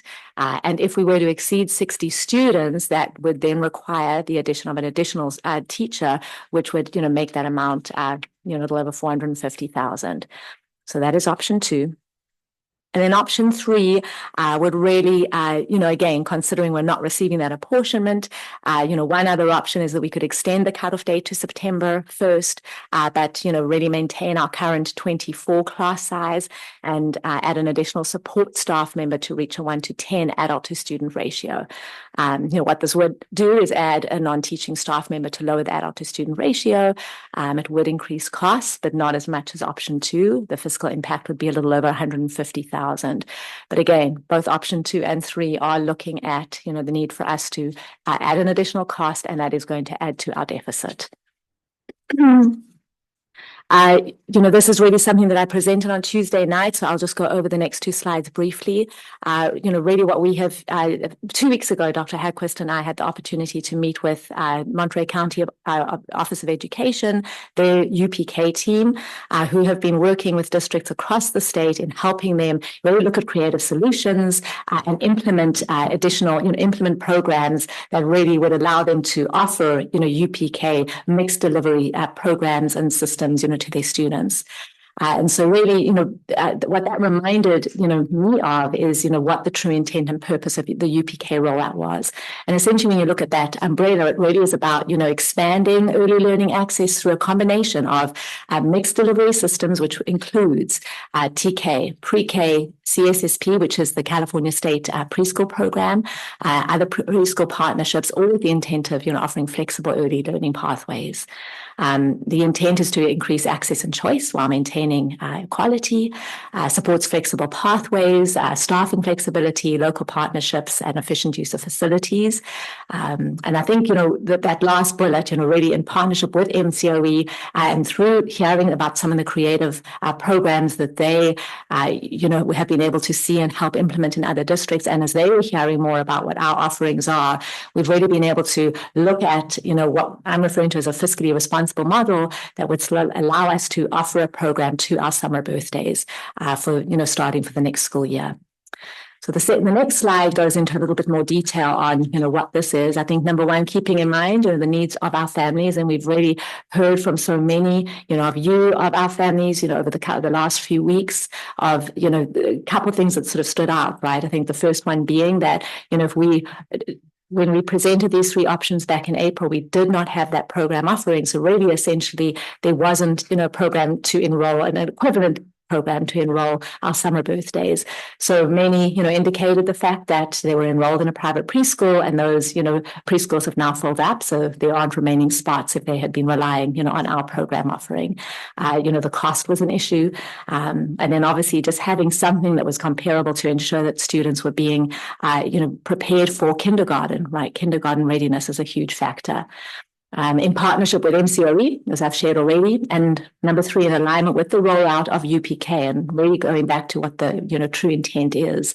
What we have come up we've come up with the offering of a blended UPK learning model that ultimately expands access to all 3- and 4-year-olds. It's essentially utilizing a current program that we have, which is our state preschool program, which is currently located at the adult school.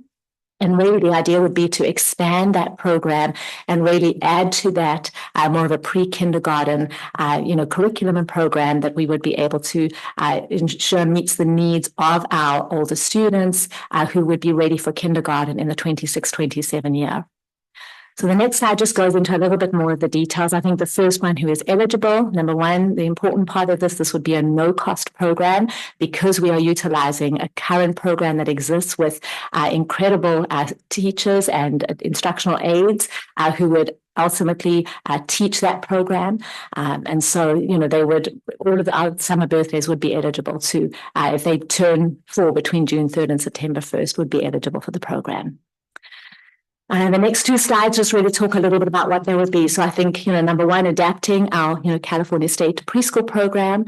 The idea would be to relocate the program to Forest Grove. And the thinking behind that really has been part of our more long-term vision. We had that in the works to move that program to Forest Grove within the next 2 years. This would just allow us to fast track that a little sooner. The wonderful thing about having that program at Forest Grove means that students and the staff really have access to some of those elementary components as well. It would be a full day schedule aligned with traditional TK, our traditional TK program. Students would have access to enrichment classes before and after school programs and free meal offerings, and ultimately wonderful opportunities for collaboration and engagement with the TK staff and students.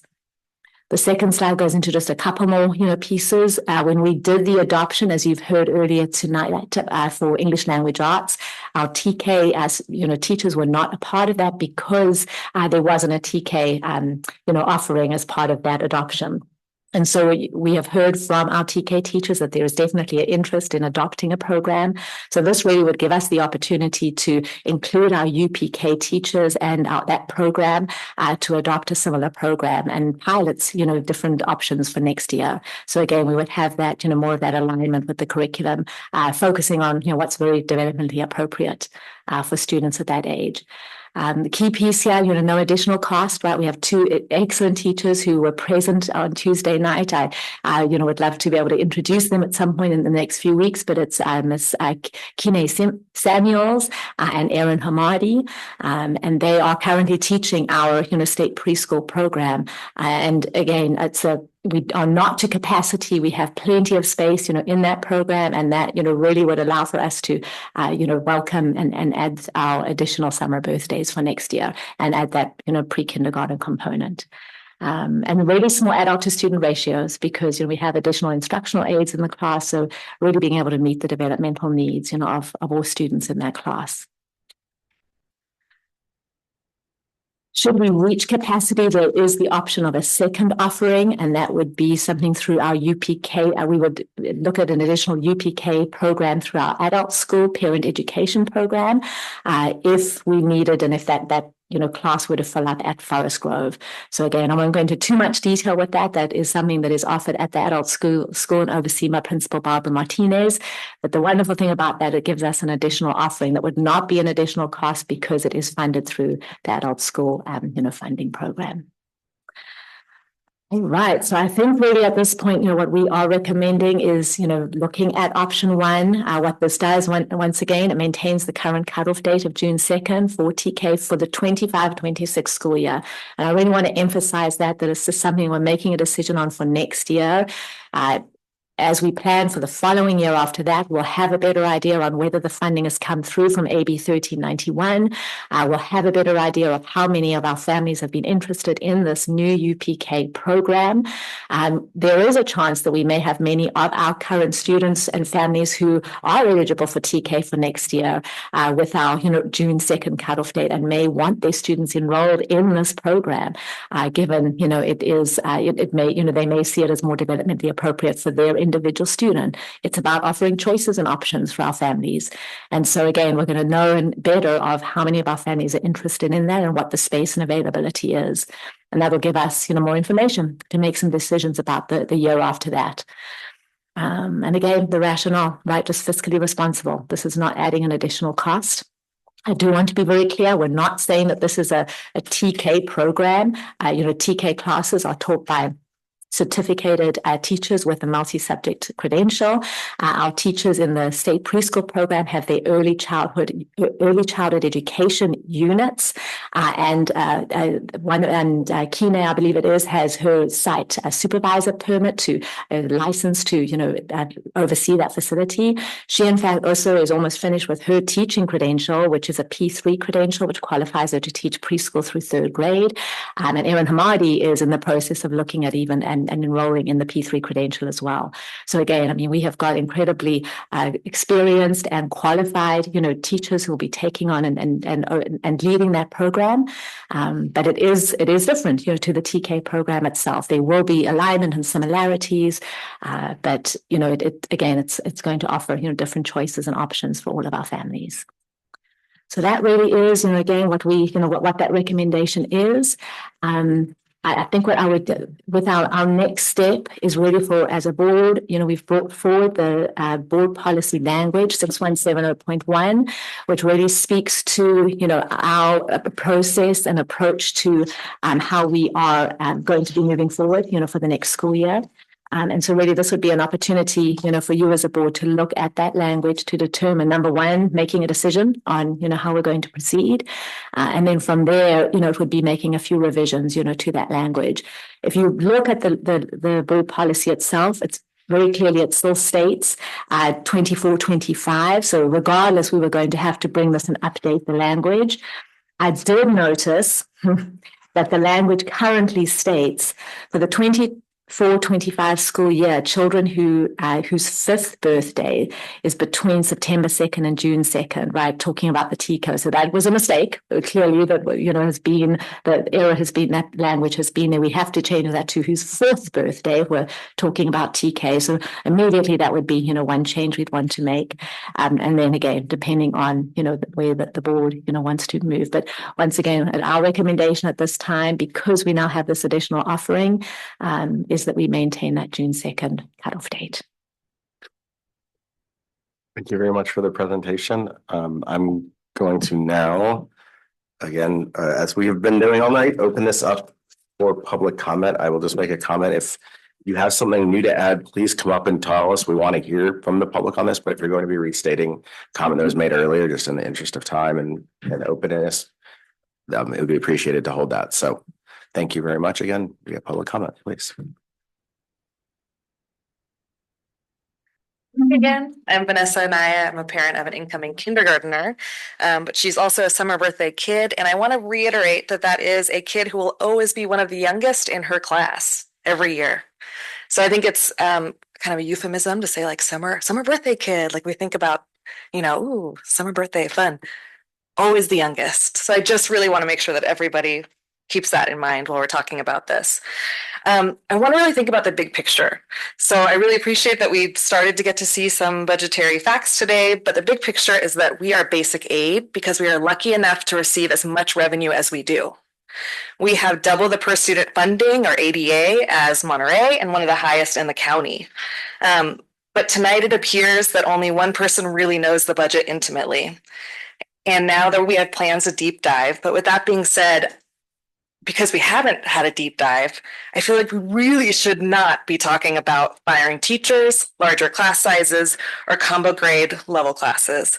And we really shouldn't be talking about keeping the youngest 25% of each student cohort from enrolling in and benefiting from all years of public school education, starting with TK. And they're entitled to, legally entitled to. I heard we believe in TK from Trustee Shamas tonight. When I heard that, what I really heard was, we believe in TK for 75% of our students. That doesn't feel good. My ask is please for the board to make a commitment to prioritizing our students, starting with our youngest tonight. And then deep dive, brainstorm, come up with non-student facing budgetary solutions from there. Thank you very much. Thank you for your comments. Going online? No, not. Come right up. Hi again. There was some language that I just wanted to clear up. I think you said something like we want to offer options to all of our families. Again, not all of our families are getting these options, right? So 75% of our families, we want to offer all of these options. And so I think that also might be confusing some people, because I heard in a previous meeting, there always has to be a cutoff. And I know, I'm not naming names, but some people have said like, well, couldn't they just do TK the following year? No, that's not what you're offering. You're offering some kids get TK, some kids never have the option to get TK. For my kids, 2 summer birthdays, one of them absolutely would have preferred preschool. Like we would have chosen that option. For the other one, we absolutely would have chosen TK. So like every child's different, and the parents really do want to have that option. So I do appreciate that you have actually moved from the last meeting where the UPK wasn't even talked about. So I do want to acknowledge that. So thank you. And then it was previously talked about how there were lots of other basic aid districts with less money per student than we have that are still offering universal TK. So I just want to make that clear. So they're just prioritizing things differently than we are. So we have the money relative to other districts too, but we're just choosing to spend it differently. And we knew about this UTK rollout like years ago. So why is this like becoming a budget issue now? Why wasn't it a budget issue several years ago? And why weren't we talking about how we could solve this?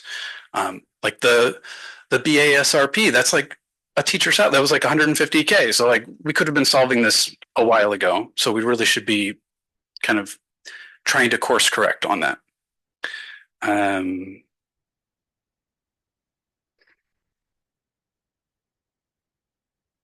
Yeah, okay, that was it. I got all of those points. Thank you. Thank you for your comments. Get one online, please, online next, and then we'll go back in person. Hi, can you guys hear me? Yep, loud and clear. Hi, I'm the mom of a summer baby who I guess is not going to get to do TK this year, which is really so disappointing.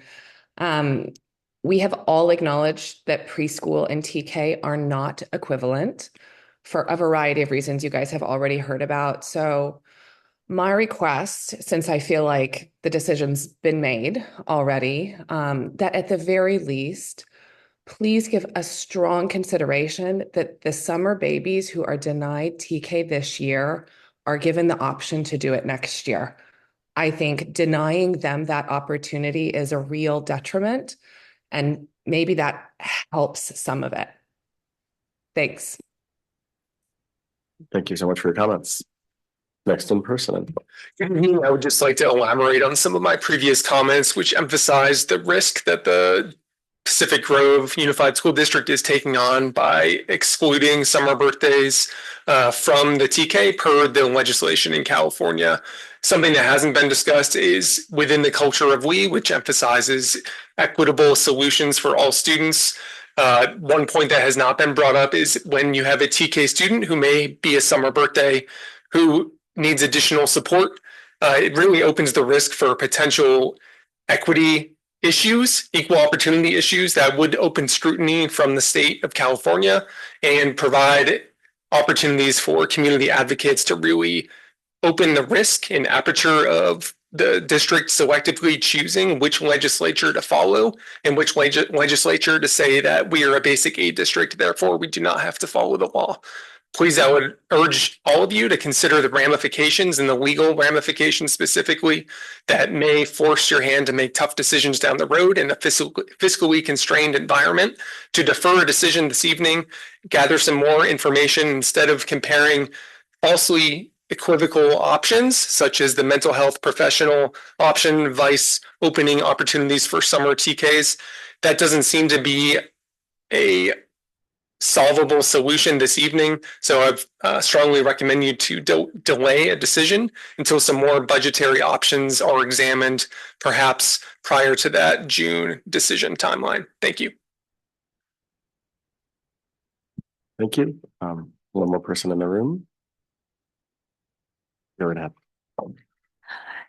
Good evening, members of the board. My name is Lauren Walsh, and I'm a parent here in Pacific Grove. My daughter is currently in kindergarten. She missed the cutoff for transitional kindergarten 2023 to 2024 year.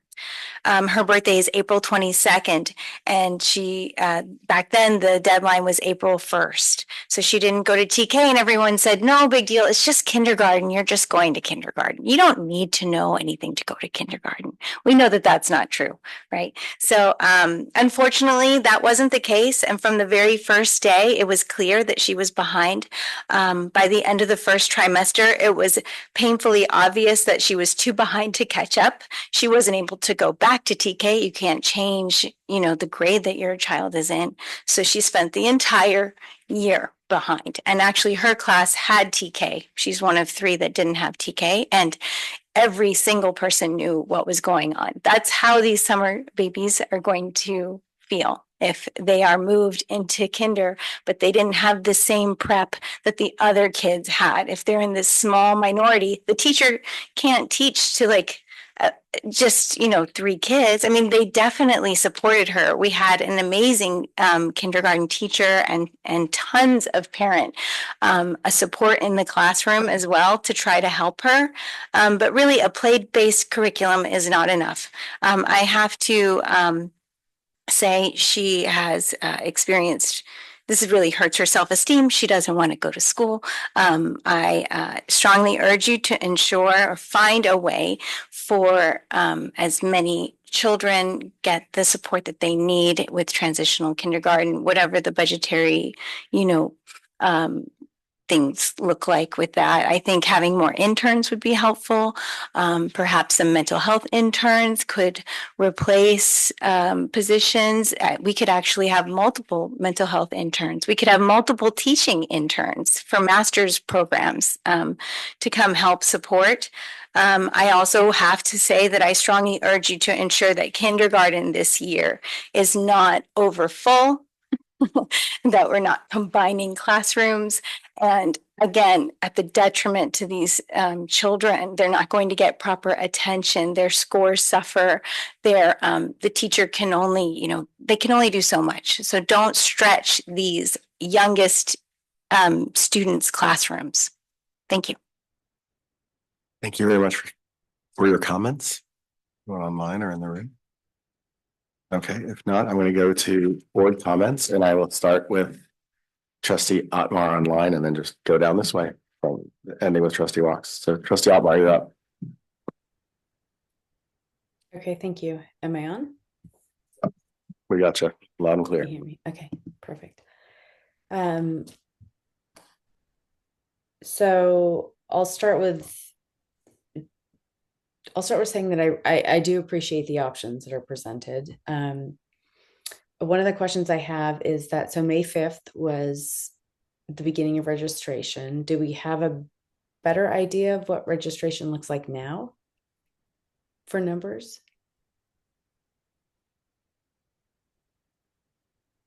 I mean, they're definitely closer to where, we anticipate they're end up, but historically speaking, Trustee Otmar, between now and June, we continue to enroll more students, and so it's hard to make decisions now on where those numbers are going to end up in August. That's the challenge that we have. Would you say that's correct, Assistant Superintendent Jordan? I would say that's correct. Residency flows through my office, and we have, I don't know, I'm going to go with north of 60 to 65 different enrollment packages that are still attempting to verify their actual residence in the district. If they're not, there's attempts to try to do a shared residency affidavit or a caregiver affidavit. There's a lot of ways that the district has within board policy allowed students that do not reside in Pacific Grove boundary area to attend Pacific Grove schools. So there's a lot of that my office is still working through to gather that data. We have families that have enrolled and they don't live here yet, which means we don't have a lease, we don't have a utility bill, we don't have the verifiable data to verify that they're currently enrolled or they're able to currently enroll their child. So there's all of that is to contend with. I will say that the registration date in the past was in the middle of June. We moved it up a couple of years ago to May, thinking that would actually help us, garner, quicker response to our actual enrollees. And we have not realized that by moving the date up, it's been helpful at all, simply because there are a lot of folks that move here in the summertime. And we, as a basically district, require through our residency board policy to verify that they live within the district. So I'm sorry that was kind of a long-winded way to get around the answer, but the residency side of this is what tends to hold up us firming up the enrollment numbers for the new school year. Question just based off of what you just said about non-residents. Can you clarify that? I'm a bit confused. Sure. Yeah. So the district requires that you're a resident of Pacific Grove boundary area to attend our schools. However, in our board policy, there are allowances for caregiver affidavits, meaning that, let's say the child has a grandparent and the child lives with that grandparent for 4 days a week. There's an affidavit that's filled out by the parent and the grandparent that suggests that they will be at that home in the Pacific Grove boundary area for 4 days a week. Can you tell me how many of those there are right now? I mean, are we talking about a large number? Large number. A large number, yes. Yes, and they all have to be investigated. So it is a large number. So there's a large number that we have now currently starting the 25-26 year, and there's a large number that we have. Large number meaning what? Can you be specific? Caregiver affidavits north of 50. Okay, so total registration for TK specifically that we're looking at. Do you have a number? Yeah, I'm talking about district wide. So I can't tell you I'm exact talking. numbers. Well, we're talking about TK Yeah, now. So let's be specific because that's skewing the numbers. So if you could be specific, that would be helpful. Yeah, I can't give you. I review all of these applications, and I can't give you an exact number right now as to how many are TK, how many are kindergarten. Okay, well, we're specifically talking about TK. So I'm going to ask questions about TK. Do we have numbers from this hasn't been deciphered prior to the meeting? You know, we're talking about TK. So I guess I'm wondering why we don't have an idea of numbers prior to this. I'll just say I really think is at a point we need to have Assistant Superintendent George get back to us. These numbers are changing daily. I understand that, but when you say 50 and it's a large number, but we're specifically talking about TK, that's skewed. And no, that was for the entire district, which again I know is fine, but I think anyone can decipher that I'm talking about TK specifically. Am I missing something? Yeah. Yeah, I'll have to get back to the number of those that are tied to TK. I will say that what I was trying to describe, Trustee Otmar, is that there's a process associated with enrolling students in this district. And that process does take time. And oftentimes that process takes up until a week or two before school starts. Unfortunately, whether it's 50 students or 3 students, any one of those students are going to impact enrollment and impact placement in a classroom. I understand that, but we're I would have to give you that information specifically about TK. So if you could just humor me and understand that when I'm asking a question, if you could just try to be TK specific, it's helpful because when you say 50 and we're talking about TK, that seems extreme. Okay, your silence. Okay. We will get that. I think we'll get more specific numbers and we can get back to you, with those, right? Once we. It's fine, but I mean, I think he could decipher what I was asking. Okay, so I'll move on. So what I will speak to is that I am, I guess what you call a summer baby. So I graduated at 17. I had to get emancipated just to lease an apartment when I got out of high school. And I would agree that early education is highly important. It's being the youngest in a class has its disadvantages if you are not prepared.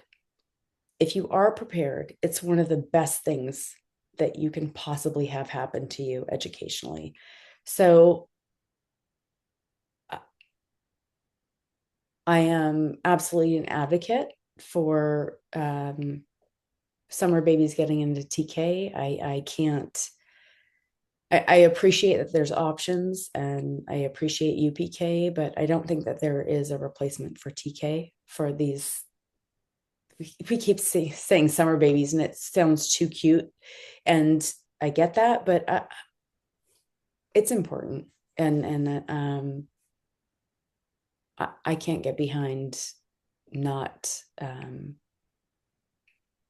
not supporting these young learners having the educational space to get what the rest of their peers are going to get, and at an earlier age. And to the last speaker, I mean, I understand that.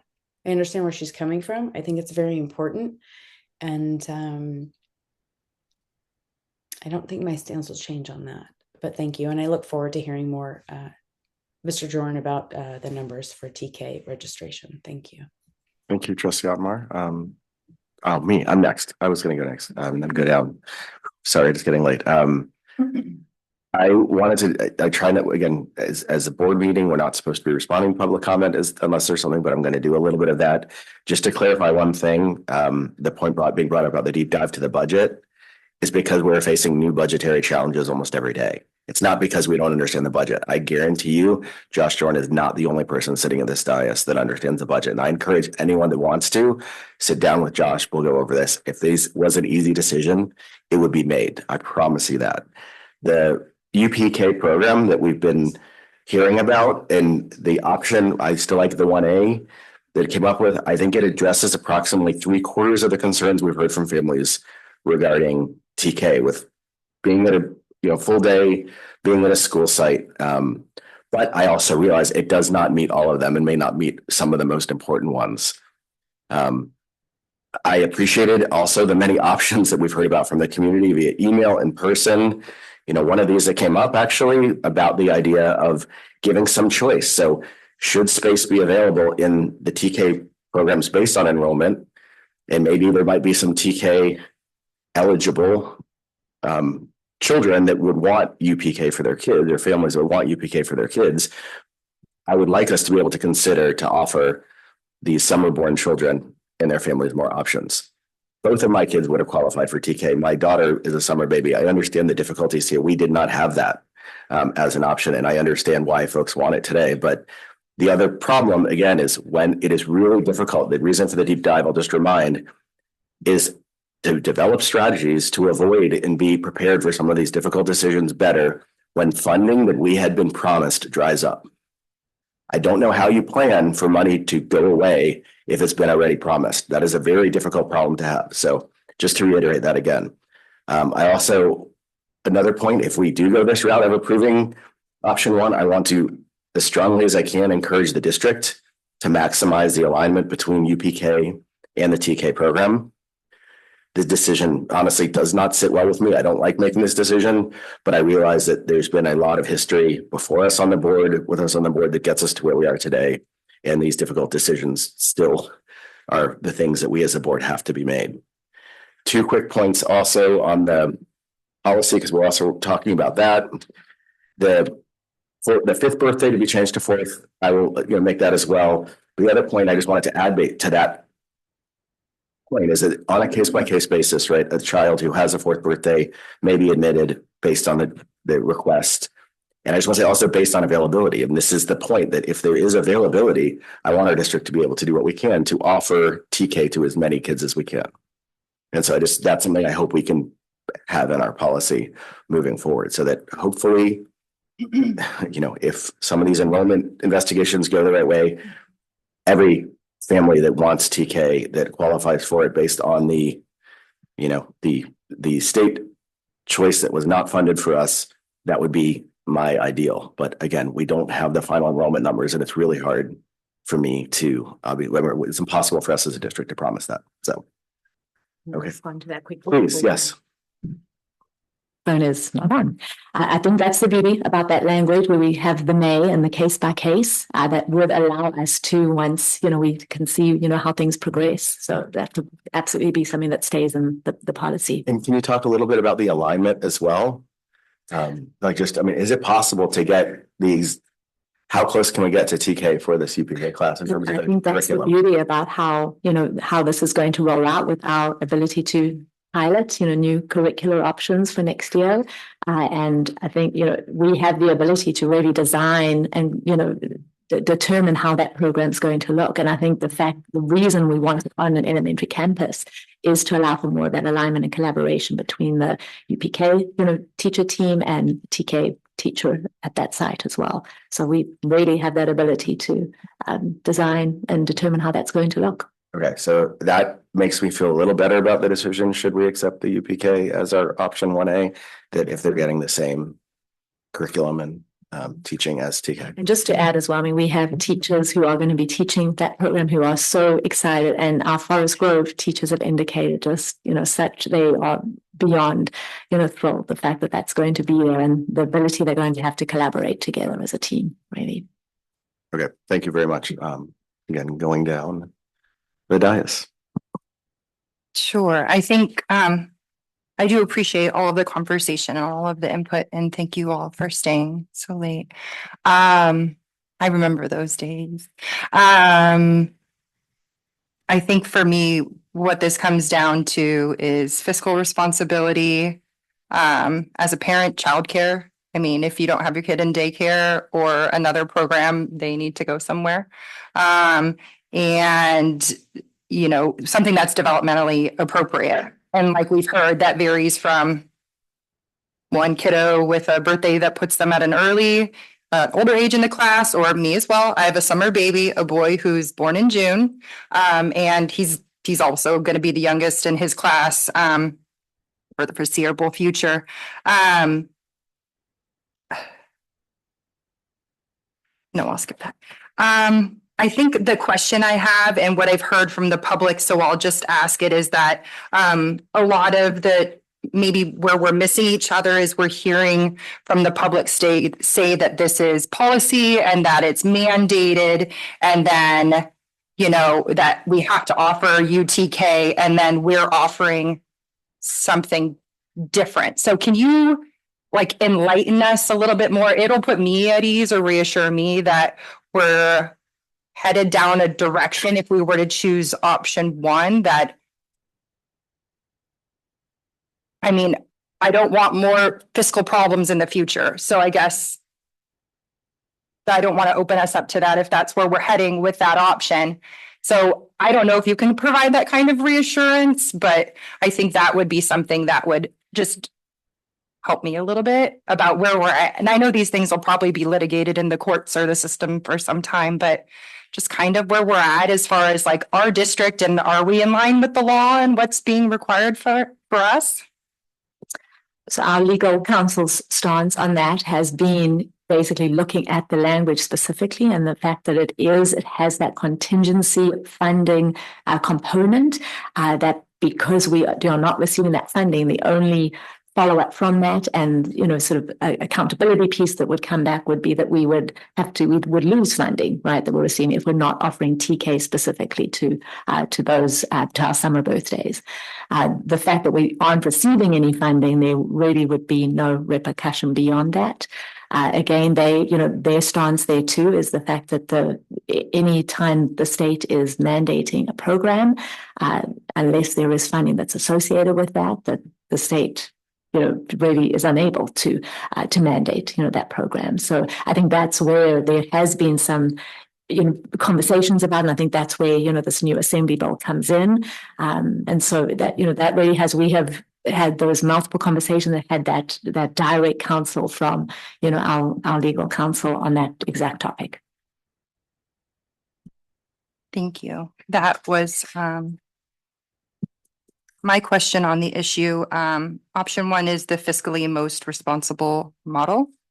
And we have in our policy some flexibility depending on where our enrollment numbers end up and the program offerings that we actually will be able to offer people. And I think that's part of the hard part, is the not knowing, right? Not knowing what classroom your kid's going to be in, not knowing what site your kid's going to be at, not knowing. So as we move forward, I think it's going to be imperative that we figure out better ways to communicate with our incoming families about what's going on, and just provide more clarity on the situation. So, because I think even as a board member and a lawyer, the more times someone comes and tells you your unfunded mandate's going to end you up in a lawsuit, you're like, no, dollar signs, we should not end up there.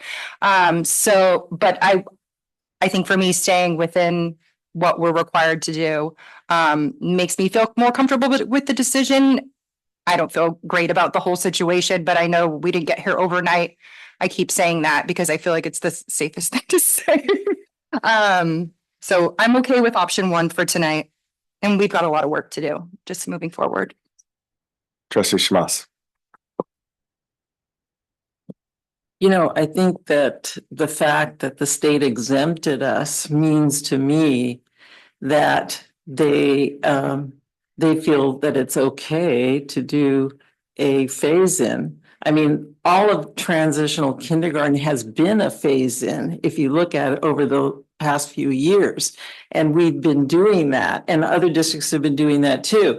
So I believe that when we get an exemption, it's not like we're violating something. It's saying, okay, we're giving you more time to incorporate it, which has been the historical practice of the state up to this date. So I feel okay about it. I feel great that the superintendent is so interested in pulling together the preschool.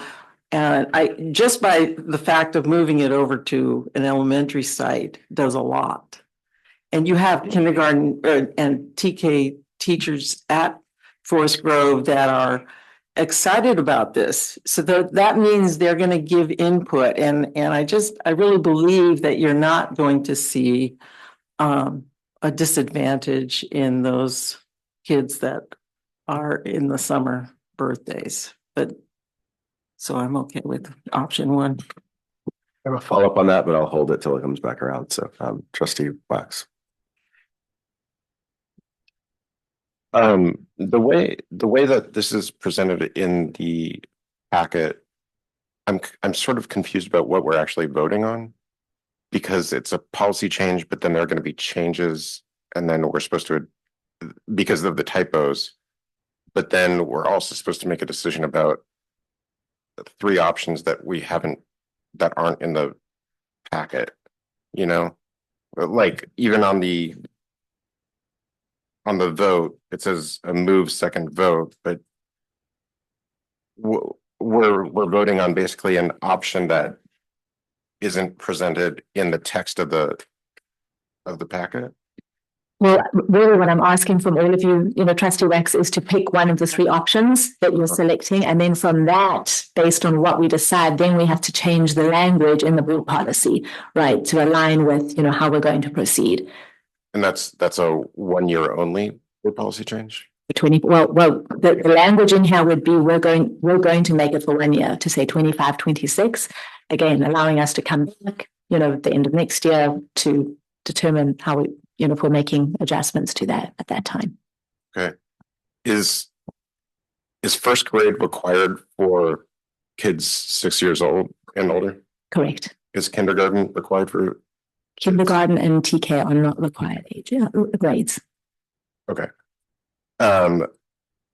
Did we look at if TK was just at one site and the funding, and if we expanded the birth date, but just had TK at one site, if there would be any funding savings? It would definitely be cheaper than having the summer birthday students at both sites, because we would only have to have an additional adult in the classroom at one site. But again, once we start to pick and choose with that, we still are mandated by bringing down the classroom ratio to 1 to 20 students in the class across the board for TK. Yeah, I understand that. It's just that when I didn't go through every district, but through some surrounding basic aid districts, Foster City / San Mateo has it TK not at every school. There's overflow placement. Santa Clara, TK is not available at all sites. Place the school within as close to proximity as possible, probably equivalent to Pacific Grove's radius. Palo Alto Unified, TK is available at 4 out of the 12 elementary schools. And so it's universal TK, sort of, for these other districts that I looked at. San Jose Unified, there are 3 schools out of 31. I'm not sure if that's elementary or total, but that don't have TK.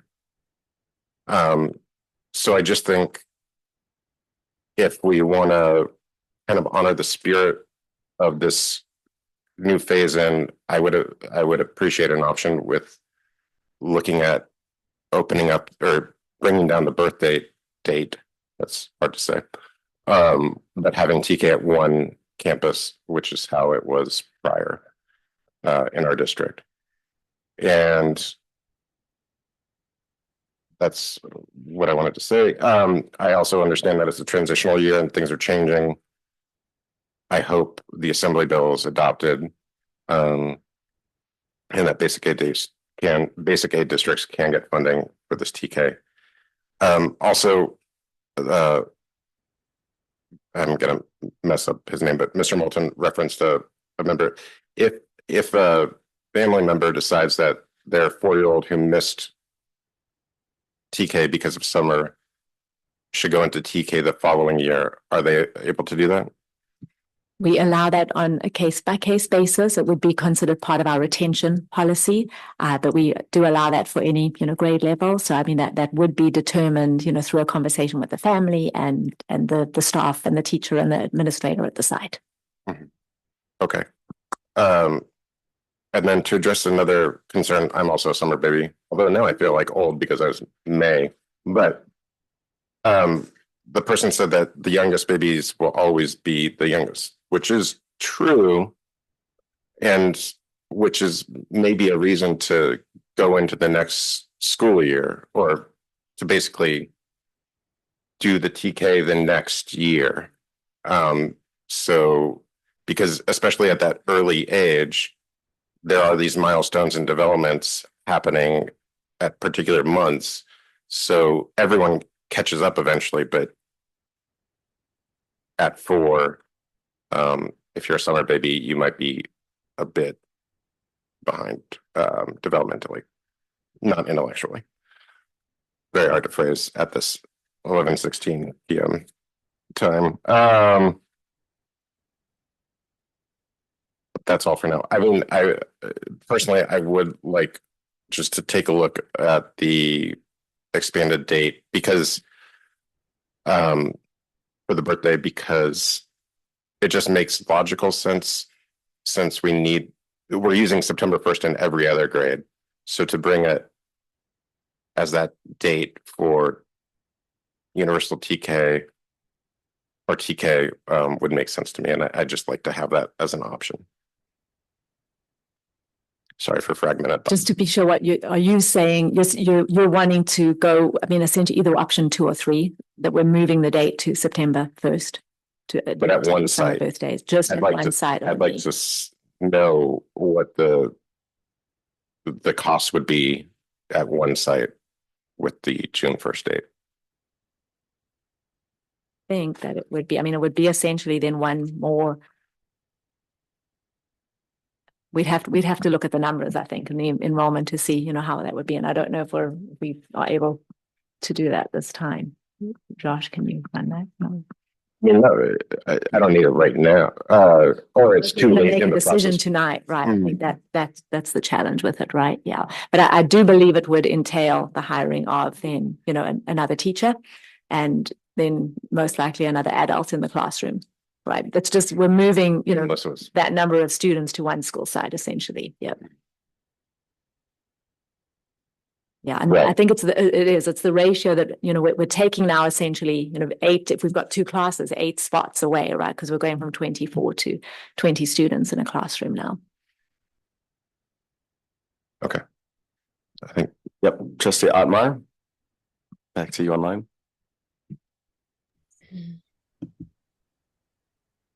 Thank you. Okay, so I have a few thoughts here, and it's nice that I've been able to listen and sort of gather thoughts. I first want to just take a moment to talk about the teachers that may be teaching the TK class, specifically Kine. I can tell you that if I say the name Kine to my boys, they will jump, and they are are still in love with Kine from the co-op. Kine is one of the most energetic, beautiful human beings I've ever had the opportunity to meet in my entire life. I love her. She's fantastic. There are not words for Kine, especially if you watch her with your own children. It's one of the most beautiful things you've ever seen. She's fantastic. So I did not want to miss the opportunity to say that. So now I'll move on from beautiful Kine. And but one of the things I'm having difficulty with is that I guess it's a lack of detail as far as like what curriculum looks like, from what pre-K is to TK, what the structure looks like, because it's sort of this broad-based idea of like, here's option 1 and option 2 and option 3, and it's more of a financial idea. But when I'm looking at it, what I don't see is how it connects as far as curriculum, because TK is curriculum. And so I feel like it's sort of like I'm not informed enough to say yes to any of them. Is there something that is available that we can look at that says like, here's where the jump happens? Here is where, UPK meets with TK, and this is how we can tell you it's appropriate? Well, I think that's the hard part right now, trustee Almos, we don't have the actual program developed, right? I mean, we will be, putting that together to present and to be able to show and have families come in and find out more about it. I know that that's going to be something that, our Principal Martinez is going to be very heavily involved in. She spoke to it briefly a little at our, Tuesday night meeting, and can maybe speak to it a little bit more just with her, expertise of it. But I think essentially it would be her and Principal Arbrun who would be working together with the teachers to really develop that in the coming weeks. There is already a curriculum, Frog Street, that exists, that is being used, that maybe you could speak to just briefly, Barbara. We started when we opened the childcare 8 years ago, and then when we looked at the co-ops, we know that play-based learning is really the way to go, but we also wanted an academic component to our co-op preschool. So we looked at a comprehensive curriculum. We looked at several. Our teachers at the co-op. We know that the TK teachers really want a curriculum as well, but I can just speak to what we've been doing for the past 5 or 6 years. We have a developmental curriculum called Frog Street. We serve students who are 18 months old in our childcare for 8 hours a day, and it's mostly morning academic curriculum for 18-month-olds. It's all developmental. It follows the California Preschool Standards Foundations. Then we have pre-K, we have the preschool, so it's based on age 3. So we have the toddlers, age 2, we have age 3, we have age 4, and we also have a special ed component. And it's all standards based. And play-based curriculum, but not. It follows the California Foundation for Preschools. Okay, so that's play-based though, correct? It follows well, no, necessarily. Play-based is play-based, like learning. You can learn from natural things outside, and Emilio Reggio would be play-based, right? So you're getting all of your. I guess what I'm looking for is the connection between TK and play-based. I'm looking for what the curriculum might be. I'd love to show you. If you're local, you can stop by my adult school and we can actually. I am local because you taught my kids. I know. So come on down. Yeah, I've experienced it, but my question is about TK. So maybe, I don't think my question is for you, Barbara. My question is actually asking what the curriculum is in TK for, like, what's the bridge? What is option one that's actually the bridge? Like, what are we approving with option one? Because option one is basically location and finances. We're not approving something that says anything beyond that. So I'm asking for clarification of what we're actually approving. These are children, and I appreciate that we have finances, and I appreciate that we have location, and that we're trying to not increase our expenditures, but at the same time, we're talking about kids, and I want to know like what it entails, and I'm not getting that answer. So if someone could just give me that answer, and I would assume that the rest of the board wants the same answer. Completely understood and reasonable, Trustee Otmar. I think part of what, my hesitation with this is because we will be taking, what I talked about earlier with TK looking for a new curriculum as well, that we are going to be piloting, maybe 2 different curriculum options next year, with the idea being that both TK and the UPK, class have the same curriculum. So that's really where, Director Hadquist will be coming in and working with those teachers in the coming months over the summer to identify what those pilots will be.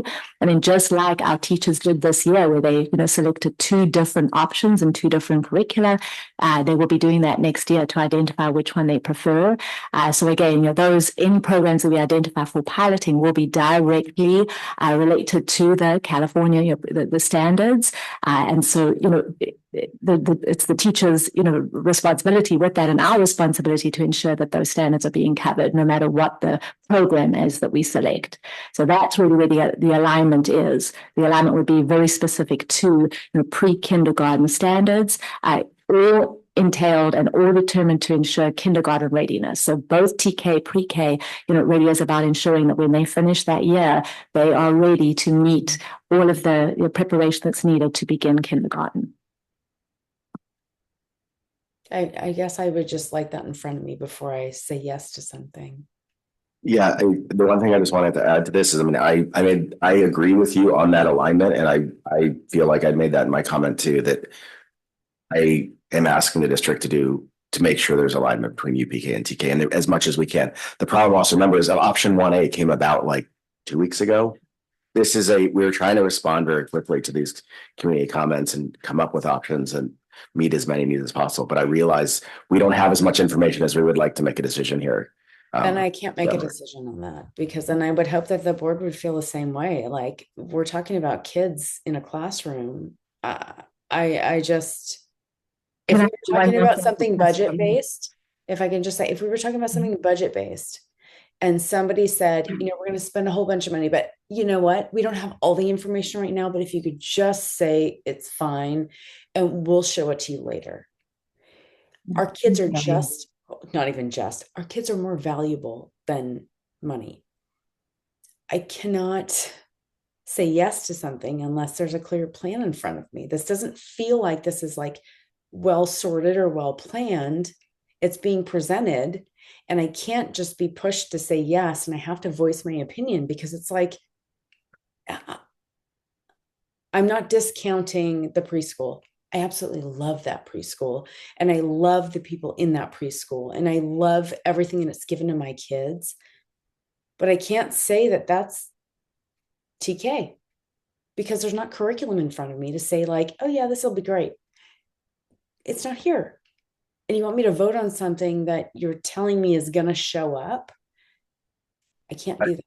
Yeah, so I have a few questions that I think deal with this a bit as well. If you don't, do you have more? Sorry, I don't mean to. Please, no, because I'll just continue on with the same thing that I'm saying. But I think you can hear where I'm at. There's not curriculum provided. I share your concerns, but again, I don't know how we have curriculum in 2 weeks. But I share. And how do we vote yes on something? So I want to ask one question for the district on this: does this decision need to be made tonight, time wise? Is my understanding we're under a bit of a tight deadline that we can't look into curriculum if we don't make this decision. Tonight. Correct, right? Yeah, I think for us to be able to plan and moving forward, we have to know, how we're proceeding. I think the only other piece I would want to add is, NCOE, they are going to be partnering with us, in this process, and even helping us and giving us direction on, what programs they are recommending. And that is based exactly on, their involvement and help with implementing this exact program in multiple other school districts. So, we are going to be leaning on them on recommendations on, if we are looking at piloting programs, what they have seen work. So we have them as a resource. They're going to be right alongside us in, putting this program together and developing that curriculum. So 2 points on that. I mean, again, the reason why option 1A came about is because of the community input that we received. That was, again, very valuable. We asked the district to explore these options and they did. And so I know it feels like we're putting the cart before the horse because we don't have a curriculum fully laid out for this. But again, this is a situation where we're stuck in a place where we need to make a decision. And again, voting no is a decision, voting yes, voting option 1, again, there's a decision that needs to be made tonight. The other thing I wanted to just quickly make a point on that came about again through this discussion is just the concept of differentiation, right? In theory, again, if we allow some movement between UPK and TK, it seems like, it could be a beneficial thing in theory to have a kindergarten classes divided based on age, if that was a possibility. So you could get the younger kindergarten kids to have, more age appropriate learning and the older kids more age appropriate learning potentially. So I'm not suggesting we do that. What I'm saying is that in my mind is a little bit of what the UPK TK does, is it allows us to maybe target and get some of those younger kids up to speed more, especially if we're able to offer smaller class sizes with that UPK option. I just wanted to just high level. Does that seem logical? And the differentiation occurs right within any of our classes. And so, I think the ability, and I think when teachers are, looking and when they come together with their administrators to determine, placement, those are things that they look at. It is age, but it's also ability and, developmentally appropriateness, what students are ready for and what's best for them.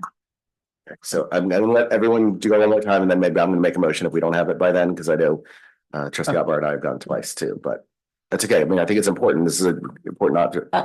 So go ahead, Trustee Shalasa and Trustee. I just want to say that, come on, let's trust our teachers. They know how to put together a curriculum, and our superintendent knows how to put together a curriculum. This is, we're micromanaging here when we're talking about what kind of curriculum we got to look at before we vote on something. We can trust our primary teachers to know what the heck. We just saw these teachers come up here with 2 years worth of piloting. They know what they're doing. And I trust them. And I don't think this is as complicated as we're making it. It came up because we were looking at the demand for the smaller class sizes that then made it hard to fund. So that's really the issue here. It is a funding issue, and it also is, we came up with a solution based on what parents were telling us.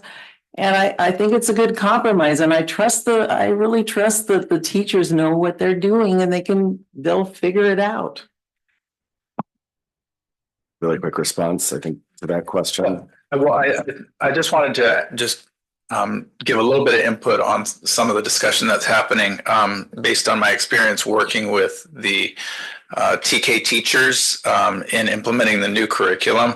As you heard earlier tonight, that we piloted this year 2 separate curricula, CKLA, which actually offered a TK component, and EL Education, which did not offer a TK component. And the reason being, a lot of the curriculum publishers are developing TK curriculum right now to meet the preschool TK Learning Foundations standards that is different than the kindergarten standards.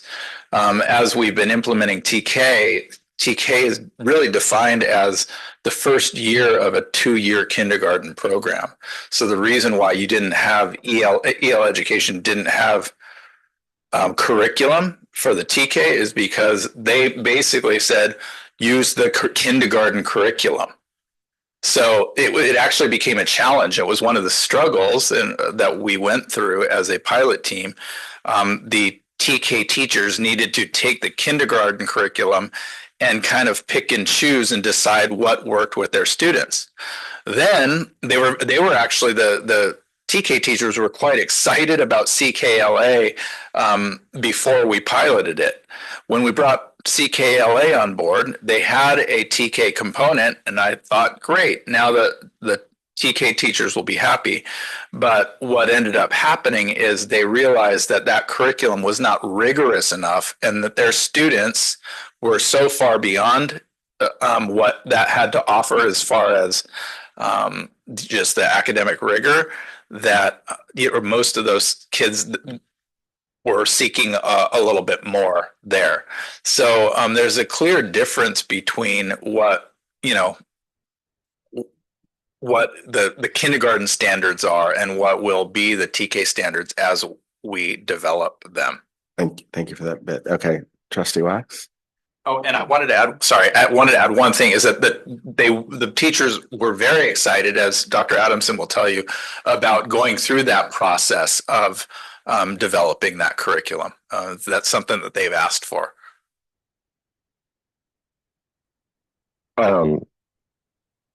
This is ironic from me, coming from me, but I feel like so many things are related to this are really like muddied communication, which is definitely not my strong suit. But what Dr. Hagquist was just saying about the TK curriculum, the kids being above the TK curriculum, I'm not sure if that means that the curriculum was, I think that's basically like, because they're piloting this curriculum so early on, the curriculum was just very basic, and there were no like academic standards for this TK age, basically. Is that correct?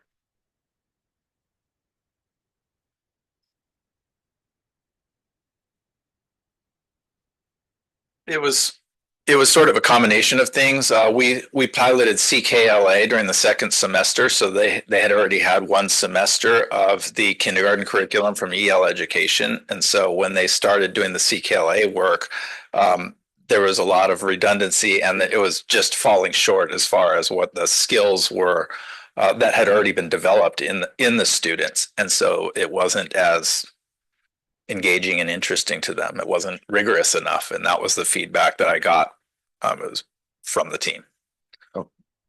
The other thing, I agree with Trustee Almar that it's hard to decide on or vote yes, go down this path with a curriculum that is uncertain. But that's also not what we're exactly voting on. We're voting on basically the policy of a birth date change, and then just giving you direction to pursue this UPK development. Is that correct? So there are a lot of things getting mixed in, but the real choice that we have to make is just to accept this, or accept or not accept this birth date policy, and then we'll pursue a curriculum for UPK. If we vote yes, parents will have a multitude of options in addition to doing TK the following year if they feel like their child isn't ready for kindergarten, and if they were a summer baby. Is that correct? As I said, that would be a case by case basis if it was determined that yes, that the retention was needed and that was the best decision for that student. Yes. Okay. Yeah. Great. Thank you. Okay, Trustee Otmar.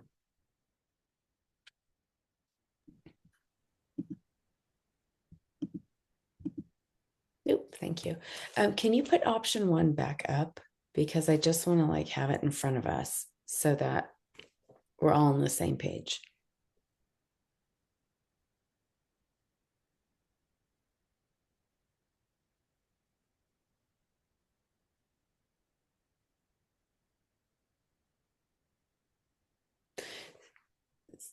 So I guess I'm trying to figure out what it is that we're actually agreeing to today. I get it. It's maintaining the current cutoff date of June 2nd, which would exempt the district from early enrollment requirements, thereby avoiding additional costs and staffing constraints. It's so broad. And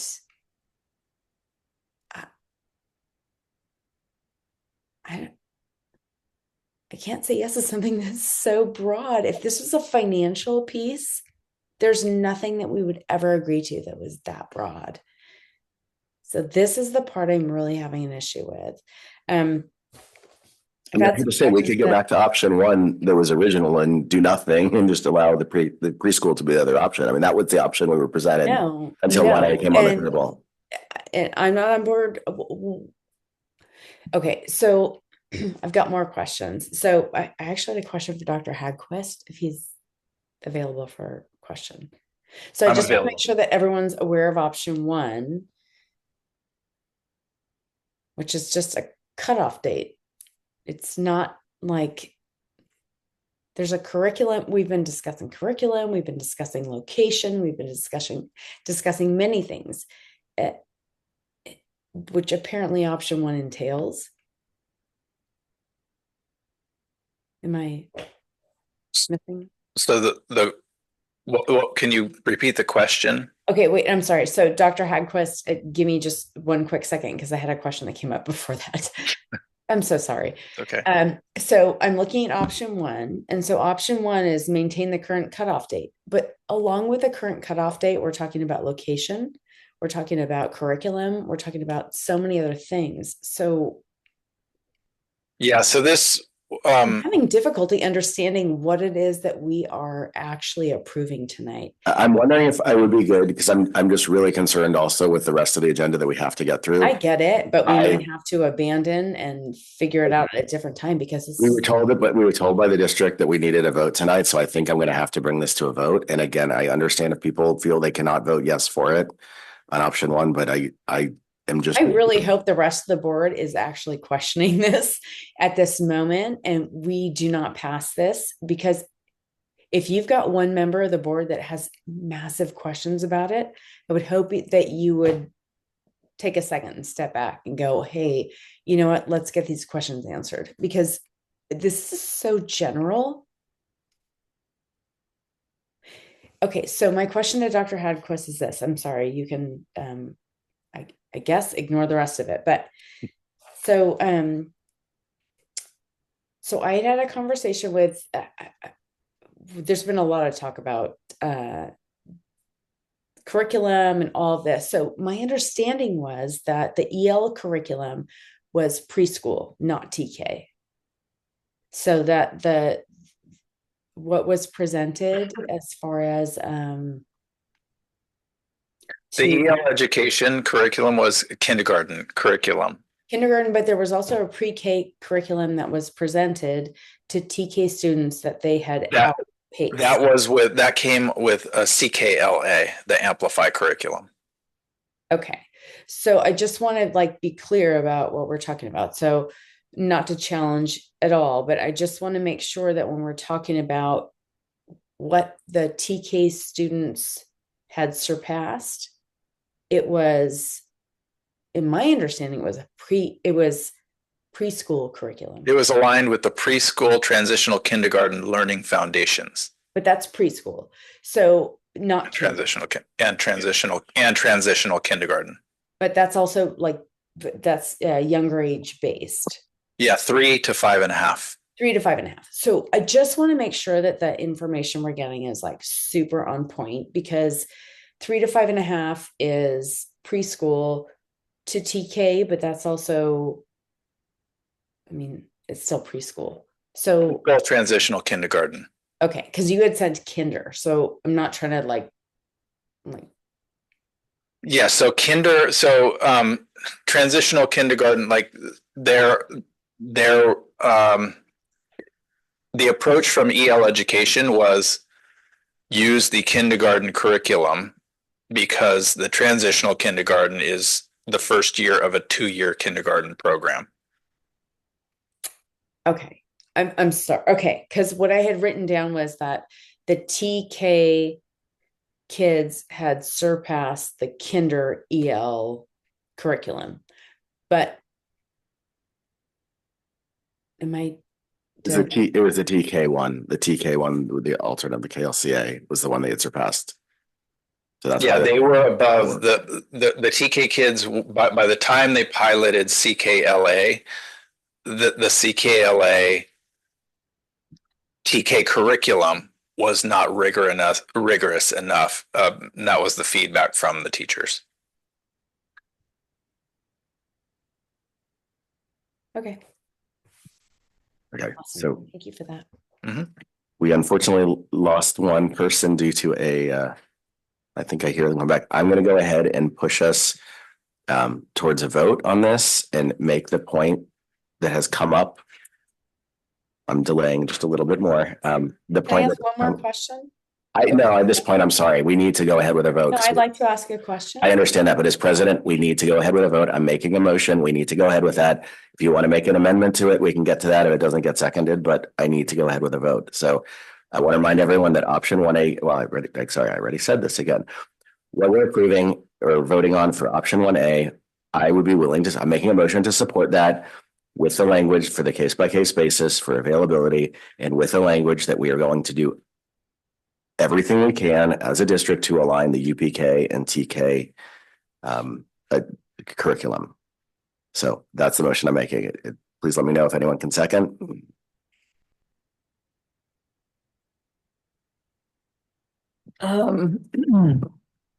Well, okay, that motion is a direction then, because we're supposed to be voting on this policy. And that was why I said the policy was the one with that had the I wanted the policy that had the on the case by case basis going from 5th grade to 4th grade and adding based on availability. That was my comment on the policy. But yeah. So we're voting on approving just the policy. That is all we're voting on. I'm just putting those addendums on there because it's been, again, a statement we've made, but you're right. The motion should just be on the policy. Okay. Of as presented With with those changes. The correction of the 5th to 4th, and I would like to add it based on availability. Because obviously if we can't put a kid into a class that we don't have room in. Okay. I can second that then. Okay. And I think with that, we have to go to a roll call vote. President Dr. Hazen. Yes. Clerk McNary. Yes. Trustee Shamars. Yes. Trustee Wax. Yes. Trustee Otmar. No. Okay, the motion or the board policy passes 4-1. Thank you for that. I know this was a very difficult decision for us all. We're on to item E now, the contract for services with McDonald Roofing, project MD 25. This one item is being presented by Mr. Anderson. We'll have you for a few items, it sounds like. Yes, indeed. Good evening, everybody. Thank you, board. Little clearance go on. Okay, so we'll just go ahead and say that I'm excited to present another round of summer projects. More building envelope stuff happening here and a couple of playgrounds too. So we're beginning with the McDonald Roofing. If there's any questions, I'll take them. But to describe the project a little bit, it is just some more of the weather weld liquid applied roofing for the flat portions of the Robert Down main building roof and the what we could now call building A, which is the kindergarten unit adjacent to the building. So that will complete the main building roofing system there and really upgrade the envelope. So that's what we're approving tonight. Excellent. So we open up to public comment. Anyone in the room or online?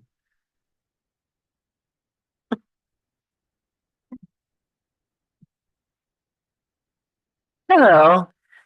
John, Mr. Anderson just said something to me. He said, keeping your promises. I felt very rude the last time I left because he is at the very end and we're all very tired, but thank you for what you do. Isn't that great? Thank you for the public comment. That's a cultural week coming up back. Yeah. Okay, do we have anyone from the board? Yep, go ahead, Trustee Schwartz. I have a question about, now these roofs are If you wanted to put solar on top of there, could you or not? Well, if we wanted to put solar on top of roofs, that would have to go through DSA. We'd have to do a bunch of calcs and see if the roof could hold it. There's a lot more involved than all the electrical that would be added to the building.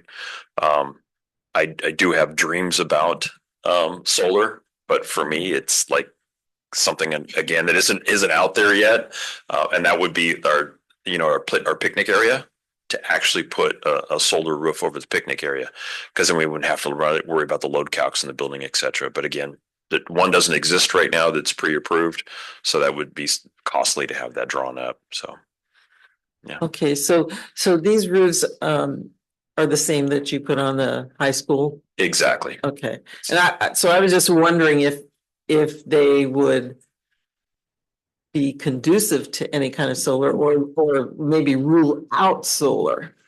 Yeah, no, they would not rule out solar. Okay. But again, it would not be the cost best. prohibitive to Okay. put solar on the roof. The high school has lots of parking lots too. Indeed. This is, I guess, more of a question for Assistant Superintendent Jordan, but when can we use bond funds? Or is this,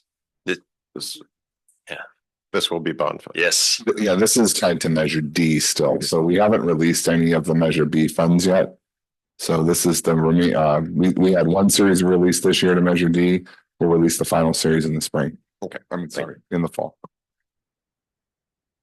Okay, with that, can I get a motion?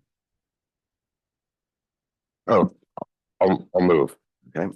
To accept the contract for services with McDonald Roofing. And can I get a second? I'll second. Okay, motion made by trustee Wax, seconded by clerk McNary. Roll call vote, please. President Dr. Hazen, Yes. Clerk McNary, Yes. Trustee Shamas, Yes. Trustee Wax, Yes. Trustee Otmar. Yes.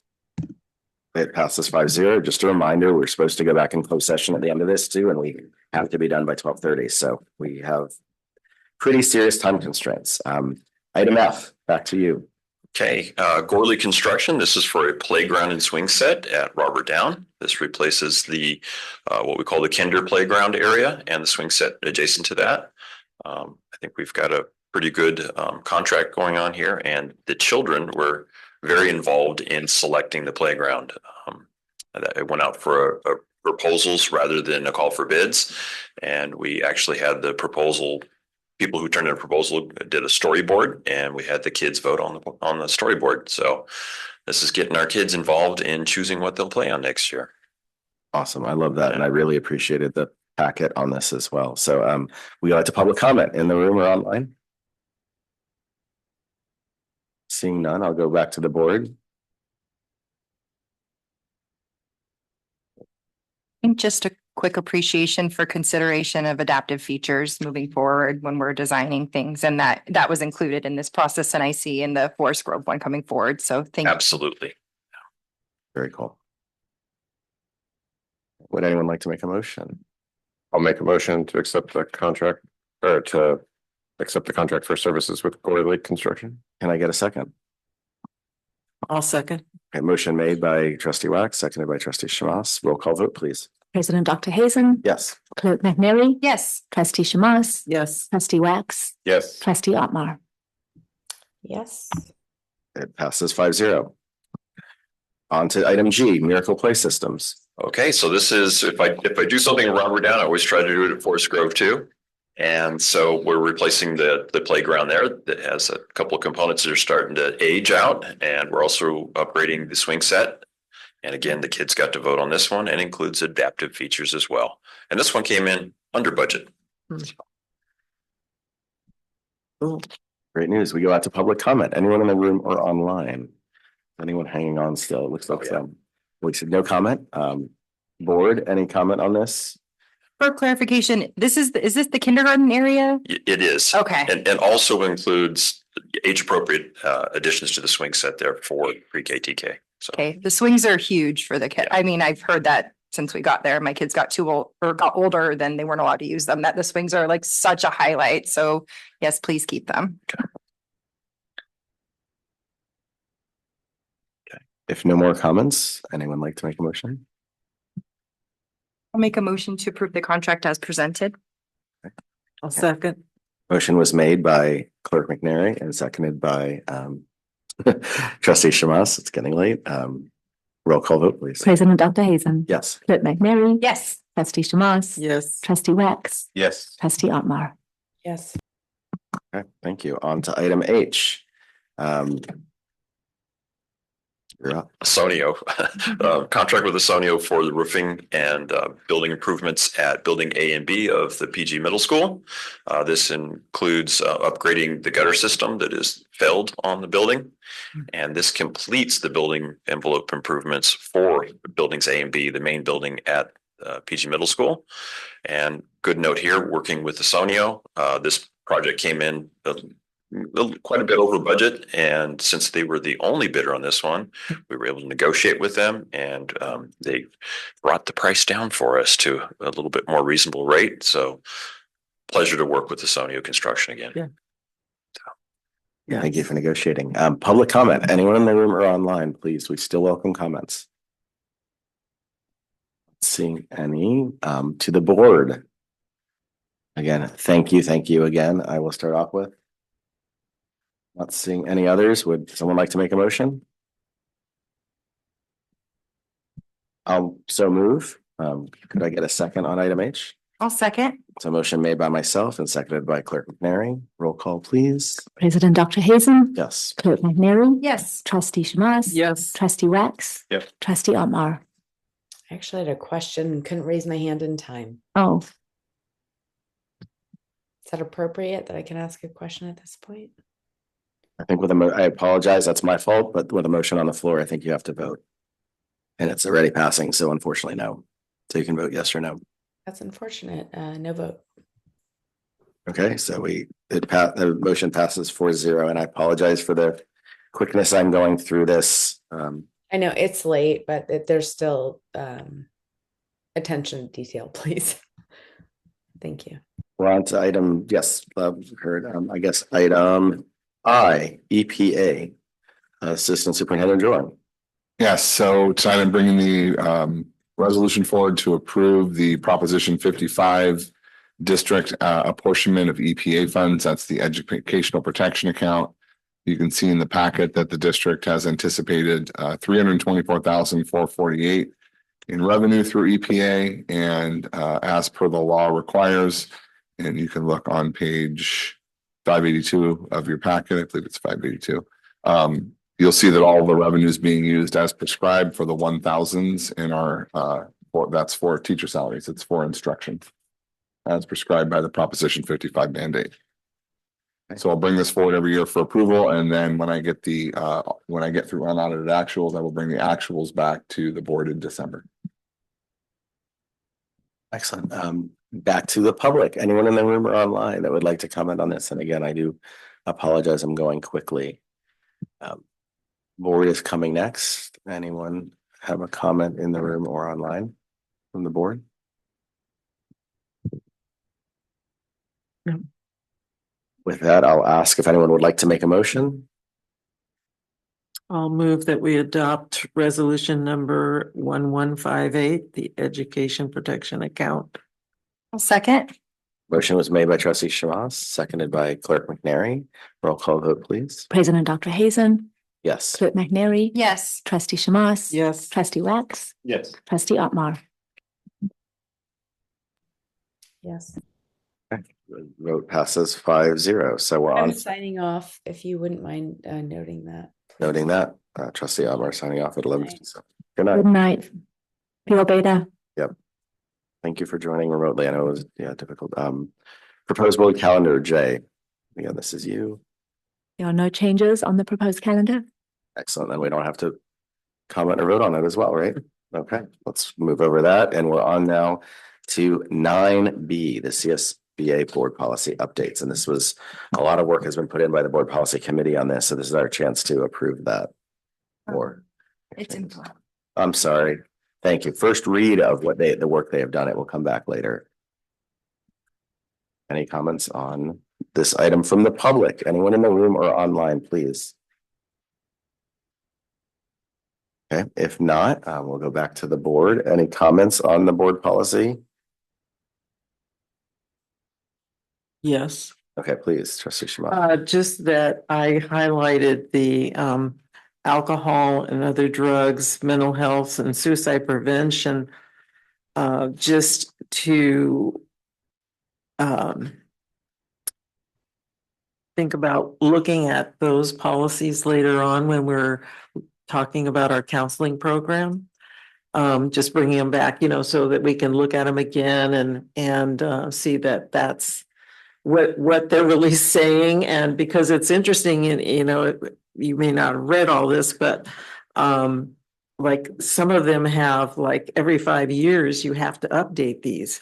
And so it'd be easy not to be in compliance there. So anyway, I just think that we should at some point review those particular policies as part of our counseling review. Great point and noted, I think, by myself and Superintendent Adamson. Thank you. Very good point. And I'll just one quick comment on that too. Just normally, I obviously was a bigger item, but we could have also put our board policy as part of this review, but we had to in terms of for the UPK, but the timing made us pull that and have it separate. Just want to be clear. Okay, getting a thumbs up. That's great. Okay, with that, any direction we'd like to give as a board on this item other than the great direction given by trustee Schmass? I'm impressed. Again, Midnight, you might be holding stronger than any of us else. I did put it, well, I was on that policy committee. Okay. Item C now is future agenda items. Again, I think we're pretty light on. There haven't been any requests. So with that, I'll open up quickly to the public. If not, back to the board, and then I don't know how to officially do this, but I would like to pursue officially redeeding properties, opening up our district area to Pebble Beach, and I forget the other item. Yeah, so no, I mean, the points you brought up, I think that would be the kind of thing where we direct staff to maybe come back to the board with a report, and then we can decide if it's something we can address on an agenda, because if we have the authority or ability. But I liked those comments you made earlier, and I would like to hear back from. And look into increasing the lease rate for MBCS. Right. Okay. Thank you. Something you guys can bring back to us, right? Thank you for that addition. Gets into our creative ideas. So with that, I'm not gathering this out because we have 29 minutes. We get to go back to closed session, and then I'll see you guys here at 12:30 for anyone who's still sticking around.